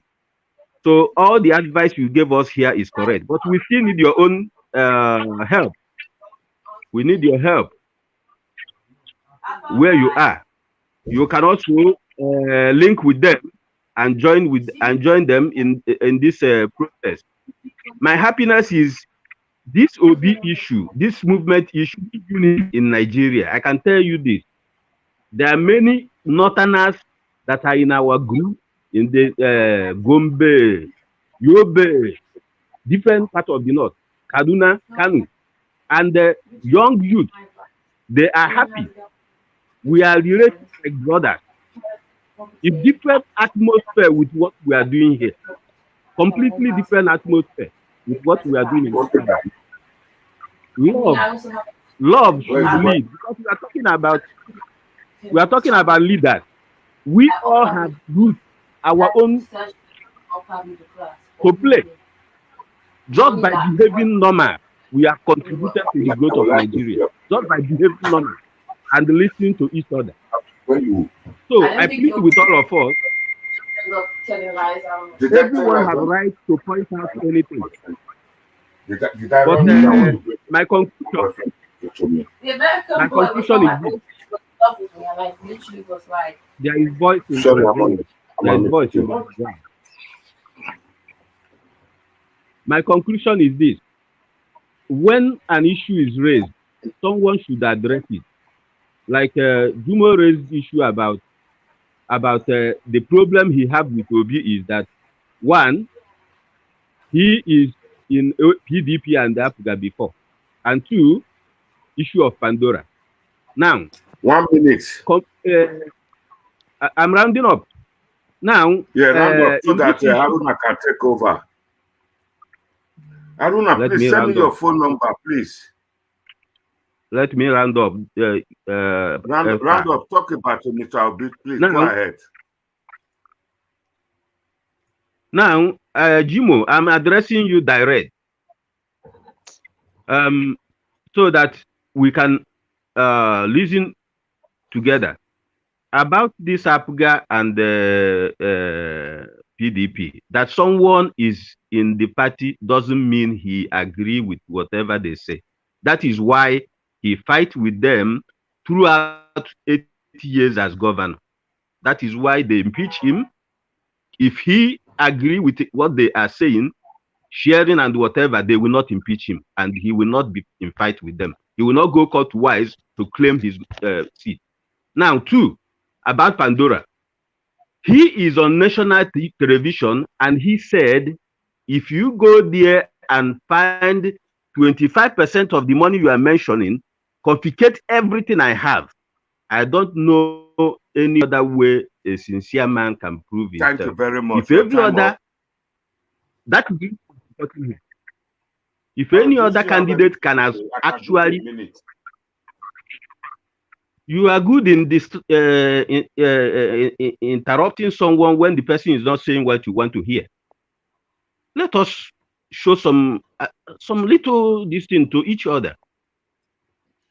Let the man speak. Sorry, Agui, not verse. So, if each and every one of these candidates we are looking at can actually be outspoken out with information to us the same way Obi is, I will listen to the person. If I'm convinced, I will go for the person. But APC and PDP, we should try another new person. Let us see if there can be difference as we pray. That's all I can say. Thank you, Lucky Ralph. See, next time, I not come play ball for London. If you see Peter Obi, tell us say they not they take Hungry Belle South King. Yeah, Haruna, make you go ahead. Okay, can I speak? Yes, you can, Haruna. Yeah. Okay, thank you very much. It's wonderful to be part of this discussion.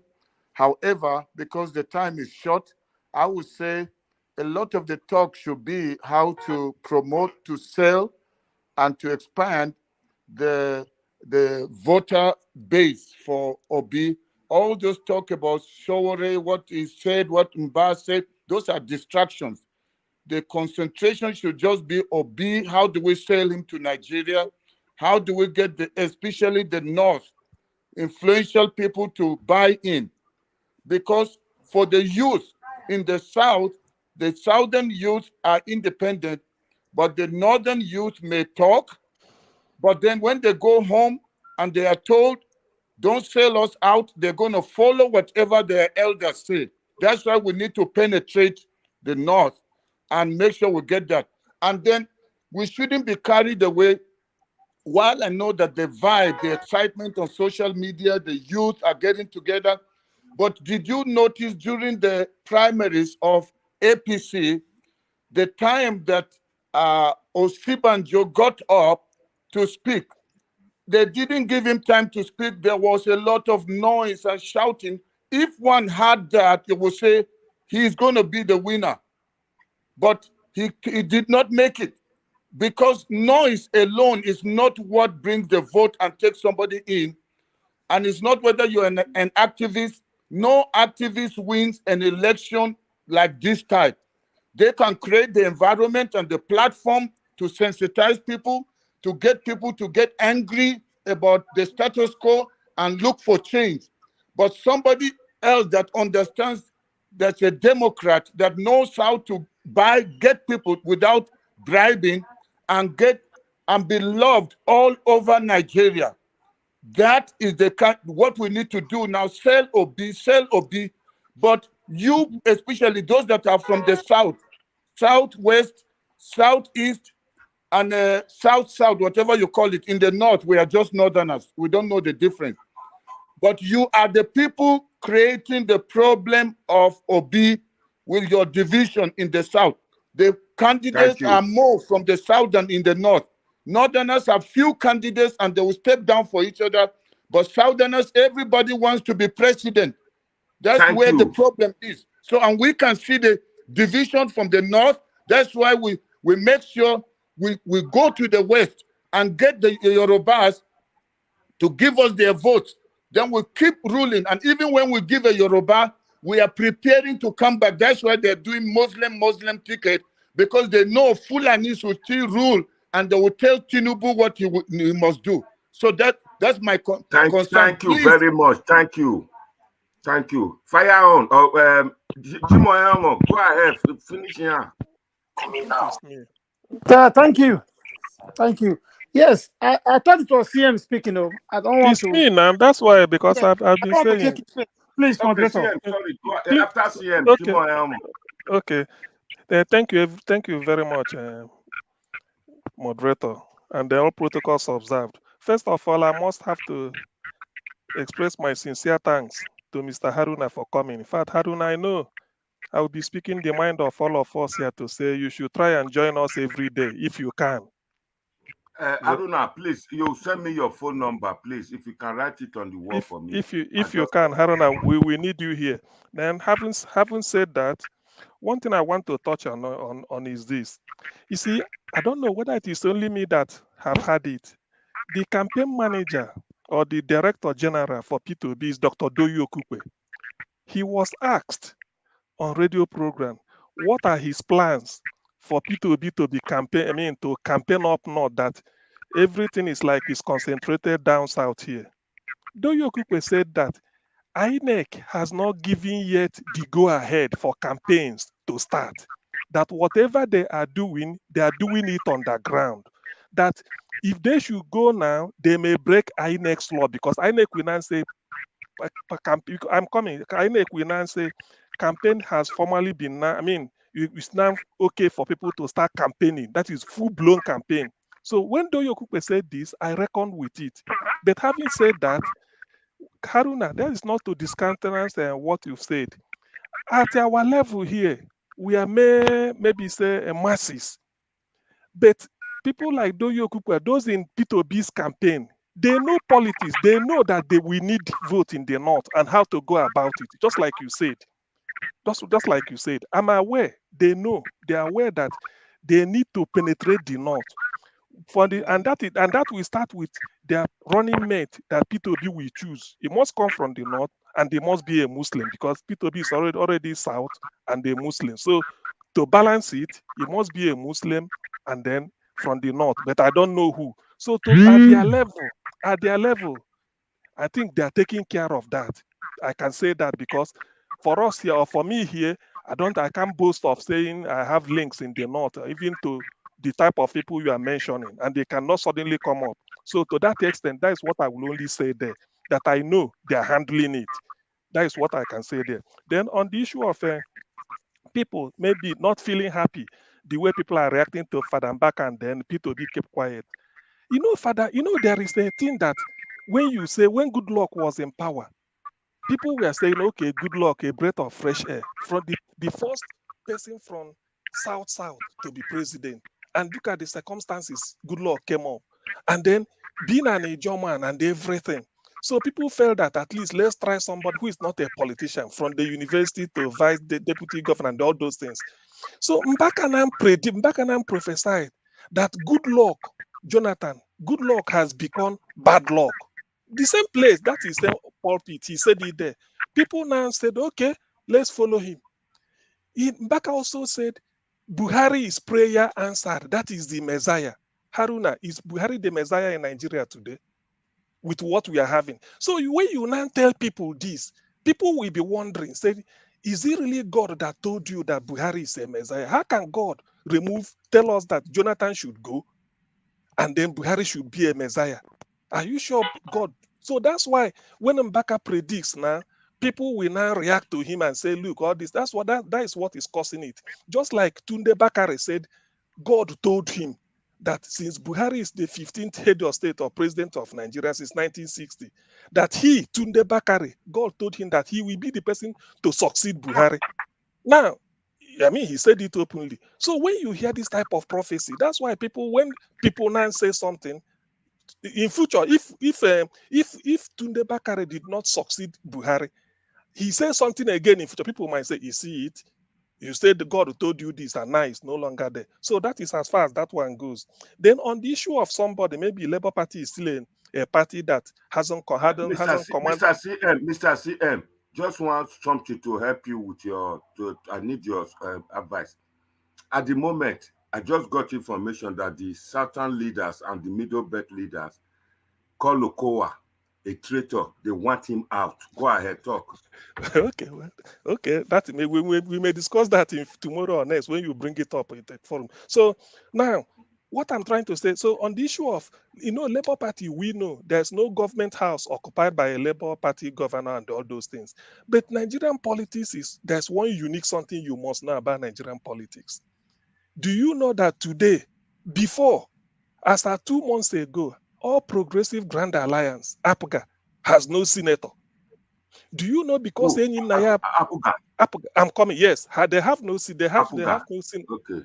They have no senator. Normally they used to have from Anambra State, but now the two Anambra North and the Anambra Central are PDP. Then Anambra South is Ifanyoba, YPP. So do you know that 2 months ago, APGA has no senator since Victor Ume left?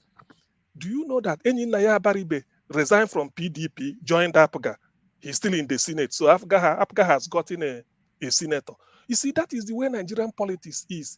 I remember when they are forming APC, PDP were having most of the governors. But before you know it, Saraki joined, Amwechi joined, all the governors. Before you know it, they say they are now controlling the state. Dave Umahi was in PDP. The moment he joined APC, they said APC is now having a foothold in the East, Ebonyi State. So that is the thing. So don't be surprised that if the P2B revolution continues as it's going, some members of the House of Reps may say, I resign, I join Labour. So you've become you can't say Labour hasn't got elected person. So that is the uniqueness of Nigerian politics. It's so fluid that anybody can move anywhere, but I'm not counting on that. So having said that, I would also like to thank everybody that has spoken. What we are here to do, the much we can do for P2B is you burnish his right credentials, like what Haruna gave us. It is, I wish you know Doyo Kupe, if you discuss with him or people like that, because that is where the thing will have effect. Somebody like us here coming to discuss, we only discuss out of passion and what we feel, but the real work will be done from what you said, because in the South, you can't tell somebody to go and give a block vote, but in the North, you can do it. So we have to know how to, conquer that. Thank you very much. Thank you very much, Mr. CM. CM, yes. please, I still need your phone number, please. And Haruna. Okay. And please, can I give the floor to Jimon Elmo, please? Yes. Thank you very much. Okay. Let me thank my brother CM for his submission. Okay. But I just want to tell him one thing, I just made a statement before he came on board, and he continued from there. Yeah. You see, Father Mbaka is a very big number. Yeah. If you see that Peter Obi is not responding, not because he cannot speak, good, you don't need to respond. You don't need to continue and begin to emphasize, because that man is a number. Because in 2019, the vote in the whole of Southeast was 2,158,000, if I can remember. Kano State alone had 2 million. Katsina and Bonu can even make more. You see, forget about what people say. As we speak today, Tinubu and Atiku are the most insulted politicians. Yes. I'm an APC man. Have you seen me defending Tinubu on this platform? No. I don't need to. When the time comes, he never pay you. No. Hold on. When the time comes, the time comes, you will see me defending. Right now, it is time for me to begin to win souls to APC. Because whether, please hold on. Whether you like it or not, in every country in the world, there are always two dominant parties. In England, is the conservative and Labour. In America, is Democratic and blah blah blah. In Germany, is CDU and SPD. In Nigeria, is APC PDP. You can try to wish it away how you want it. Peter Obi, if I was his fan, when I say fan, somebody that I'm close to, because every politician I've worked for, I'm close to them and have numbers. I will tell him to go back. He should not listen to this, devilish party, APC, PD, devilish party. The APC and PDP are so happy when people are saying that. Because you can't wish away those two parties. The easiest way to get to power is through those two, because they're already standing. If you believe that one small political party will come, it's just like saying that one small party from the US will come under and defeat Democrat and Republican. You are a joke. So that's the way it is in every country. And Nigeria is like that. There's no exception. So I would say, if I'm Obi supporters, Obi knows that himself. That's why when he left ABGA, he said he wants to play on a national platform. That was why he defected to PDP. He didn't go to Labour. I've said it before. He should try to rethink. Gather these followers that he's having now. He should gather these followers. It's because of Jonathan he went to PDP. No. He made a statement that he wants to play on the national. Listen, as popular as Odimego Ojukwu, as popular as he is. Abga didn't vote for him. I can second that. Peter Obi actually said he needs to go to a national platform because that is to cover. Because I know I have the floor. Let me finish, please. Okay. Yeah, let me finish. What I'm saying here, you can go on. Let me speak like Peter Obi here. You can go and Google it. He said it, but I'm telling you the reason. I'm not doubting. No. You are not Peter Obi. He said it in his mouth. You can't come here to defend a man that's alive. He's there. And I can tell you, he knows it. You see, those 100 million that he's talking about, those 100 million youths that are hungry. Let me tell you, year in, year out, there is no way 100 million can vote in the election in Nigeria. Even if you want to vote, the time will not be there. Oh, my brother, look, if you are part of the system, you will know that if 100 million. I can never be part of rotten Nigerian system. Election closes. Listen, voting closes. Listen now. I'm listening now. Voting closes. I can never be part of Nigerian system. You hold on. When you have time, you say that, please. Voting in Nigeria closes at 5. Normally, they even put it at 4. And I will tell you why. Look, before the ballot paper we get to Southeast, it will be 12 o'clock in the afternoon. Before you vote 4 o'clock, it's over. You'll be on the queue there. You only start crying. That one I lie, please. What are you talking? Are you in Southeast? What are you talking about? Now, wait. Why are you talking like that? Are you in Southeast? Stop saying that. Not only Southeast. Don't say not that. Only Southeast. This is lie. Don't say what you don't know.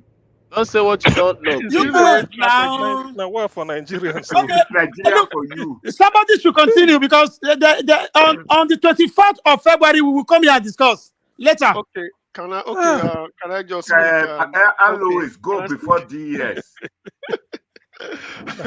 Okay, Jimo has made his point. Jimo is a very practical politician, and I understand what he's saying.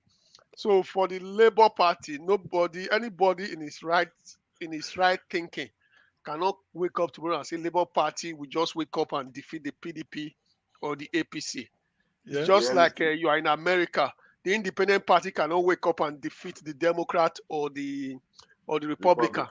Same as Britain, the third party, Liberal, cannot just wake up and defeat Labour and the other one. That is not really the issue. We all know that.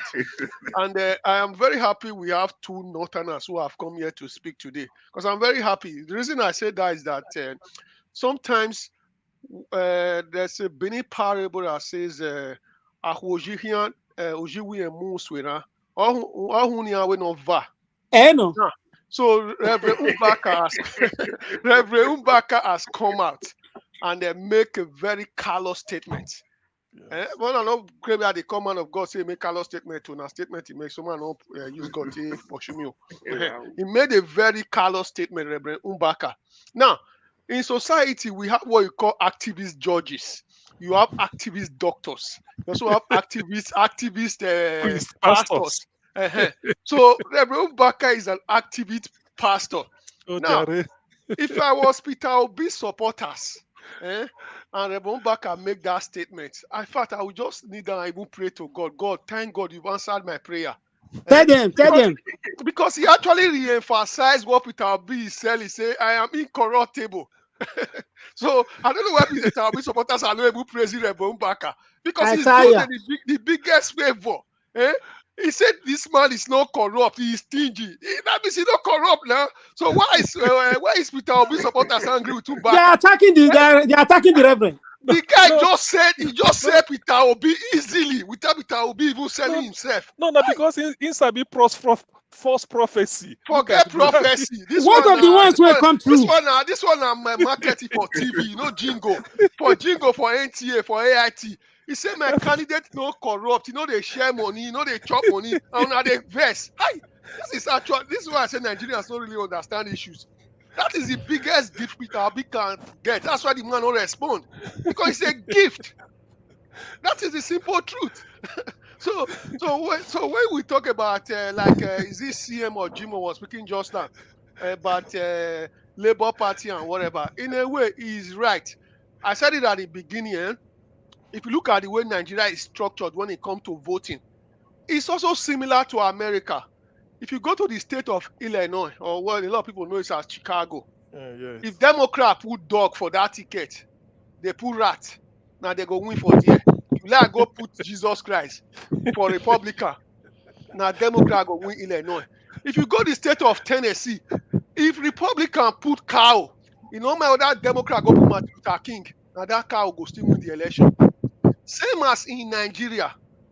If you go to a state like Borno State, go and check the history of voting there. They have never voted for the PDP. It was ANPP, Buhari Party, CPC, and all the way to APC. So it doesn't matter the sincerity Peter Obi will portray there. They will vote for APC in Borno State. Same as you go to, if you go to, may I pick another state there? Say, for example, you go to New York. No, give me one state for notes. Give me one state for note. I don't want. If you go to more take the Middle Belt now. The Middle Belt is a region that is a little bit penetratable because that Middle Belt has 3 Christian states there. That's the Christian states. Now you can penetrate there, but what we are saying is that my friend said Peter Obi spokesman said he's waiting for INEC to relax the rules so you can campaign. No, that is not the issue. This is the time you build allies. Say if I mention Edo State, now let me just give you a simple example. Since Benin people, they don't spoil all their leaders, they don't dismantle them like our Hausa man talk. Benin people don't get where they dig, they don't dismantle all their leader. So you used to have the likes of Tony Aneni, Samo Gbemudia, Tommy Kimi, and whatever. It doesn't matter whether you go bring Saint come, Tommy Kimi has where he controls. He can deliver votes from there. Same as Dr. Ogbemudia back in the days. That is what we are talking about. It's not about campaigning. So there is a Dr. Ogbemudia in Ekanu. There's a Dr. Ogbemudia in Jigawa. There's a Dr. Ogbemudia in Niger State. There's I'm just saying the example. So they also have that. That is what the Labour Party needs to go and pick. But if you realize saying on social media or people talking in Tafara Balawa Square, they will not vote. And my friend was right just now. If you look, I start with debate, say for you to win in Nigeria, you need 4 out of 6 regions. My friend in the north said the north called the south only 1 region. That's true. But when you break it down in whatever, it's 6 regions. The northeast, the northwest, the north central. Now, if you look why Buhari won this election, Jonathan was in power. What Tinubu sold to Buhari or Buhari sold to Tinubu was that there is 2 regions in Nigeria, 2 regions that vote in blocks. Aruna was right. The north, they vote in blocks. Then the other region where they vote in block is the southwest. So that's why Buhari and Tinubu merged. So when they went there, they voted in blocks. Buhari didn't win in the south-south. He didn't win in the southeast. So you get the northern region, you made it with the southwest, you win the election. Now, Jonathan used a different route to become president. So Jonathan did not win in that northwest. But what Jonathan succeeded in doing was that he won in the south-south, he won in the southeast, he won in the north central and the northeast. In the northeast, these are the practicalities. So you understand what's going on. Now with Peter Obi, now how is he going to win? Like my friend thought, APC and PDP is the true candidates. Really, is right in a way, because whether you like it or not, APC will deliver those states which they have. It's the simple truth. And you mentioned, for example, that Abga now has one senator. Senator. The truth of the matter is that the governor of Enugu State, or which are Abia State, say that senator, I don't want you, I mean want that ticket. So he pushed the guy away. This is SARS fighting each other again. He pushed the guy away. The guy didn't have a choice. He had to decamp to Abga. Now, in that election in 2023, now, that senator now with the resources of the state, the governor, he go use that against that senator. Where did he say he want go? So you are looking at these practicalities. Now, again, if you look at Peter Obi and the labor and everything, whatever, look at where the problem is. People are just saying that the Southeast will just vote for Wango. They are just saying the Southeast will just vote for Peter Obi alone. I like it. I like your analysis. So does it mean rigging will continue? My brother, it's no ringing. You have to understand one thing. You have to understand one thing. No. You have to understand one thing. I'm happy we are talking. No, get me wrong. My brother, you have to understand one thing. Look at the complications of Obi. That is why I agreed to my brother. I say you should use the major party. Look at what people are not looking at here. Obi may be from the southwest. Now, the governor of Enugu State is having a senatorial ticket from PDP. Same as Abia from PDP. Now, you're not going to tell me on election day, now when it gets to election, the governor of Anambra State will be saying, don't vote for PDP, vote for Labour Party. He will mobilize the East in that region to vote for PDP because he is on that ticket. That's what you call the voter suppression that Labour will get. So we need to understand these complexities. So it's not a straight vote going to Labour from the southeast. Alois, can you give me 30 seconds from your time? Okay, just 30 seconds. That's why I asked the question I asked.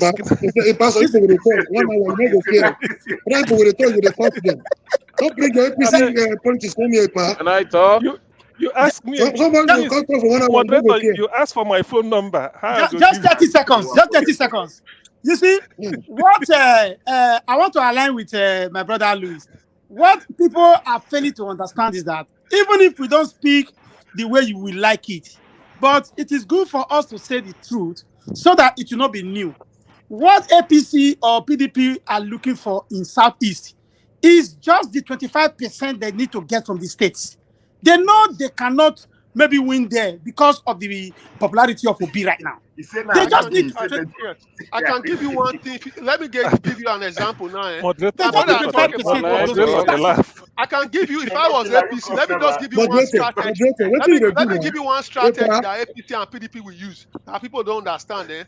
Assuming that Peter Obi now is so popular in the southeast, the southeast, last election, they delivered less than 2 million votes, which you can cancel with one state in the north or two states. Assuming Peter Obi is so popular in the southeast, APC and PDP know that they are going to lose 100%. Do you know what they will do? There's already one organization in the southeast called IPOB. They will go and sponsor people in IPOB and say there will be no election, no coming out. They will suppress that vote there. People will not come out. The only APC is only interested in the Yoruba side and the north. Don't predict what you don't remember to stop when we talk about APC. That's why you moderate your program. What's going on? APC convention will be for you.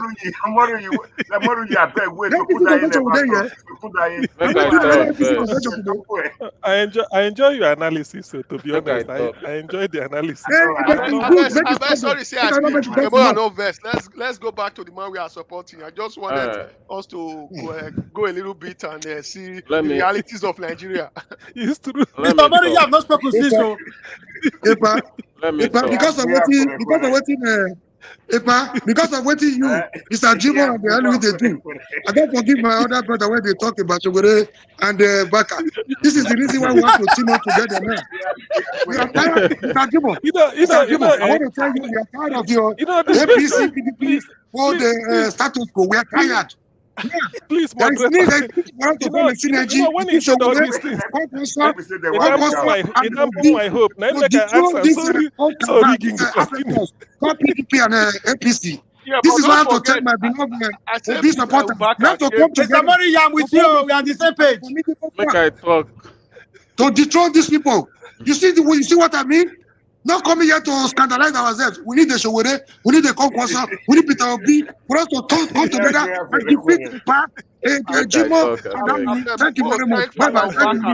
Baka for selling our candidates. Yeah, we need Baka.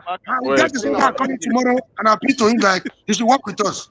We don't need PDP, we don't need APC. I don't know what you guys are going to campaign with.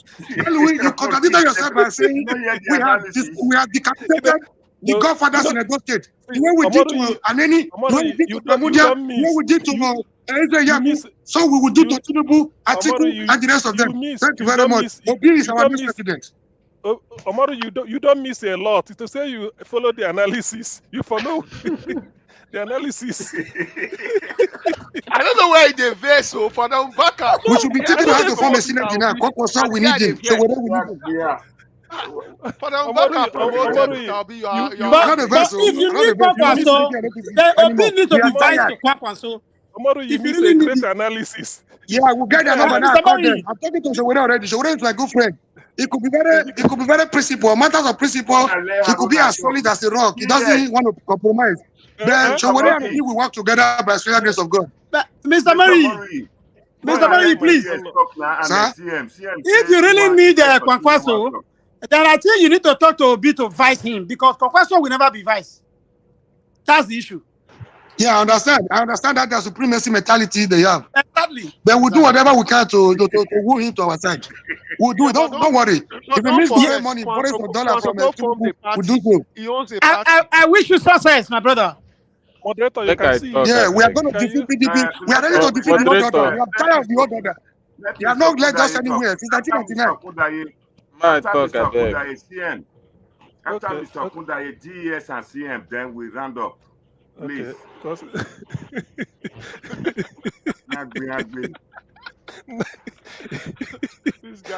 Nigeria never wants to survive. Good evening, family. Good evening, all the viewers and the commenters.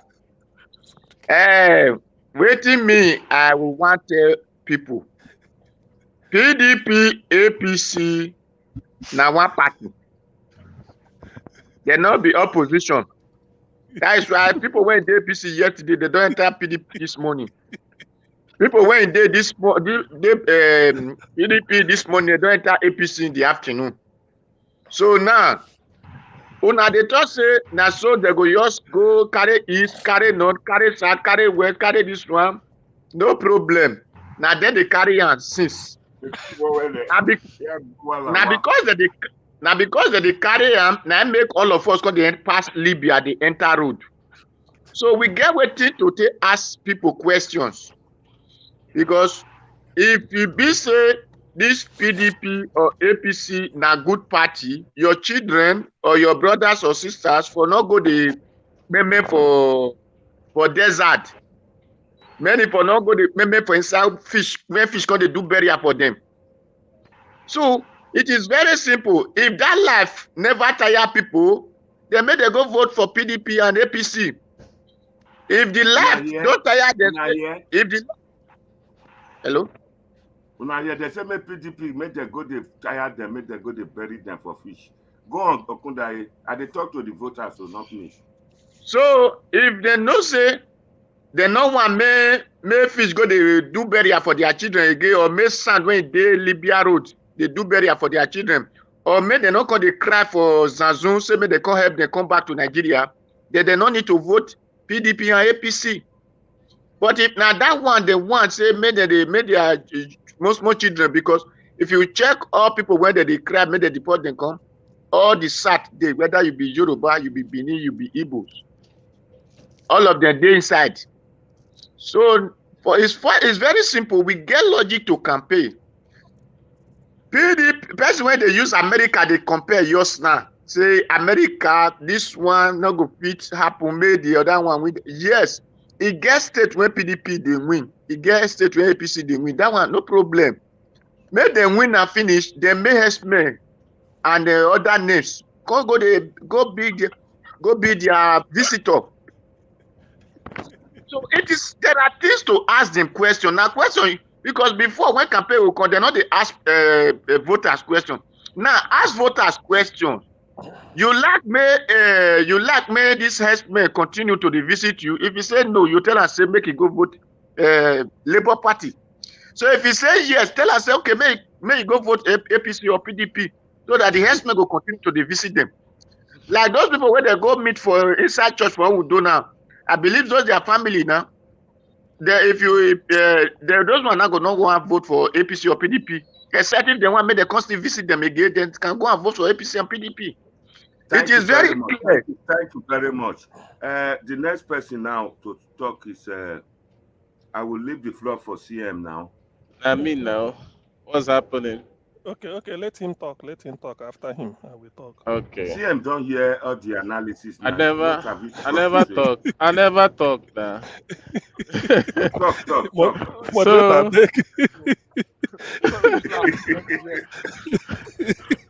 I go talk. Person come they talk say Republican and Democrats now them be the only party for America and this one be only party for Germany. No be say na them be the like only major party. The truth of the matter, the question is going to ask himself. The question is going to ask himself is America working? Yes. Is Germany working? Yes. All these countries mentioning, are they working? They get light. Yes. They get light. And they get light. Are they working? Ask that question to yourself, and the answer is yes, they are working. That's why there's no choice of going to another place to find what you don't know. When you know that what you have is working, there's no point.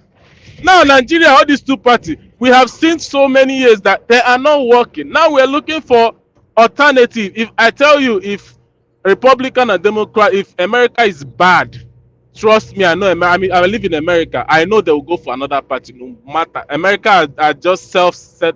They're self-taught. They know what they're doing. But you don't answer your own question. Educated, self-taught. They're educated. There is 2 million out of school children in Nigeria. Brother, those people, when you down. They go. He said 2 million.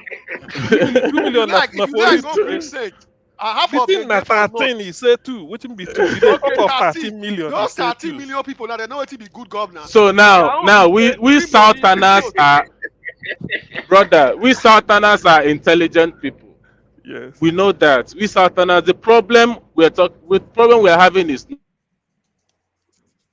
we are intelligent. We know that we don't need these people. That's just the truth. We know that we don't need them. So all this you are talking about intelligence. Where the problem is the North. And now he's talking about Kwankwaso will never join. Kwankwaso, if you see Kwankwaso has not even chosen his vice. P2B has not chosen vice. You don't know what both of them are thinking about right now. So stop saying that he will never join. We don't know until come tomorrow or come next tomorrow. I don't know what they're going to choose. Then we'll know all this thing we're arguing about is not necessary until we know what is on ground. It's just the truth. Article go contest because deadline is today. Yeah. So today now we'll see what's going on. So we don't have to argue about all this thing. When P2B now presents his VP, that's when we start talking about all this thing. The 3 days he went for a trip is just 3 days. There's still 8 months to campaign. So make people not use three days. They saying at the end of the world. No, it's not. It's just 3 days. Thank you. Yes. Thank you, DS. Somebody who is serious. Instead of they choose running mate, if they go Cameroon. CM, go ahead, please. In fact, this our discussion today to me is lively. Before I was this thing, but after this analysis I've had now, you see, my friend, yes, My friend, you are too funny, CMO. No, it's true. No. Forget that. I mean, what is my own? I'm a liberal person. I want to learn because after you said it, fear grip me. Fear day my body because yes, because they suffer too much. So fear day my body. So does it mean every 4 years the same thing we repeat? We have to find a way. And that first of all, revolution. First of all, what you said is the reality. I'm not doubting it because that is the way it goes. I'm never doubting anything. All those analysis, I'm not doubting. That's why I ask you, say, so rigging will continue now. We go there as we did again. Because these voters is true. Because voter suppression means if they know that this place is your weak point or their opponent's strong point, you go there, go cause confusion so that something will happen. Yes, now, when you said it does happen. But the thing I want to factor in is this. Maybe we think about it, or everybody going to think about it. They said before, the former method they use, maybe PVC didn't work, you fill incident form, they collate, and all those things, you can manipulate figure. But this time that they say it is beavers, or the way they say that it transmits directly until they do this Ekiti election, then we will see. So in that case now, when people are saying the social person have so million votes in their bank, is sure to get it, is sure to do this. Remember that was when they used to snatch ballot box. Because it will affect, if this thing works the way INEC is saying, it will affect ballot box snatching. Because if you snatch and go, then go declare that one, you can't transmit it electronically. If you like, go between, if you want to hand over the, in those days, if the collation center is somewhere at the Oka, between Inewi and the Oka, somebody go there for bush, as soon as they come, you go stop, exchange the box, then go count. So whether all those things, because you have to factor it in, it will affect the count now. That is one. Then the next thing again I have to point out is because of what INEC said, the system they are going to use. If Ekiti, which is the test case, it works very well. So no need, even if you give somebody money, the moment the person slots in and then votes, the vote goes in. So all those collation, changing figure, counting this, and the midnight, they are still collating. It won't work anymore. You vote on Saturday, Monday, then go. You vote on Saturday. Yes, now you vote on Saturday, on Monday, then go announce results. Say that they could all through Sunday when I go there in darkness. But this time, as they do, so this time, so that's what we are hoping for. Then on the issue of obese, this thing is that one thing we have to understand is that because this suffering is affecting everybody, and if all these people, if some people will reason, I will sort of disabuse my mind and argue that somehow there will be a change in voting pattern. Somehow it may not be of much effect, but people go notice that there is a change in voting pattern because the suffering now is up and down and everybody is complaining. So, and they've seen that if you follow the normal route, you end the normal way again. Then on our own side, I feel in the South, no politician can intimidate something like a get block vote or tell people to go and vote like that. Maybe something like to acquire a block vote like it is in the North. Definitely it can't happen. It doesn't happen. Okay, it's not common in the South. Say you go to Bayelsa, Jonathan will tell them, President Jonathan, all of you vote PDP, then go agree. They no go agree. Some go say no way. You go vote for who you want, or one person go say vote for APC or vote for Labour. It may not work that way. So people will still use their discretion because of the way we vote. But in the end, when you go to the North, then it will happen.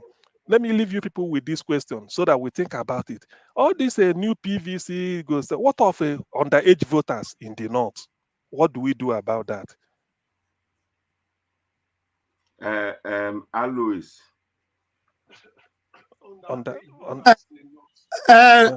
Can I come in? Yeah, because yes, in the south we don't do underage voting. Not that I know. Everybody knows now. We don't do underage voting mainly in the south. You go say you never reach, but in the north it's common. In fact, we should have asked Haruna. I forgot. You see, yes, that's the reason why we are saying that in a state where you have governors, they also what I'm saying here is not that it's the best or it's how it should be, but we're just saying the way it is practically. Every state where you have a governor, they devise a means to win the election. Exactly. That underage voting is what you can't stop. You know why? Because the police will not be ready for you. And the army too. Yes, they will not be ready for you. They are not. You see, the agents. That's the reason why we are saying if we want to actually hold these people, we must go to a party that can deal with the police, so that from there you cannot have a chance to now pick your vote and say, okay, I want to help the people. You see, this corruption, bad election and the rest, it is among those thieves those people we are calling thieves. Yes. That one will say, I'm tired, we have to do this thing right. We are praying for that day. Because as you speak now, if you want evidence, I will send it to you. Labour Party, Peter Obi men are also doing now. What they are doing. You want me to tell you? Hey, talk on now. Okay. We are discussing, yes. In Kanu, no, because we are in a public space. In Kanu, right? Yeah. Obi supporters are moved down there at ad hoc staffs. And they are registering one person 3 times now. And the evidence is there, but nobody is saying it now because the campaign has not really started. This issue of rigging is all the parties. But it depends on how powerful your party is. You outrig the other. Yes. They are rigging. My brother, so I wouldn't stick to that speculation, say I register 3 people myself, because at the end of the day, the new just legislation... send me a private DM. I will send you the evidence. No, you send me it's fine, but what I'm trying to say is that the thing go override if not the same person come with the twice. new voting thing, you need your face, you need all your thumbs and everything. So when it goes into that computer, it will pick it up. Correct. So you understand? Please, Mr. Lewis, let me tell you this. Let me explain that. Mr. Lewis, yes, the truth is this. The truth is this. Now, all those cards you are talking about, those card readers, right? Those card readers, you are in your house. If you come to my village, I have my people around me. Nobody talked about card reader. Nobody talk about that. You are only talking about the card reader when you are in a place. For example, I'm representing Obi in Kanu. I will be shouting. By the time you make noise too much, see what I mean. I'm not talking about voting on election poll unless INEC is not doing their job. Say, for example, now I register you 3 times now. You've only just registered. What INEC will do is that those registration is put in a computer. It goes to their office. From their office, you now do the fingerprint matching, the facial matching. So once you do the matching and it come up, automatically you are deleting those ones. So it doesn't matter if the person is doing for let me ask you a question. Why is it that those days you will have number of registered voters 50 in a unit? Wait, hold on. Yeah, those problems were there, but they've been able to rectify a lot of them now. They've been able to rectify them. So what happens now? What happens now is that if you go to a voting booth now, there's a time for accreditation, say 50. So that 50 is automatically recorded as accredited. So if it goes beyond that one, there's 2 ways in the law. The law says INEC, say now 50 they accredit and you vote 100 now. The law says INEC can automatically cancel that polling unit if they choose to. Yes, so but let me explain that 50. Let me explain that. I have a first-hand experience. Can I explain that? Okay. See the way it works, when you get there, what you will find there, you find all the security people there. Those ones there, they are looking for money. You already know. Then go there and sort them out. Then the youth coppers are the people operating these machines. So the party agents, they will buy all these people voters card. It will be with them about thousands. Then the youth copper will collect money and he will close eye. Then when the other opponent, the other polling agent from a different party wants to talk, you will say 50-50. You bring your own, I bring my own. Now who get money pass? Now it does just fill your ballot box for you. I like Jimo. No, you're not allowed to. Now me they try to tell Alois. Forget about No, Jimo, that's why I asked the question now, why I asked before. So this rigging now, we never every party they rig. Oh, no, every party they ring. You are what right. You are right. what I mean is that our salvation never day near now. We never our Yeah, but salvation. if you have a country where the level of education is very low, the literacy correct, is low, and people are hungry, it will always happen. You have to understand one thing, and the reason I mentioned people now say I they are like they bring the cars where you buy. the reason I say people queuing in Tapawa Balewa Square in Lagos, people are saying, oh, they are queuing in Lagos to pick up PVC. If you are a politician, elections even in America or Britain in the whole world, you don't win election in urban centers. Now rural areas, that is where the rigging take place. That is where the voting take place. Correct. So don't judge it by saying people are registering in Lagos. No. If you go to a state like Bonuna, there is, apart from the people that is registered to vote, the regular one, you still have a percentage of close to 1 million, even 2 million displaced. Those people are not going to vote based on PVC. They are going to vote because they are displaced. It's a different law. And also, you going to win bonus. I'm not joining this discussion. No, I'm not there. Network machine not working. Network not there. So this discussion, I'm not there inside though. So you going to a place like Borno State to win now? It's practically impossible because one, Professor Zulum is too popular. Correct. Whoever I say they want to vote for, it doesn't matter. You go and bring a cent from the SAT. It's true. And even myself, I would like to you. If you mention 3 performing governors in Nigeria today, Professor Zulu is among the 3. Zulu is among them, yeah, that's for sure. We know, yes, we know. Everybody can see. It's not that one that they are saying that those states saying that somebody's what do you call it, technocrat. Just leave that one. They should go and look at Zulu, and you understand. But so you have to also measure the fund, their money available to Zulum and they're available to governance Shomole. Governance has never been about money. That's the way people get it wrong. It's not about how much you have. It's about how you manage what you have. There are poor countries in this world. There are poor states. So even the note that you are saying now, a lot of the northern states are poor. But if you also go and check, they are the states that are refused to really borrow. Come to the certain states that are rich. They've borrowed more than any other region. All of them are indebted. And they have more money. So you have to look at these things.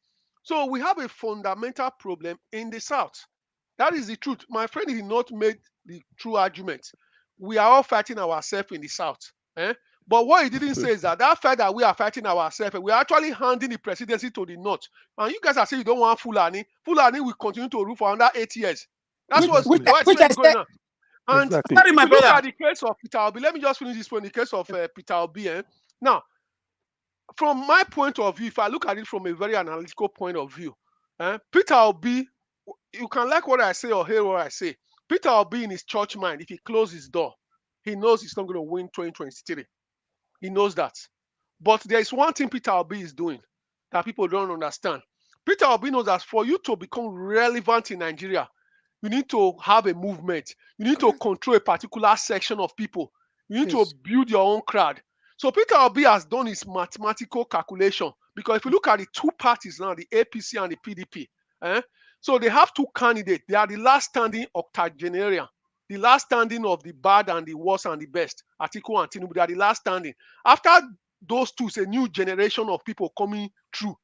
Now, what Peter Obi has looked at is that this election can only be won by APC and PDP. Now, for Peter Obi to be a president, considering his age now, in the next 20 years, he has to pray that Atiku becomes the president in 2023. You know why? Because the North will rule for another 8 years. By the time the presidency rotate back to the South, people will say, okay, the Southwest contested against Atiku. It's not your turn. He has to go to the Southeast, which the clamor will again rise again. Now, Peter Obi will now stand high and shoulder because he has made a name now. That is the only thing I see about Peter Obi. It's this plain truth, but people will not like it, but it's the plain truth. Yes. My brother, that is not truth.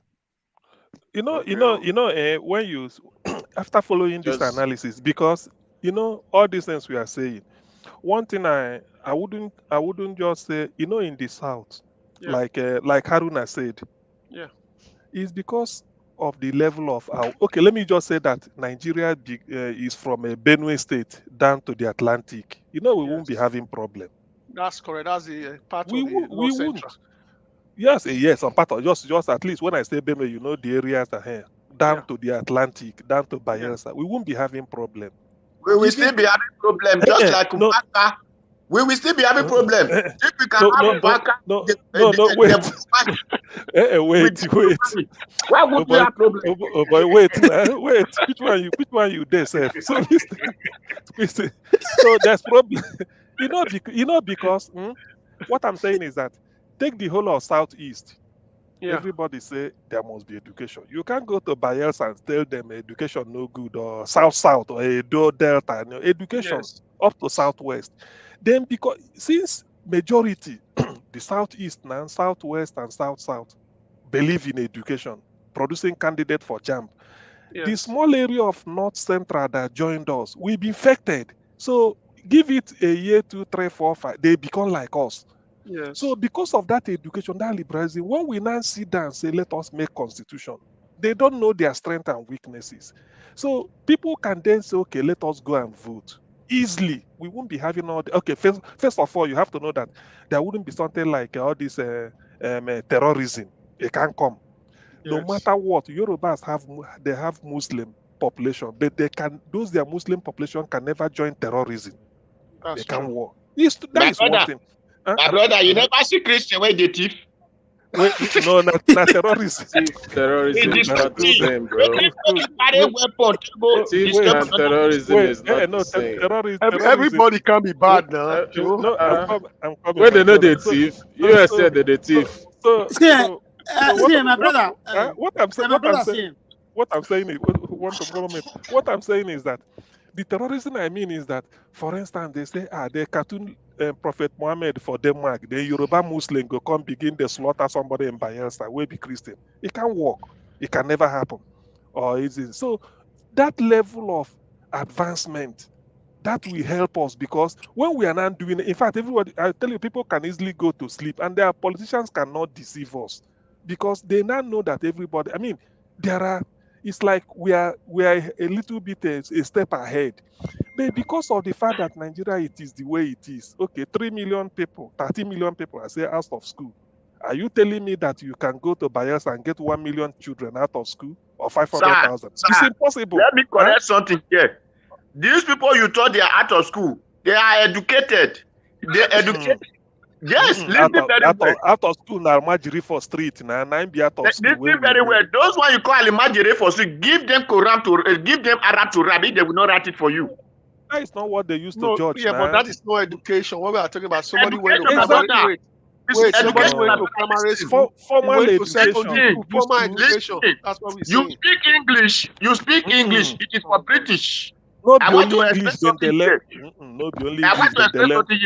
English is for British. Italian is for the Italian. Dutch is for Germany and others. Arab is for also people. French is for also people. So don't think. Language is not education. People in Saudi Arabia don't go to primary school. Don't go to secondary school. I don't understand. That's what he's saying. We are talking of. He's not talking about language. We're talking of formal education. We're talking of formal education. These people are educated. The thing you need to say, I will believe that the cultures of these people are different from our culture. Those are Majiri where they carry plate, they beg. Which primary school, secondary school they graduate? Their culture.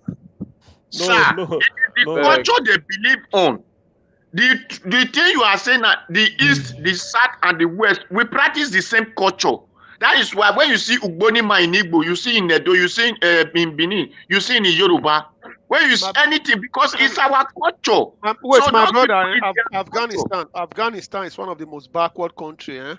Yes. They still a girl for my education. The only thing you hear is that they are stopping girls from going to school. So you are missing the point here. That's what we are trying to explain. So because of this out of school something now. Okay, now remember all those are Almajiri now. Some of them go join train. Are they going to? Is it not English school?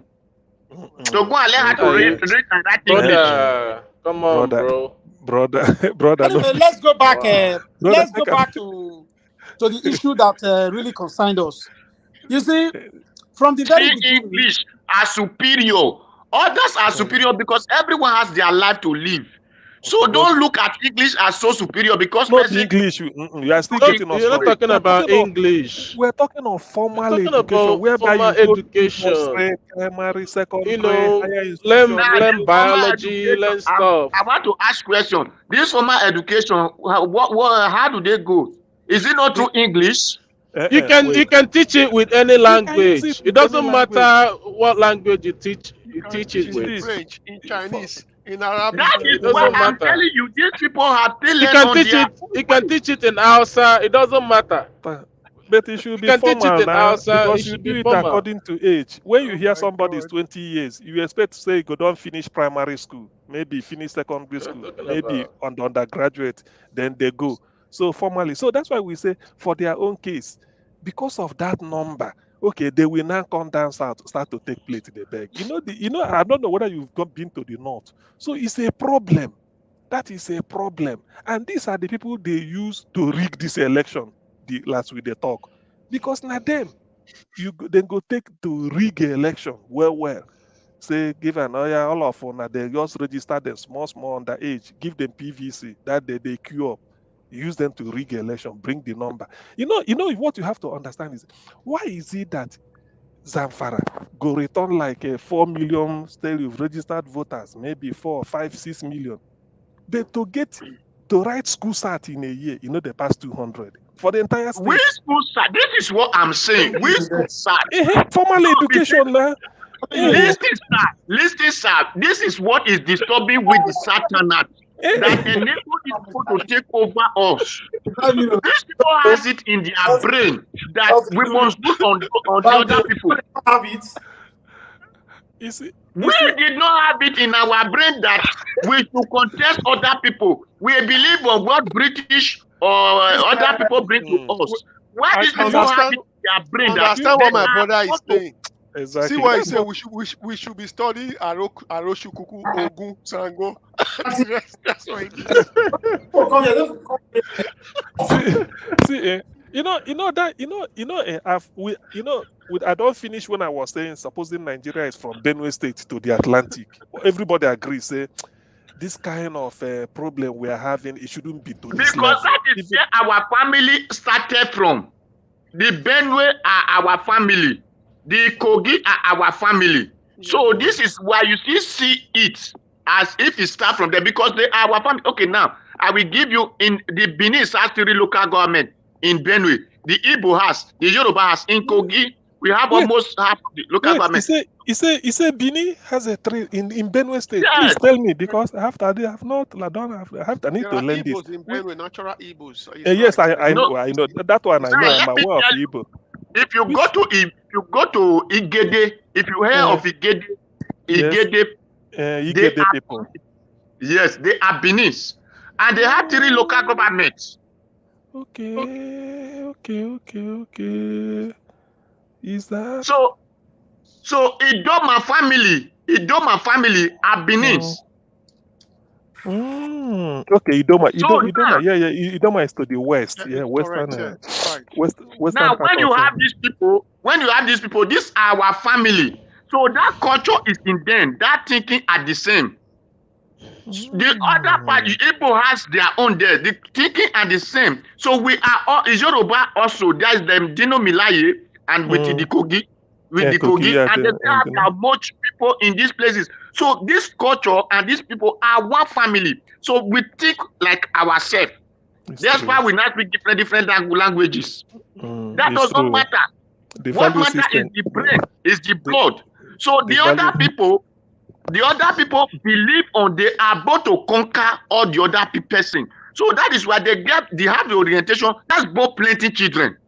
So now we say the British are bring us together and say we are now one family. So we can now use this opportunity to override them. This is what they are doing. Not that they did not go to school. No. They go to school. They are riding now that it is now opportunity to override these people. So let's have plenty children.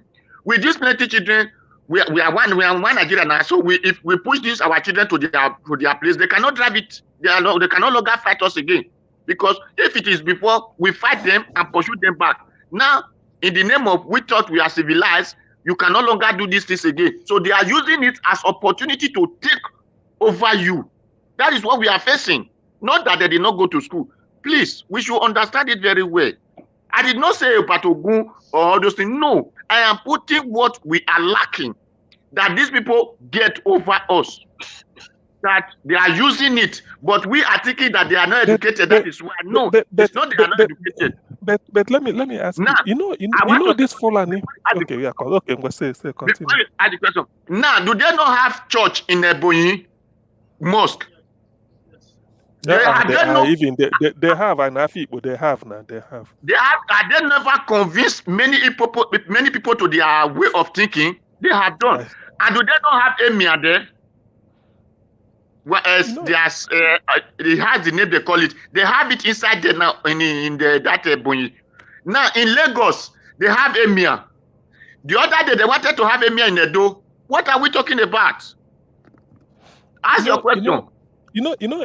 Why I'm particular? That's why sometimes when people talk about Islam or Muslim or these things, I tend to make distinction. I said, Yorubas are Muslims.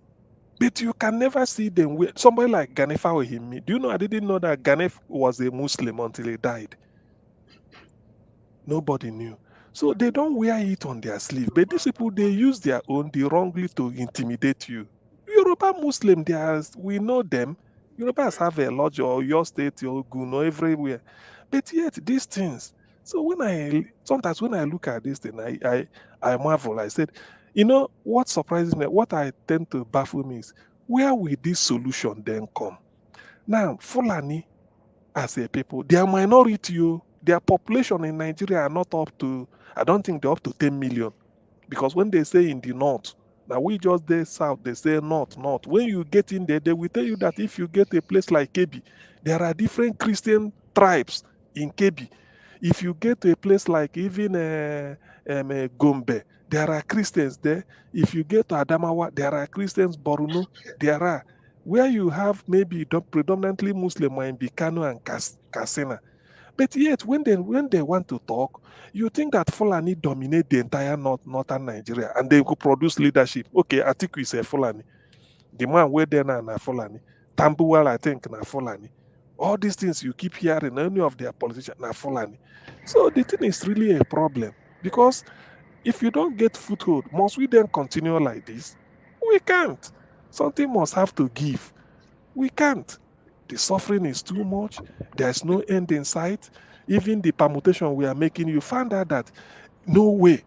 That is what is surprising to me. But now, if the people of Middle Belt, given the fact that, for instance, Benue and Southern Kaduna, with all the terrorism visited on them, if they can be thinking like us in the South to be politically aligned to, I don't care whether they are aligned to maybe in Yoruba, then go aligned to, or maybe in Igbo or South, but let them be thinking, let them detach themselves from them, politically at least, be detaching themselves, then that will be the hope, so that they won't rely on them to prop up their numbers, saying there are millions and they can continue to rule.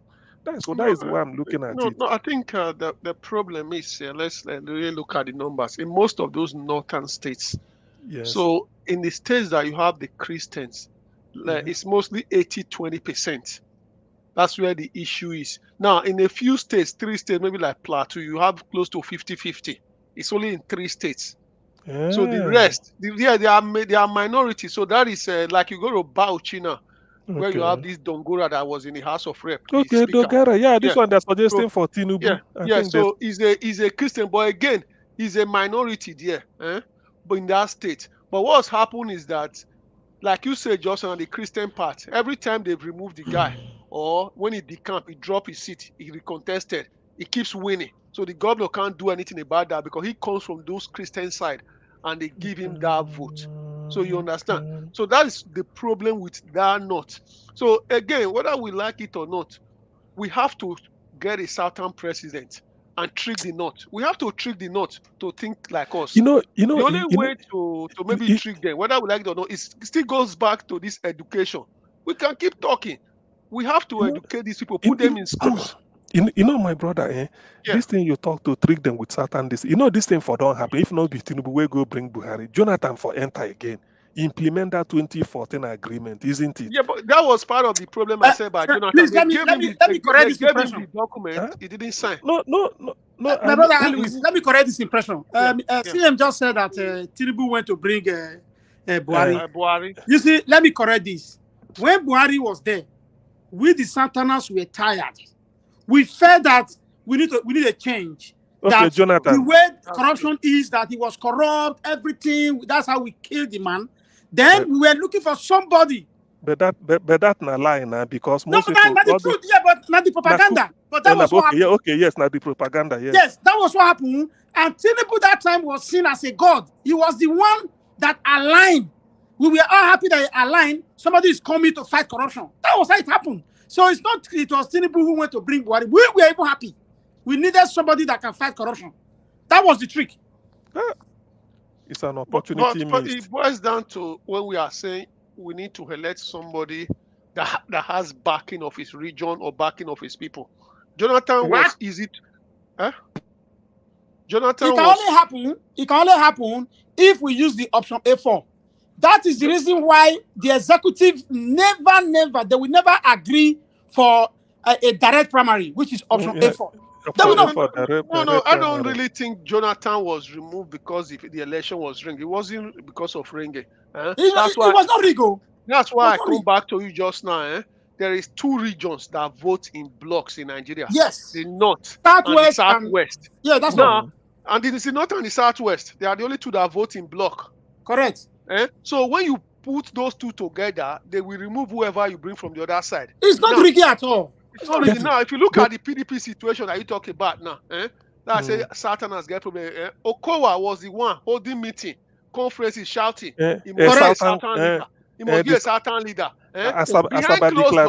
Behind closed door, he was installing a national chairman, installing Atiku. Exactly. Give himself VP now. That's what you are seeing. That is the division of the South and the Southeast. If you look at the Southeast, every presidential election, mark my word, when INEC will release the list next week of all the candidates, you see that the Southeast has the highest number of presidential candidates. You will also see it. Yes. They will have the highest number. Now, charity begins at home. If Enugu State is having a presidential candidate, Ebonyi is having a presidential candidate, how can you fight another region when you already know that in Nigeria, the Southeast has the smallest number of votes? Correct. So that is what people don't look at. In fact, to support what I've just said, in this last election, why we came on this platform at the early stage, because most of us are even going back now, we are not coming so often like before. When we started, I said, how possible is it for the Igbos to be a presidential candidate of any of these big political parties? They were telling me it's possible. Why not? I said, okay, listen. In the East, you have 5 candidates. 5. No one could step down for the other. They went into that election with 285 delegates. Now, they got only 40 votes. Umari got 38. Okorocha had 1. And the other man. That was it. From 285. They would have used that 285 as a bargaining chip. Yes. They will use it, but they don't have it.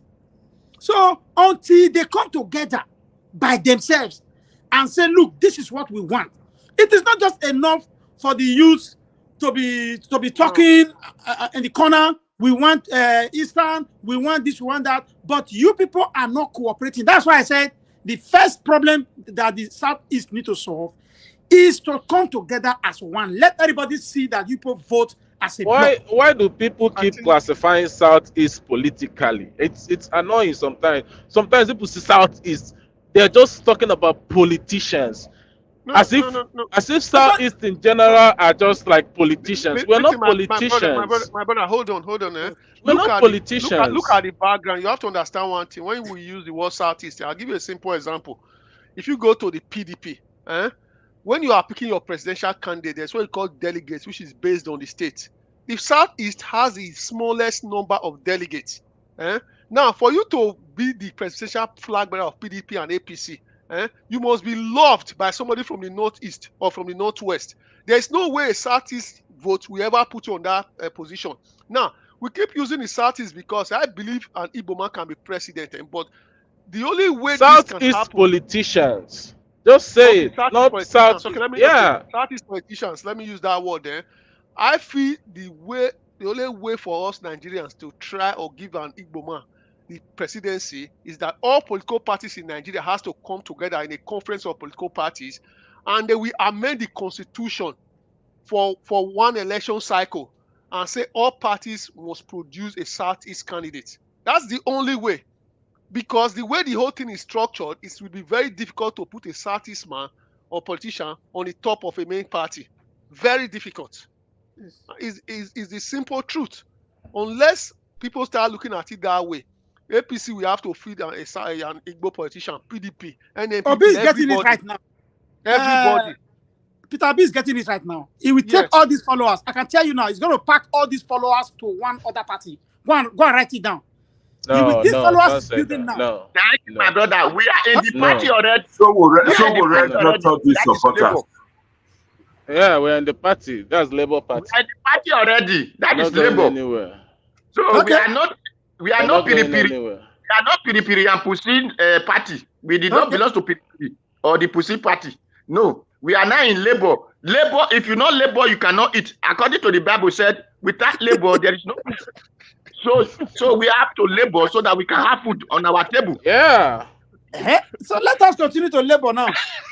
So then the only one thing, please let me say something. One thing I'm looking for, a president that will come from South will do for us. We should take Benue and Kogi out of North.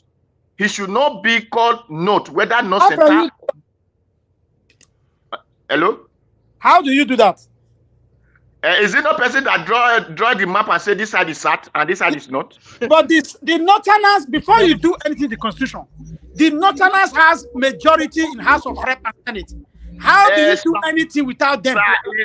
Sir, is it the Northerners that write and say they are not? It is agreement that make people to say they are not. Those people will still tell you this is our family. So we need to begin to look for our family and say this is who we are. Until we begin to know ourselves and say this is who we are, people will always describe it the way you describe yourself, sir. So it is not the way we describe it, my brother. Listen. Now, if you look at the states, how they draw it from the National Assembly, our people are supposed to fight for us. When you talk to our people, who draw the state? Is it we that draw the state? Is it not person from Nigeria that draw the state and give it to us? Hold on, I'll try to listen. Let's listen to ourselves so that we can understand each other. Now, in the National Assembly, the issue of they have more people in the National Assembly was drawn by them. In the National Assembly, they have already majority. Whatever we in the South, any bill we want to pass, we must go and beg. In most cases, they don't need to beg us because they have already drawn this majority. The only thing we can do now is go back to the constitution and try to change. And for you to change the constitution, you also need 2/3 of the National Assembly. They will give it to you. That's where we are. I see what my brother is saying. Change can be effected, but there is a fundamental problem. The man in Delta does not agree with the man in those states. The man in Edo does not agree with Akwa Ibom. No, the North is not the problem. All these people in the South, that's what Thank you, my brother. You understand what I'm saying? It is not the North. This PDP primary has just shown you. We can actually win. We can actually win that primary until your people sold out. Bayelsa, how can Bayelsa give all their vote to Atiku? How can Delta give all their vote to Atiku? Then you are telling me the North is the problem. No, we are talking about changing the constitution. That is what right I'm saying. For you to change it, you need your people to be together. Your people is not even enough. How? Man, your people are enough. Your people are enough. It's not enough. Let me put it this way. Let me put it this way. If you have all the people in the South, who cut a state? Is it not Babangida that divides states? Is Babangida not? Hold on, my brother. If you have all the southern states agreeing, as those Fulani states are agreeing within themselves, it's not easier to put that North Central to come and join us. The problem is we are not agreeing with ourselves. So how can you go and change it with the Northerners? Who are the North Central? You are talking about Kogi. You are talking about Niger. You are talking about those people can be changed. They can be changed. They are not totally. We did not say all. You know your family. We did not say all. These two people are my family. So this is what I need. I did not need all. I only need my family. I only need my family. Kogi and Benue. Those are the two that is my family. I did not never see themselves as Kogi never see themselves as Satana. Who told you? We are not saying they are totally, but they are not. They themselves don't see themselves as a Kanu side. They see themselves as in the middle, so they can be changed. Then look at the votes. Look at the votes coming out from Kogi. Go and check the votes coming out from Kogi. Hello. If that I have your WhatsApp this thing, and I will have said it for you so that you will know that they see themselves as the Benin people, and they said they want to join their brothers. So it is because of this our too much education that is making who's supposed to be our brother and friend, and we not do because we thought we are too much educated. If I have your WhatsApp, I will have sent you the video so that you will know that they want to be. But the way you are talking now, you will drive them out. They are in minority. Listen, my brother, we have to face the fact. You are talking about Kogi. Something like minority, but your brother say, I want to join you. Go you first unite yourself. If you unite yourself, there is not like minority, my brother. You have 109. You have 109 senators. How many are Satanas? Do you know? The Benue not have the Benue senator not belongs to there. So let's make it easy. I don't know among the senator. Let's make it easy. There is 17 southern states, and 19 northern states. So you don't need only 4. You don't need only 4 from 4 northern states. Are you telling me that it's not easy to pinch from each of those? Pinch if we are united. My brother, you are talking about 17 and 19, right? Yes. You need to look at the local government in Bonu and look at the local government in Edo State. Look at it, local government. You see, you get senators or House of Rep per local government. No, hold on. You are getting us wrong. We have 19 northern states. 17 senators. Automatically, it's 3 per state. Forget local government, it's 3 per state. Now, if those 17 states agree with it themselves to stick, it's not easy for you to say, I want to pinch Kogi, I want to pinch Benue, I want to pinch that one. The problem is that your 17 states, they are fighting themselves. What of the House of Rep? It's also the same calculation. Is it 3 per state? Is it 3 per state? Calculation. No. My brother, you will cross the bridge when you get there. No. Let's cross it now. Let's cross it now. House of Rep. Is it 3 per state? National Assembly means Rep and Senate. It's not 3 per state for House of Reps. Not 3 per state. So, why I believe that if supposing the southern states, south, southeast, and southwest, they firmly agree that they want a change in terms of constitution and everything. Gentlemen, please, can we welcome Midwest Republic and Ejiro? Oh, Midwest, my brother, you're welcome, Mr. Ejiro. Where's Midwest been all this while? We are in there now, Midwest. We know. Did we just the farm? Are you there? Maybe in just finish work. No, Midwest has been missing. He has been in action a long time. Ejiro. If my network not they work, Abi? You know the work, Okay, we don't hear you. They work now. This network not too good. You need NEPA. I go enter later again. Okay, we'll wait for you. So if the 3 zones in the south, first of all, let them first agree among themselves. That is what we are saying. Exactly. No, I believe I'm reiterating it. So if they agree among themselves, full stop that they really need this, getting from Kwara, Kogi, and Benue and part of Taraba, it go easy. Yes, don't forget Taraba is a lot of Christians there. Even Jigawa, we also align. Jigawa is even far. Just say, let's leave Jigawa for them in terms of Senate. Just say Kogi, Kwara, and some part of Kwara, Benue, and Taraba. We can.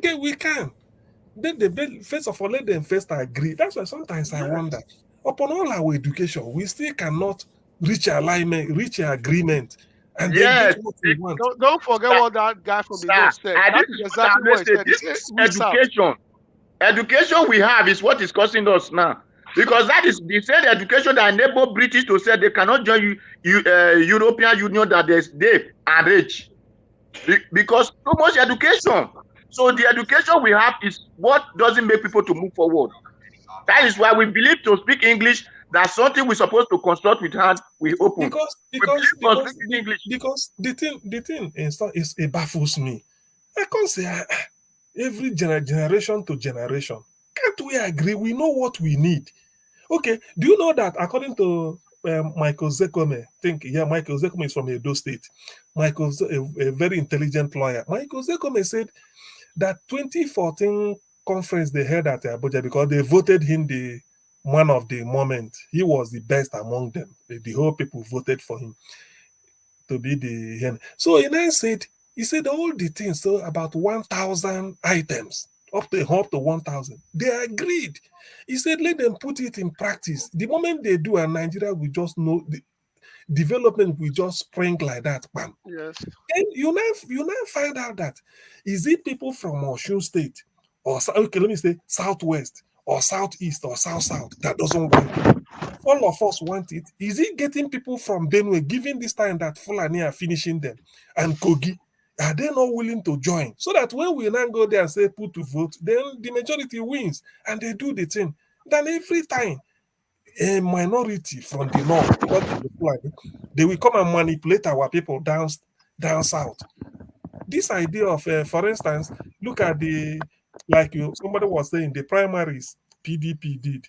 To me, I feel so ashamed about it because Southeast, you said you have about 285, the smallest number of delegates. Yet now you bring the highest number of candidates. It's not good now.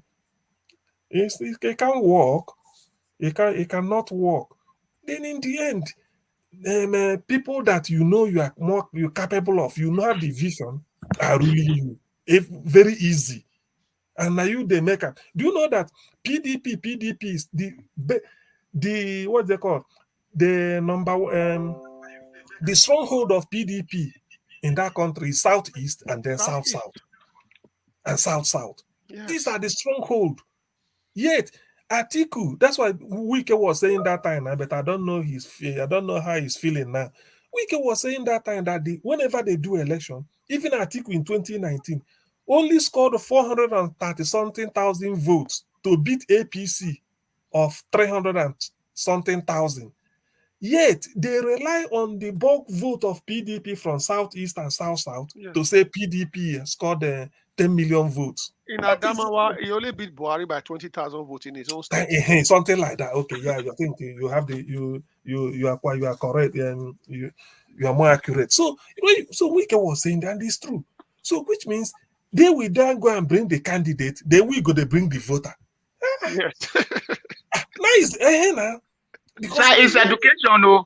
That is what education do. Yes, on this count, I agree with you. That is miseducation. Because, okay, it's true. So, which means Atiku is from the northeast. Yet, in your state, you can't commandeer up to 1 million votes, and you are the presidential candidate. Are you telling me that if you make Okowa presidential candidate of PDP, he go sweep Delta now by force? That one is constant. He will PDP will always win Delta, whether they put Okowa or they put another person. It's a PDP state. But the issue of that say changing the north, my brother mentioned Britain leaving the EU. The British are very educated people. It's not education that made them leave. We are coming to the end of this program. Please. Okay, Baba, I want to ask a question, Baba, before we close. Because education, I want to ask a question of education. Please, Abeg, who discovered River Niger? Namungo Park. Wait, hold on.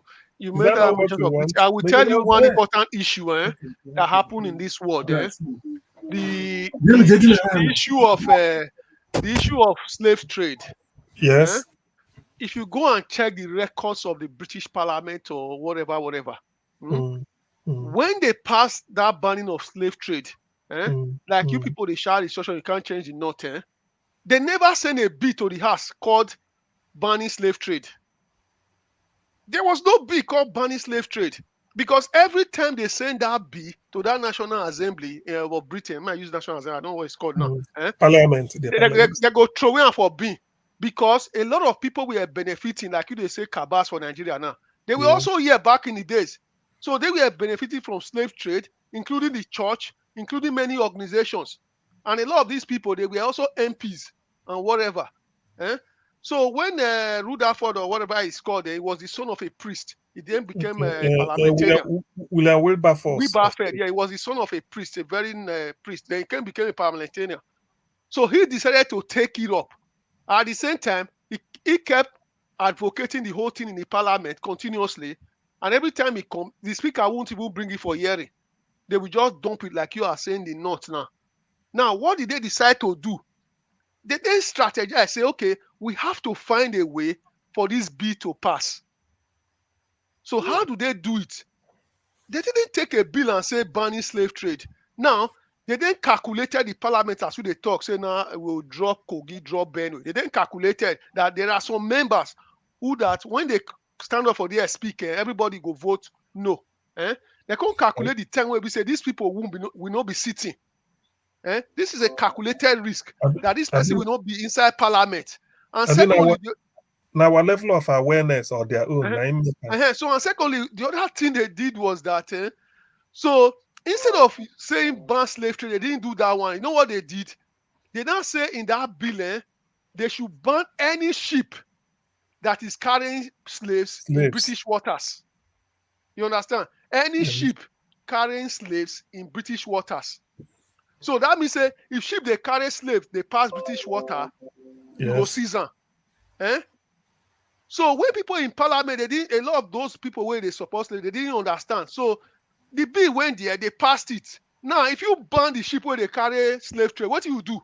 You don't stop slavery. You don't stop slave trade. So we have to meet these northerners small and pick them out. You cannot expect to just go there and say that's why this thing, because I was telling somebody, said if there are a area in Nigeria where this Fulani is supposed to preserve and then no harm them because they are always their pally. Now places like this Benue and Middle Belt, because these are people that you use to show up your number and then count them as not. And now they get refugee. According to Governor Tom, more than 1.6 million people in Benue are refugee. So I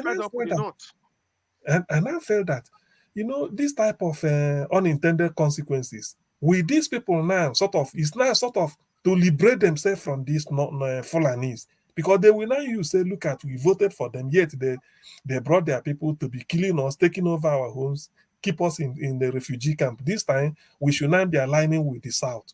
I think maybe this will be a game changer.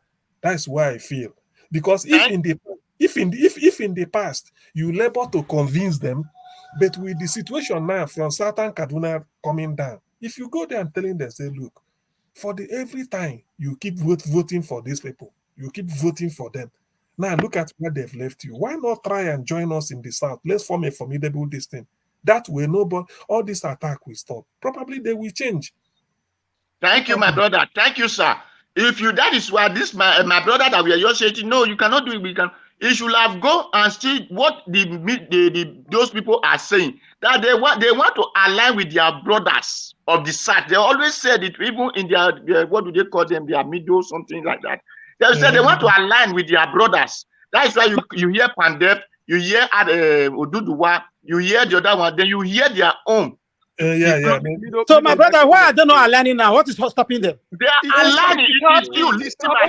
Do you know how many years this Pandef has been in session? Do you know how many years? Listen, they are not aligning. Let me tell you the reason they are not aligning. It's just like, those people said, when Pharaoh see one of his children, he thought that other are complete. Just like the way you are saying that they are not. You need to go and meet them. That you are using to chase them at now is the one making them not to align.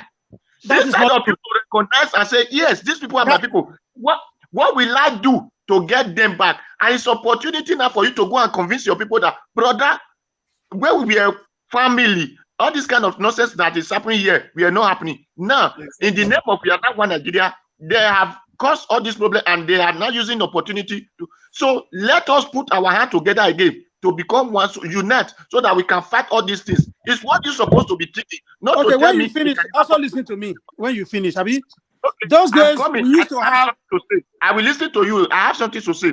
Sir, you know, I asked question just now. I said you discovered the Niger. You said what did you call a joke. We just say Mongo Park and a joke. Mongo Park.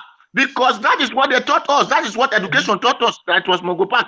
And our people were in River Niger. We call it Ohi in my language. Before Mongo Park, even no road to come to our land. Do you see that the lie they have been teaching us? So I will never even tell my children that there was not anything like Mongo Park exists. Neither I discovered River Niger, because my great grandfather were there before Mongo Park. Thank you. Now listen to this. You see, these are the things we are talking about. No matter how you want to teach your children now, you see, if you teach them that, they won't write it in history in school. I'm sorry to tell you that. That's not what they will write, or they will fail the exam. There are things that we can change, and there are things that we can't change. For example, when we were growing up, we used to have North, Middle Belt, and South. From the National Assembly, as it is today, they cut it North and South. That North and South, Kogi, Benue now belong to North. So when they are saying that the Southerners should bring a candidate, it will mean nobody from Kogi upwards will bring, right? Now, if we have a chance, everybody wants it to be the sixth geopolitical zone the way it is. For your information, I'm a member of the Bender State Foundation. We are clamoring for Bender State again. We even want the Midwest. How possible it is? Because the Midwest is the only region that was constitutionally created. It's true. By this thing. 1963. Exactly. But now we are even fighting for it. If you don't know, I'm a member. But it is so difficult. I know. Okay. I know. That is why we have Midwest. Hold on now. They have sent me the link. If you know, you will not be arguing. What I have told you since is that it's not that I don't want to, or that is why they are driving. Who is driving people?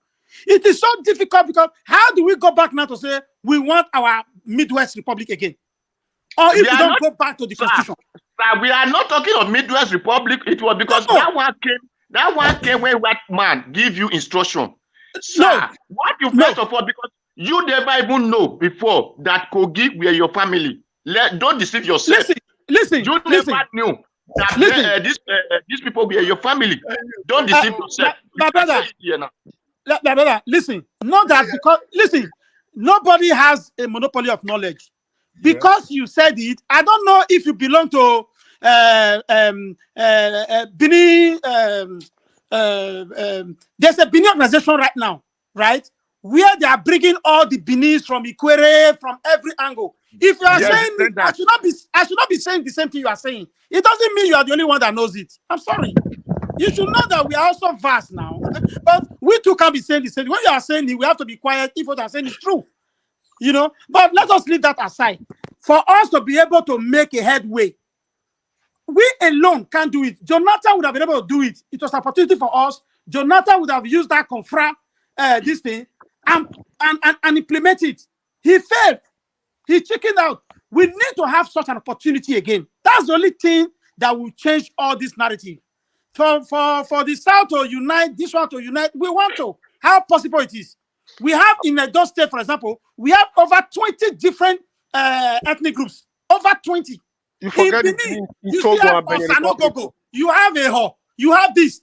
So how do you unite those people? Every place where there is fight in the world.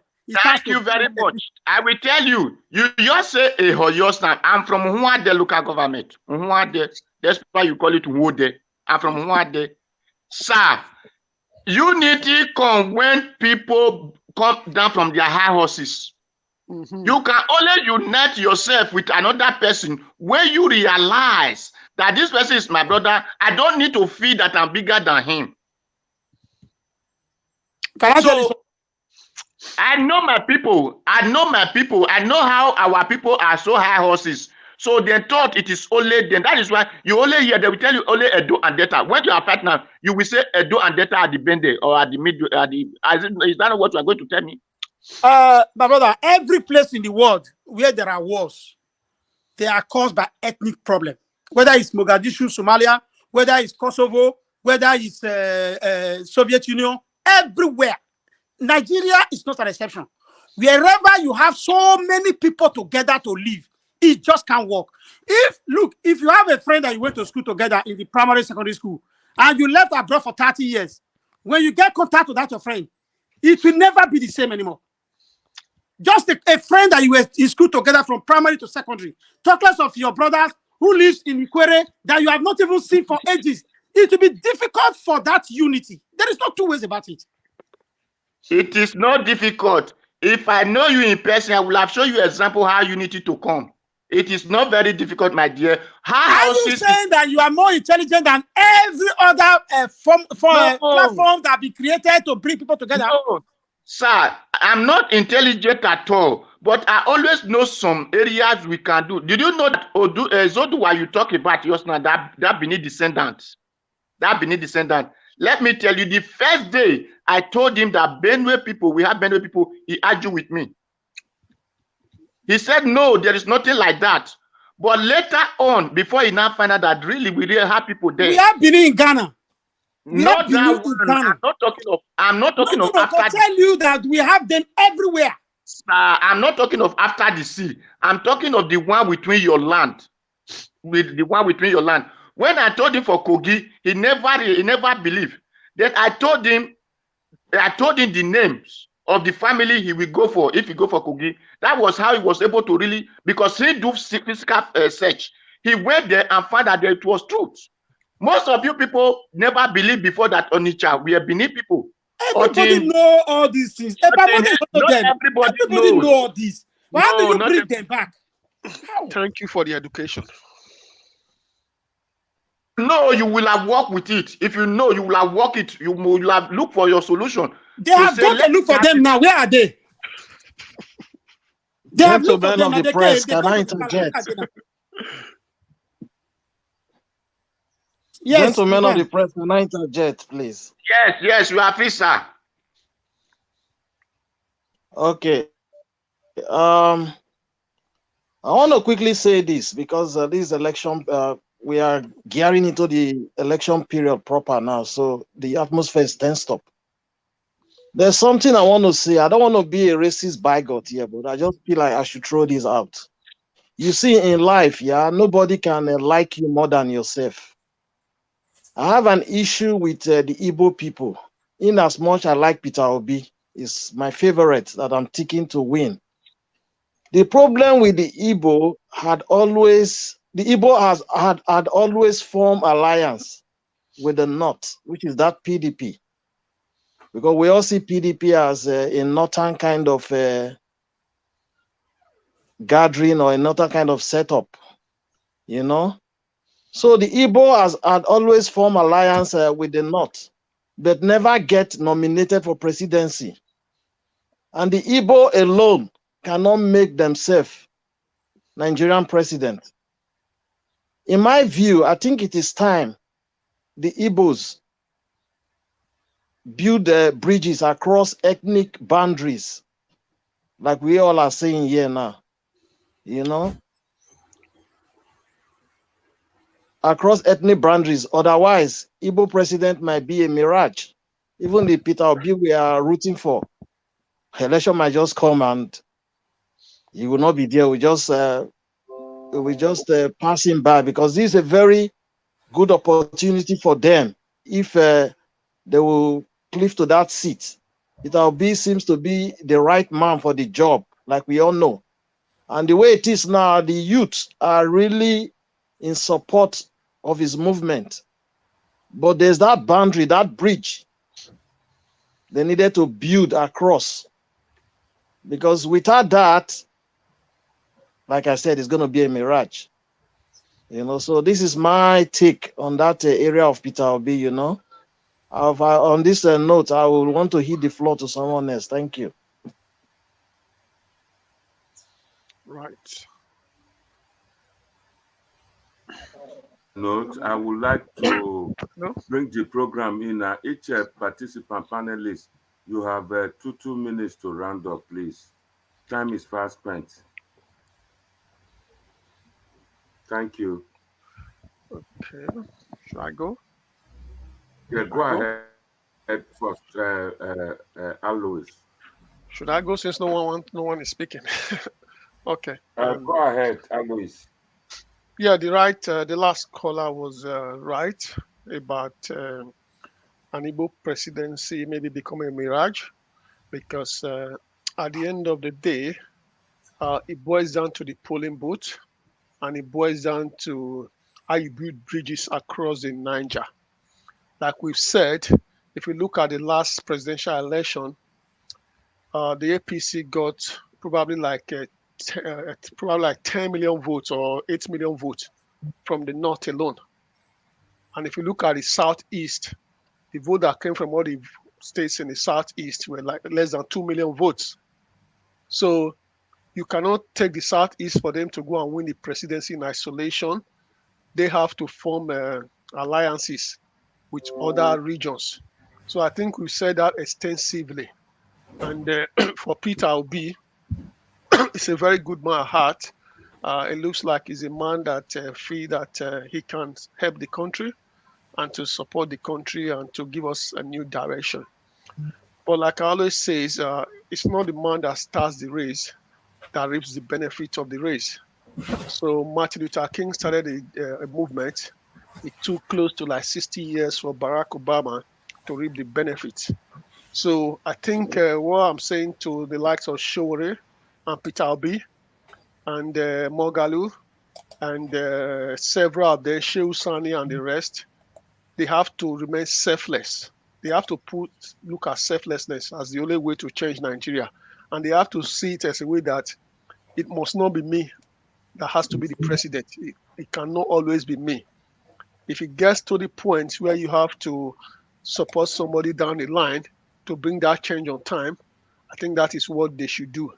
Because the way Nigeria is structured now, I always say to people, we can only deceive ourselves when we say a third party will just come and sweep these other two parties. Like I made the example earlier, if you go to Borno State, if you like, you bring any other person, APC is going to win there. Doesn't matter. If you go to Sokoto State, if you like, bring another third party. We know who's going to win there. That's how it happens in America. If you go to Zamfara State has never voted PDP, and they will always keep voting APC or ANPP. So these things are there. But how do you change all these kind of things? It's about building alliances. Like one of my friends said earlier, it would have been nice if Peter Obi team up with Kwansukol and draw votes from the north. So it needs a big northern name for it to work.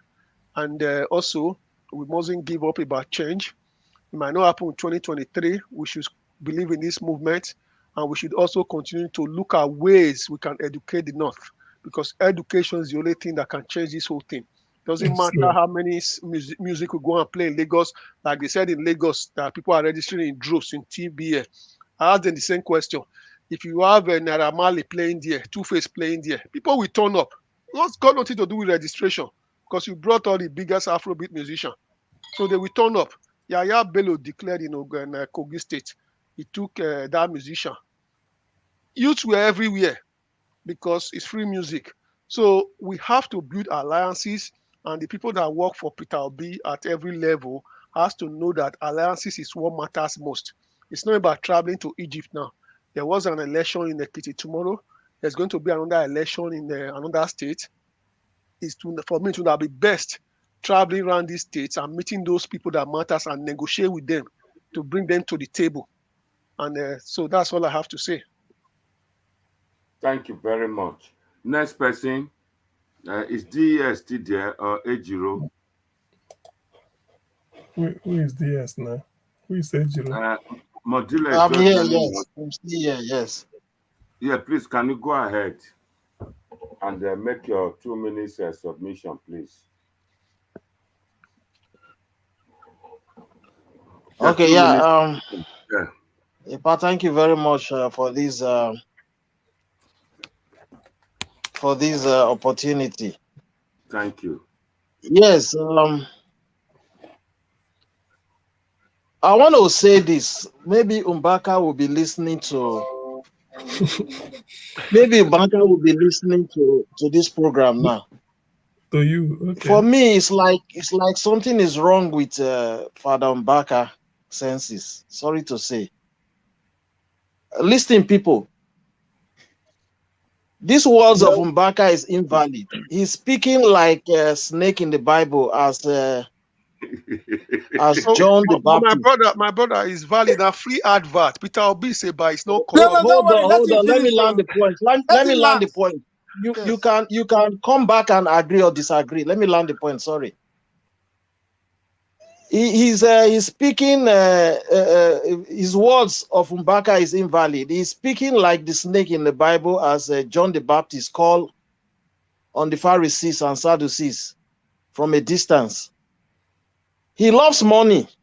This is not a prophetic declaration, rather a mere word Is there anybody who doesn't like money? Spoken at hatred and malice. Peter Obi is a God. Peter Obi is a God sent that will promote any country. You know, God is a lifter of men, and a lifter of churches, not a Peter Obi. If Peter Obi wants to give, it's left to him. If he don't want to give, it's left. It's a decision. You know. So, and who is even Obaka to say he wants to begin to bring down Peter Obi? Peter Obi is a candidate and is a man of his words. This is our kind of ideology in Nigeria.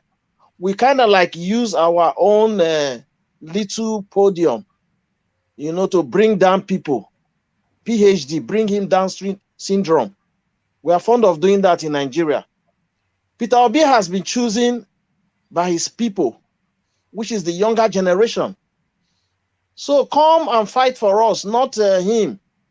You know, so we will never vote for these old ball heads. A generation witnessing her president that cannot speak to his people without reading speeches. Prepared speech. You know, so this is bullshit. We are tired of old men and speech readers. You know, so Umbaka should just call the crap and let Peter Obi be. Because this time around, we cannot afford to make any other mistakes. Nigeria is at the brink of civil. Everything is on the table now. Brink of civil war, military takeover, people crossing each other. So everything on the table. So any slight mistake will just ignite that fire. The country is ignited now. Any slight mistake, flames will be up. Thank you very much. This is my submission. Thank you very much.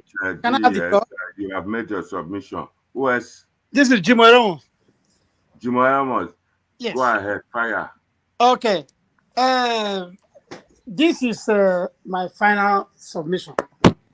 You see, I have just advised my brothers who are Peter Obi supporters, but I think they just don't see that advice as something that is really that will work for them. You see, if Reverend Ubaka come back tomorrow now to say, "Oh, I was just making a joke. Oh, please vote for this man," I think everybody here who are supporters will turn back again 360 and begin to praise him. This man, they are talking about what he said, but they never really tell us what happened. When Peter Obi was impeached, he went to this man's adoration ministry and he prayed for him and said, "You will come back." Nobody's talking about that. Too. Peter Obi never went back. He said that when you needed something, you came here. You never came back to say thank you to the church. But you people center only on what he's saying.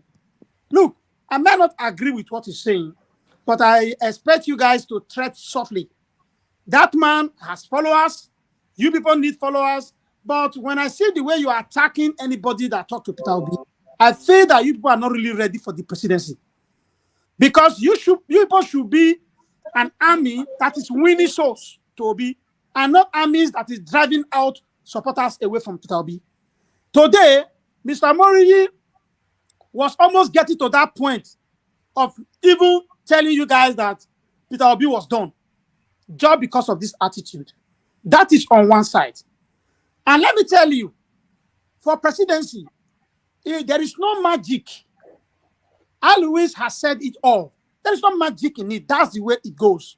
Whether you like it or not, from the Southeast politician, my brother will be saying Southeast politicians. From the Southeast, you don't have a state for labor. I don't think you will wait. An APC governor will wait for labor to come and take his state, because he will not have anything to negotiate for minister or whatever position in the federal. So he will fight tooth and nail. If any of these big political parties are able to get 25% each from those states, they are done. They are done. They must not win. Because if you score 25% of 2/3 of the states in Nigeria, you are a president. And secondly, the highest number of votes. So even if you score the highest vote in Southeast, Southwest, everywhere, and you don't have 25% in the states in the North, you can't be president. So these are the things I would advise that Obi supporters must put into consideration.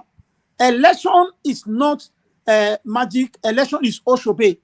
But if you are able to alienate supporters, it will become a mirage, because there is no way one person will come from the Southeast without looking for alliances so that he can become president.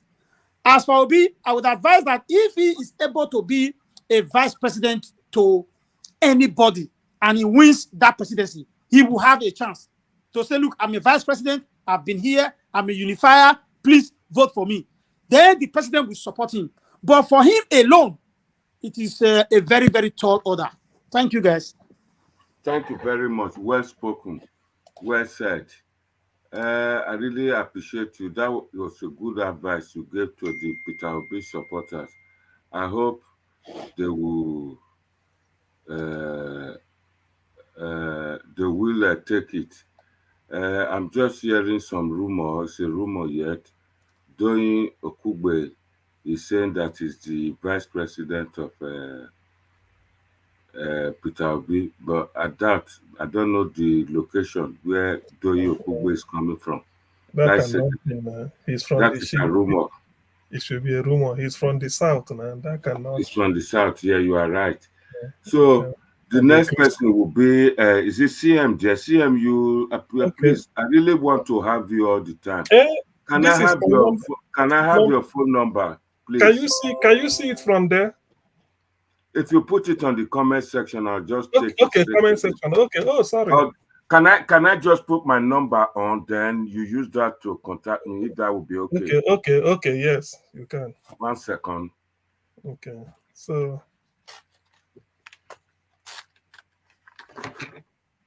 Can you see it? This 9466. That's right. Okay. Oh, I've already studied. I will contact you. That's my number. Please get in touch, and I will so that I can have your number. Okay. I would like to have you on board all the time I'm on live. Okay. I will. Please, it's your turn now. Start and fire on. In fact, one thing with a discussion like this, I myself as a person, I don't always like someone that will tell me something that is sweet. Sometimes tell me the hard facts. I can be able to go and I can stay with it. I know that is. Sorry, CM. They said Labour Party just confirmed me that Doyin Okugbe is the running mate of Peter Obi. It cannot be unless they do this thing. They said. Yes, it's a trick so that you don't beat the deadline. Yes, yeah, my brother. What's your name? So sorry, my name is Timo Elmo. Okay, Timo Elmo. Timo Elmo. in fact, you took the word out of my mouth. Say, it's a dummy. It's a dummy. This thing, dummy. Dummy is the word. So Yeah, it could be. they can always change, isn't it? And they can always swap. So maybe then you put the dummy to be the deadline. Then when you now want when you surprise. So you see, we all know. To be honest with you, to be honest with me, if this like this Fulani is the way they lead Nigeria, assuming they are doing the right thing and things are moving, we follow the worry. But the thing is, they will pack themselves, put everywhere. Now, before it used to be that you go to an NPC like Pydwin Clark, we say, it's as if you are in Zaria, everywhere them. But now they are now slaughtering us. In those days, they used to be, there's a religious riot in Bauchi, in Gombe, in Kasena. People will run, come home. Now they are now coming to our place again to slaughter us. That's why when you look at all these things, you then say, what sort of nonsense is this? Something must have to give. You see, somebody said earlier that what P2B started, it might not be the end, but that is the beginning. I agree. This revolution, it must make a dent. It cannot be business as usual. Even if there must be, whoever it is, there must be, because the youths, the level of frustration now, the youths are taking it upon themselves. I'm even surprised. Why I still have a little bit of hope is that Nigeria is a country whereby if you want to do something, a rally, you need crowd, you pay. But people like P2, is not pay. We know him that he doesn't even spend shishi. So, but yet people now feel that this is the man that we know him now. We know him now. P2, be careful. Where? So no way for him then. So where if people see, but then that is the salvation, because are you telling me that Atiku, that Obasanjo know? Somebody can offend you. Then you leave. But for you to put it down in black and white, write it in 3-volume books or 2 volumes, you wrote it down and then still stand by it. If Atiku, sometimes I wonder, if he felt that Obasanjo blackmailed him or whatever, Atiku should have written a book of his own to counter it, but he hasn't done that since Obasanjo released it. So when you see somebody that stole such an amount of money through all this privatization and the commercialization Obasanjo handed over to him to supervise. So when you then look at it, that's why he can afford to buy thousands of dollars per one delegate. So when such a person becomes your head of state, what do you think will happen? What do you think? Because there's what they call moral. That's why sometimes they ask people, why must you go and accept money from politicians? Some people will tell you, they give you 2,500 naira, 5,000, you go and vote for them. Later you come and complain. But there is a difference between, maybe I didn't take money from this man. Nobody took money. Instead, we even contributed our own. So when you are now being annoyed and criticizing him, definitely it must touch his conscience, because it's like you didn't. I give an example.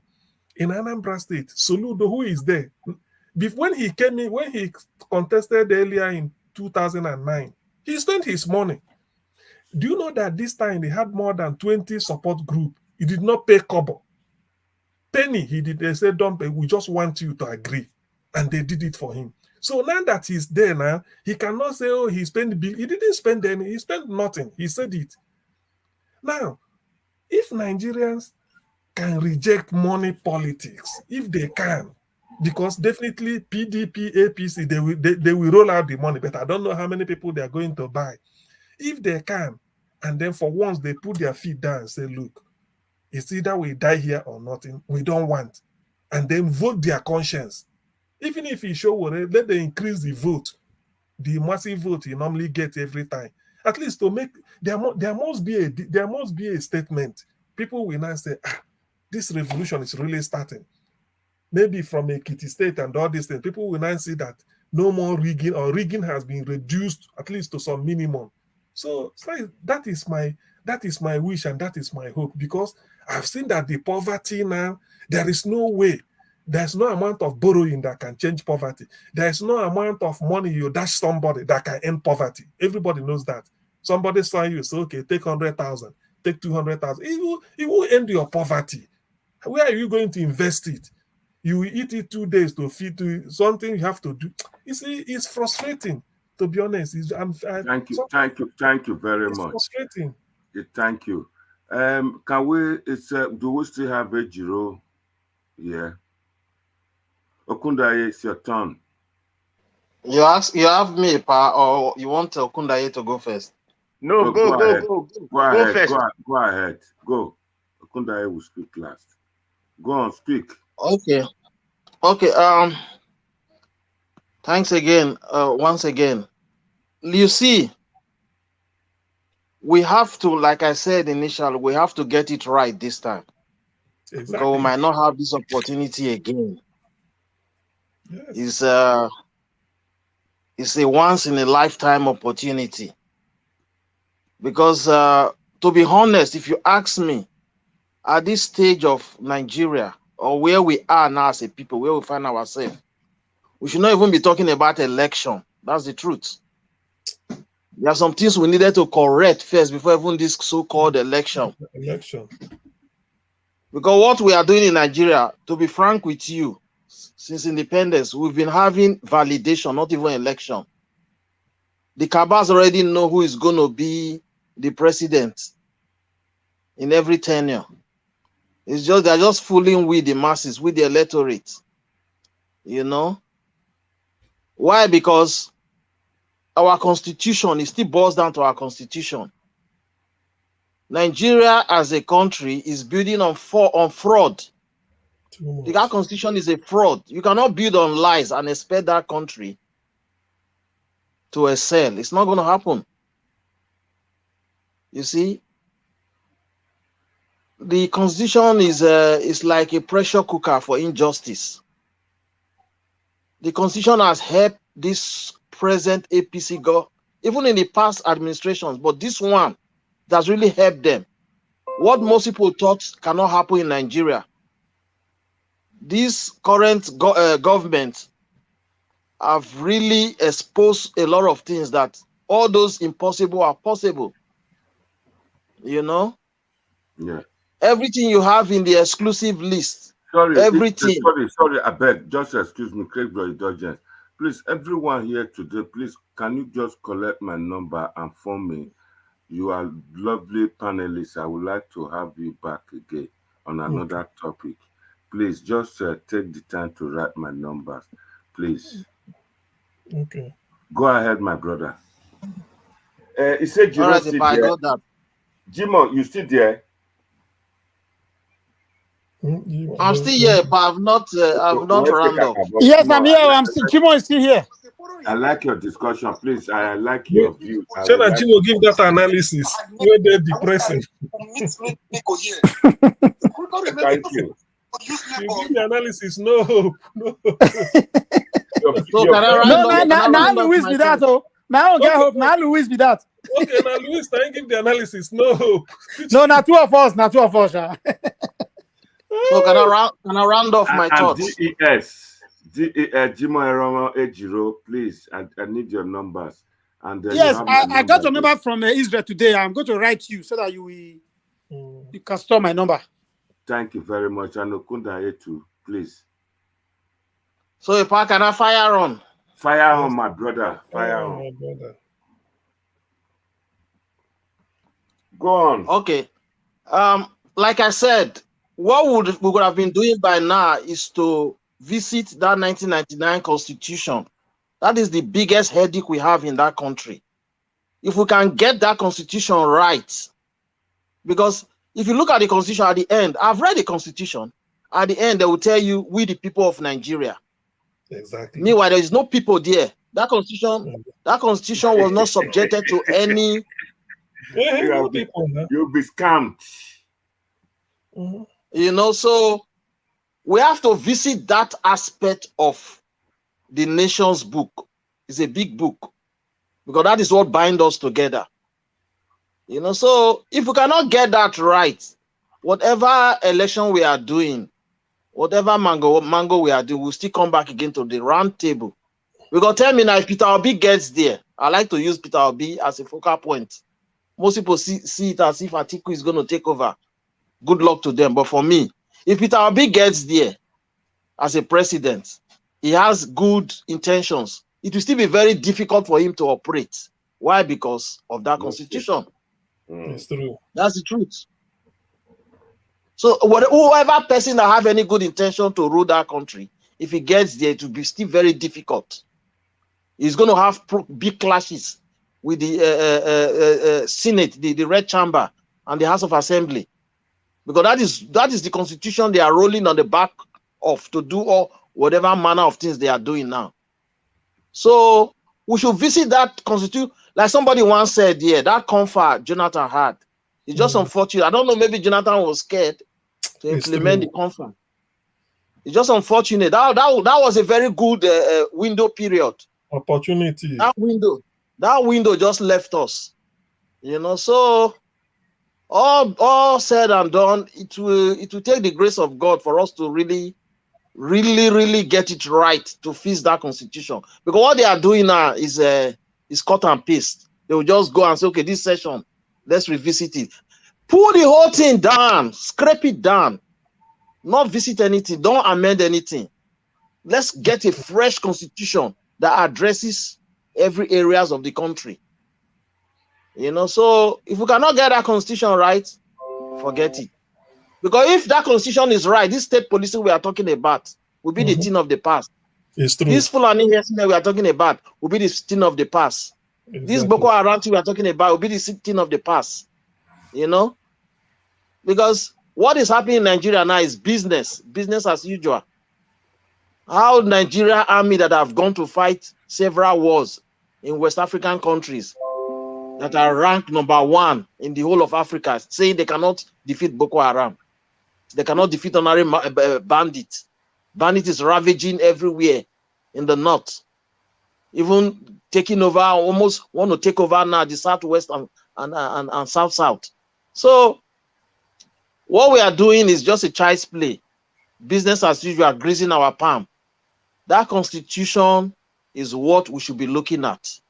And who is the right man to come and clean up Nigeria to get that constitution right is yet unknown. I rest my case. Thank you very much, guys. Thank you very much. God bless you. I'm very happy to see you today and to join us today. I'm very happy. I greet everybody. Next person should fire on then Mr. Okundaye. Okay, thank you, my brother Ejiro. You see, this is what I'm talking about. You make it clear. Well, any saint to go there, it will be very difficult for him to work, because the people that set up PDP and APC are the people that set up that constitution. They set up the constitution to favor themselves. That is why there is no good person that can come into PDP or APC that will be able to do good of his heart, because they set up their constitution of the APC and PDP to favor themselves also. So not to favor the people that the government, the constitution will have governor. So please, what I want to say about Mbaka, my brother said that Peter Obi. I want to say something. My brother said Peter Obi, when they impeach him, he go to Mbaka. It was Mbaka that prayed for him that he will come back. That was why he come back. I believe that impeachment, there was something they call court, that they went to court. If the court did not turn back, it will have not returned back. So we should understand that.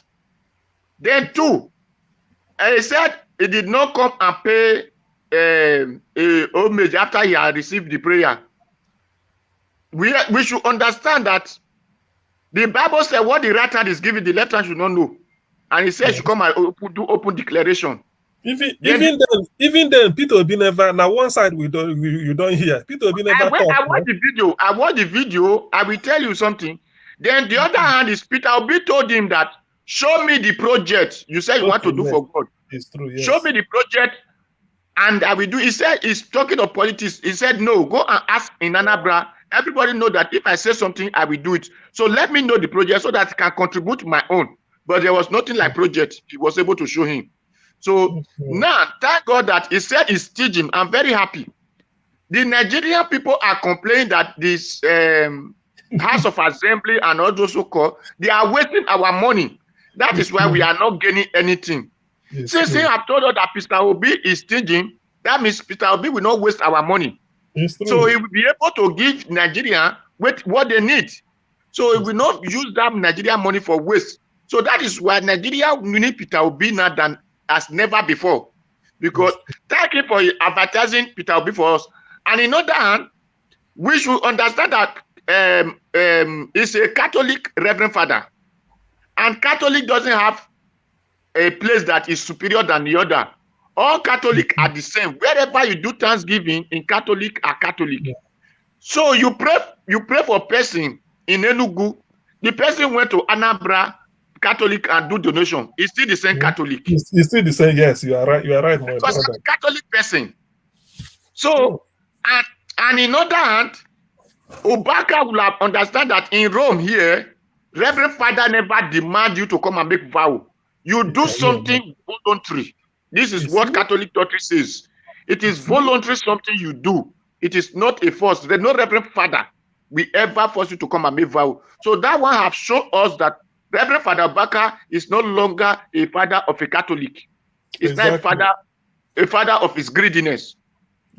So that is for it. Then for those who believe that PDP, APC, PDP, and APC will now come to this and this because they are the governor. The Nigerian people are witnessing when APC and PDP are governing them, and they are crying in other APC and PDP. So I'm wondering how these people that they are crying under said they want change, they want another person that will come and save them from these people's hands.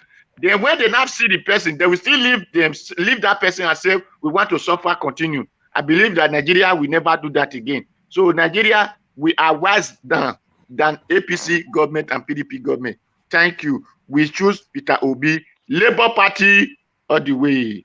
I am AAC person. I am for Sowore, but for this particular time, I am for Peter Obi. Thank you all. Good night. God bless. Thank you, Mr. Kundaye. My people, viewers at home, and all the commentators today, I thank all of una do well.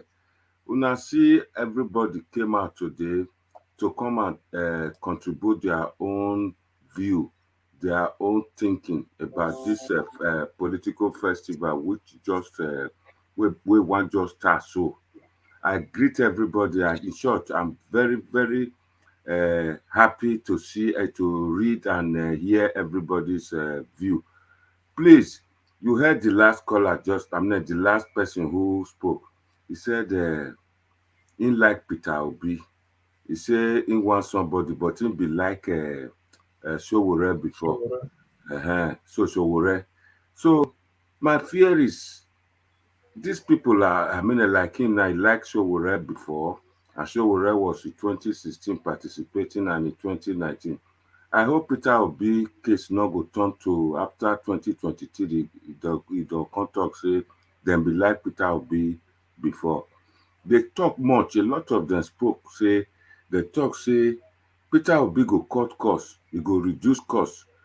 That's good, but me I know one person wey go come tell me say make we dey buy second hand clothes wey oyibo wear remain because then they cut cost, or make we go to buy ladder, make we not eat plenty food again, make we just dey eat plantain and all. That is not what's necessary. That one can't happen. Because of cutting cost. Not those different money where people they waste like. Suffer before pleasure. We first suffer first. We don't suffer now. No, for them in government.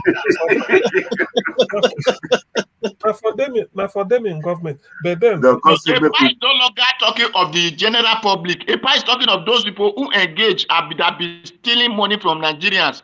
So they're thinking now, because when Peter Obi cut their thing, they will no longer be spending those money they used to enter private. I let you talk. I let you talk. You make you still let me talk my own. May I know one? May I come the same door? Say may we go to buy ladder or make we dey eat twice a day because of say they want cut cost. So now these things we dey fear, we dey think of. And again, I would like to tell people, thank people who come today, they can contribute.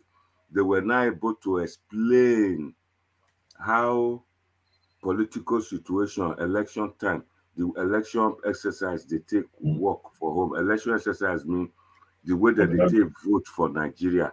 Una know say this program, now for me to bring everything, come, explain it for pidgin English, so that a lot of people will know the countries where then they speak big English, maybe they first they speak a pidgin English for home, so that they go understand, so that they go feel vote wisely. A lot of them accuse me, say, me they bias, I they support Tinubu. To me, if they talk so, I get right to my own view. And one thing I need to tell people for home and people with the viewers and people will come participate today. Nigeria, to me, we have not done badly with the income where they come from oil. Only recently they increased the quota, how many barrels of oil will feel produced, because everything a quota system that the regulator.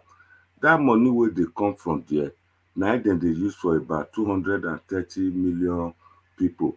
One of our participants talked today, the money, say that by the time we money be $1 to $2, our Nigerian naira will be go be $2. That at the time we population never plenty.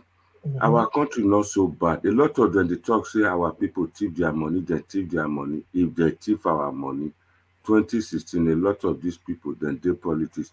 Go see them for home now. Some of them not even get money. So if they thief, but we not get evidence. With this today, I would like to tell our people, say make una not forget to subscribe to Naija Watch, and also make una not forget to subscribe to Edonet Watch, Edonet Watch TV. That na the section, sister company of Naija Watch.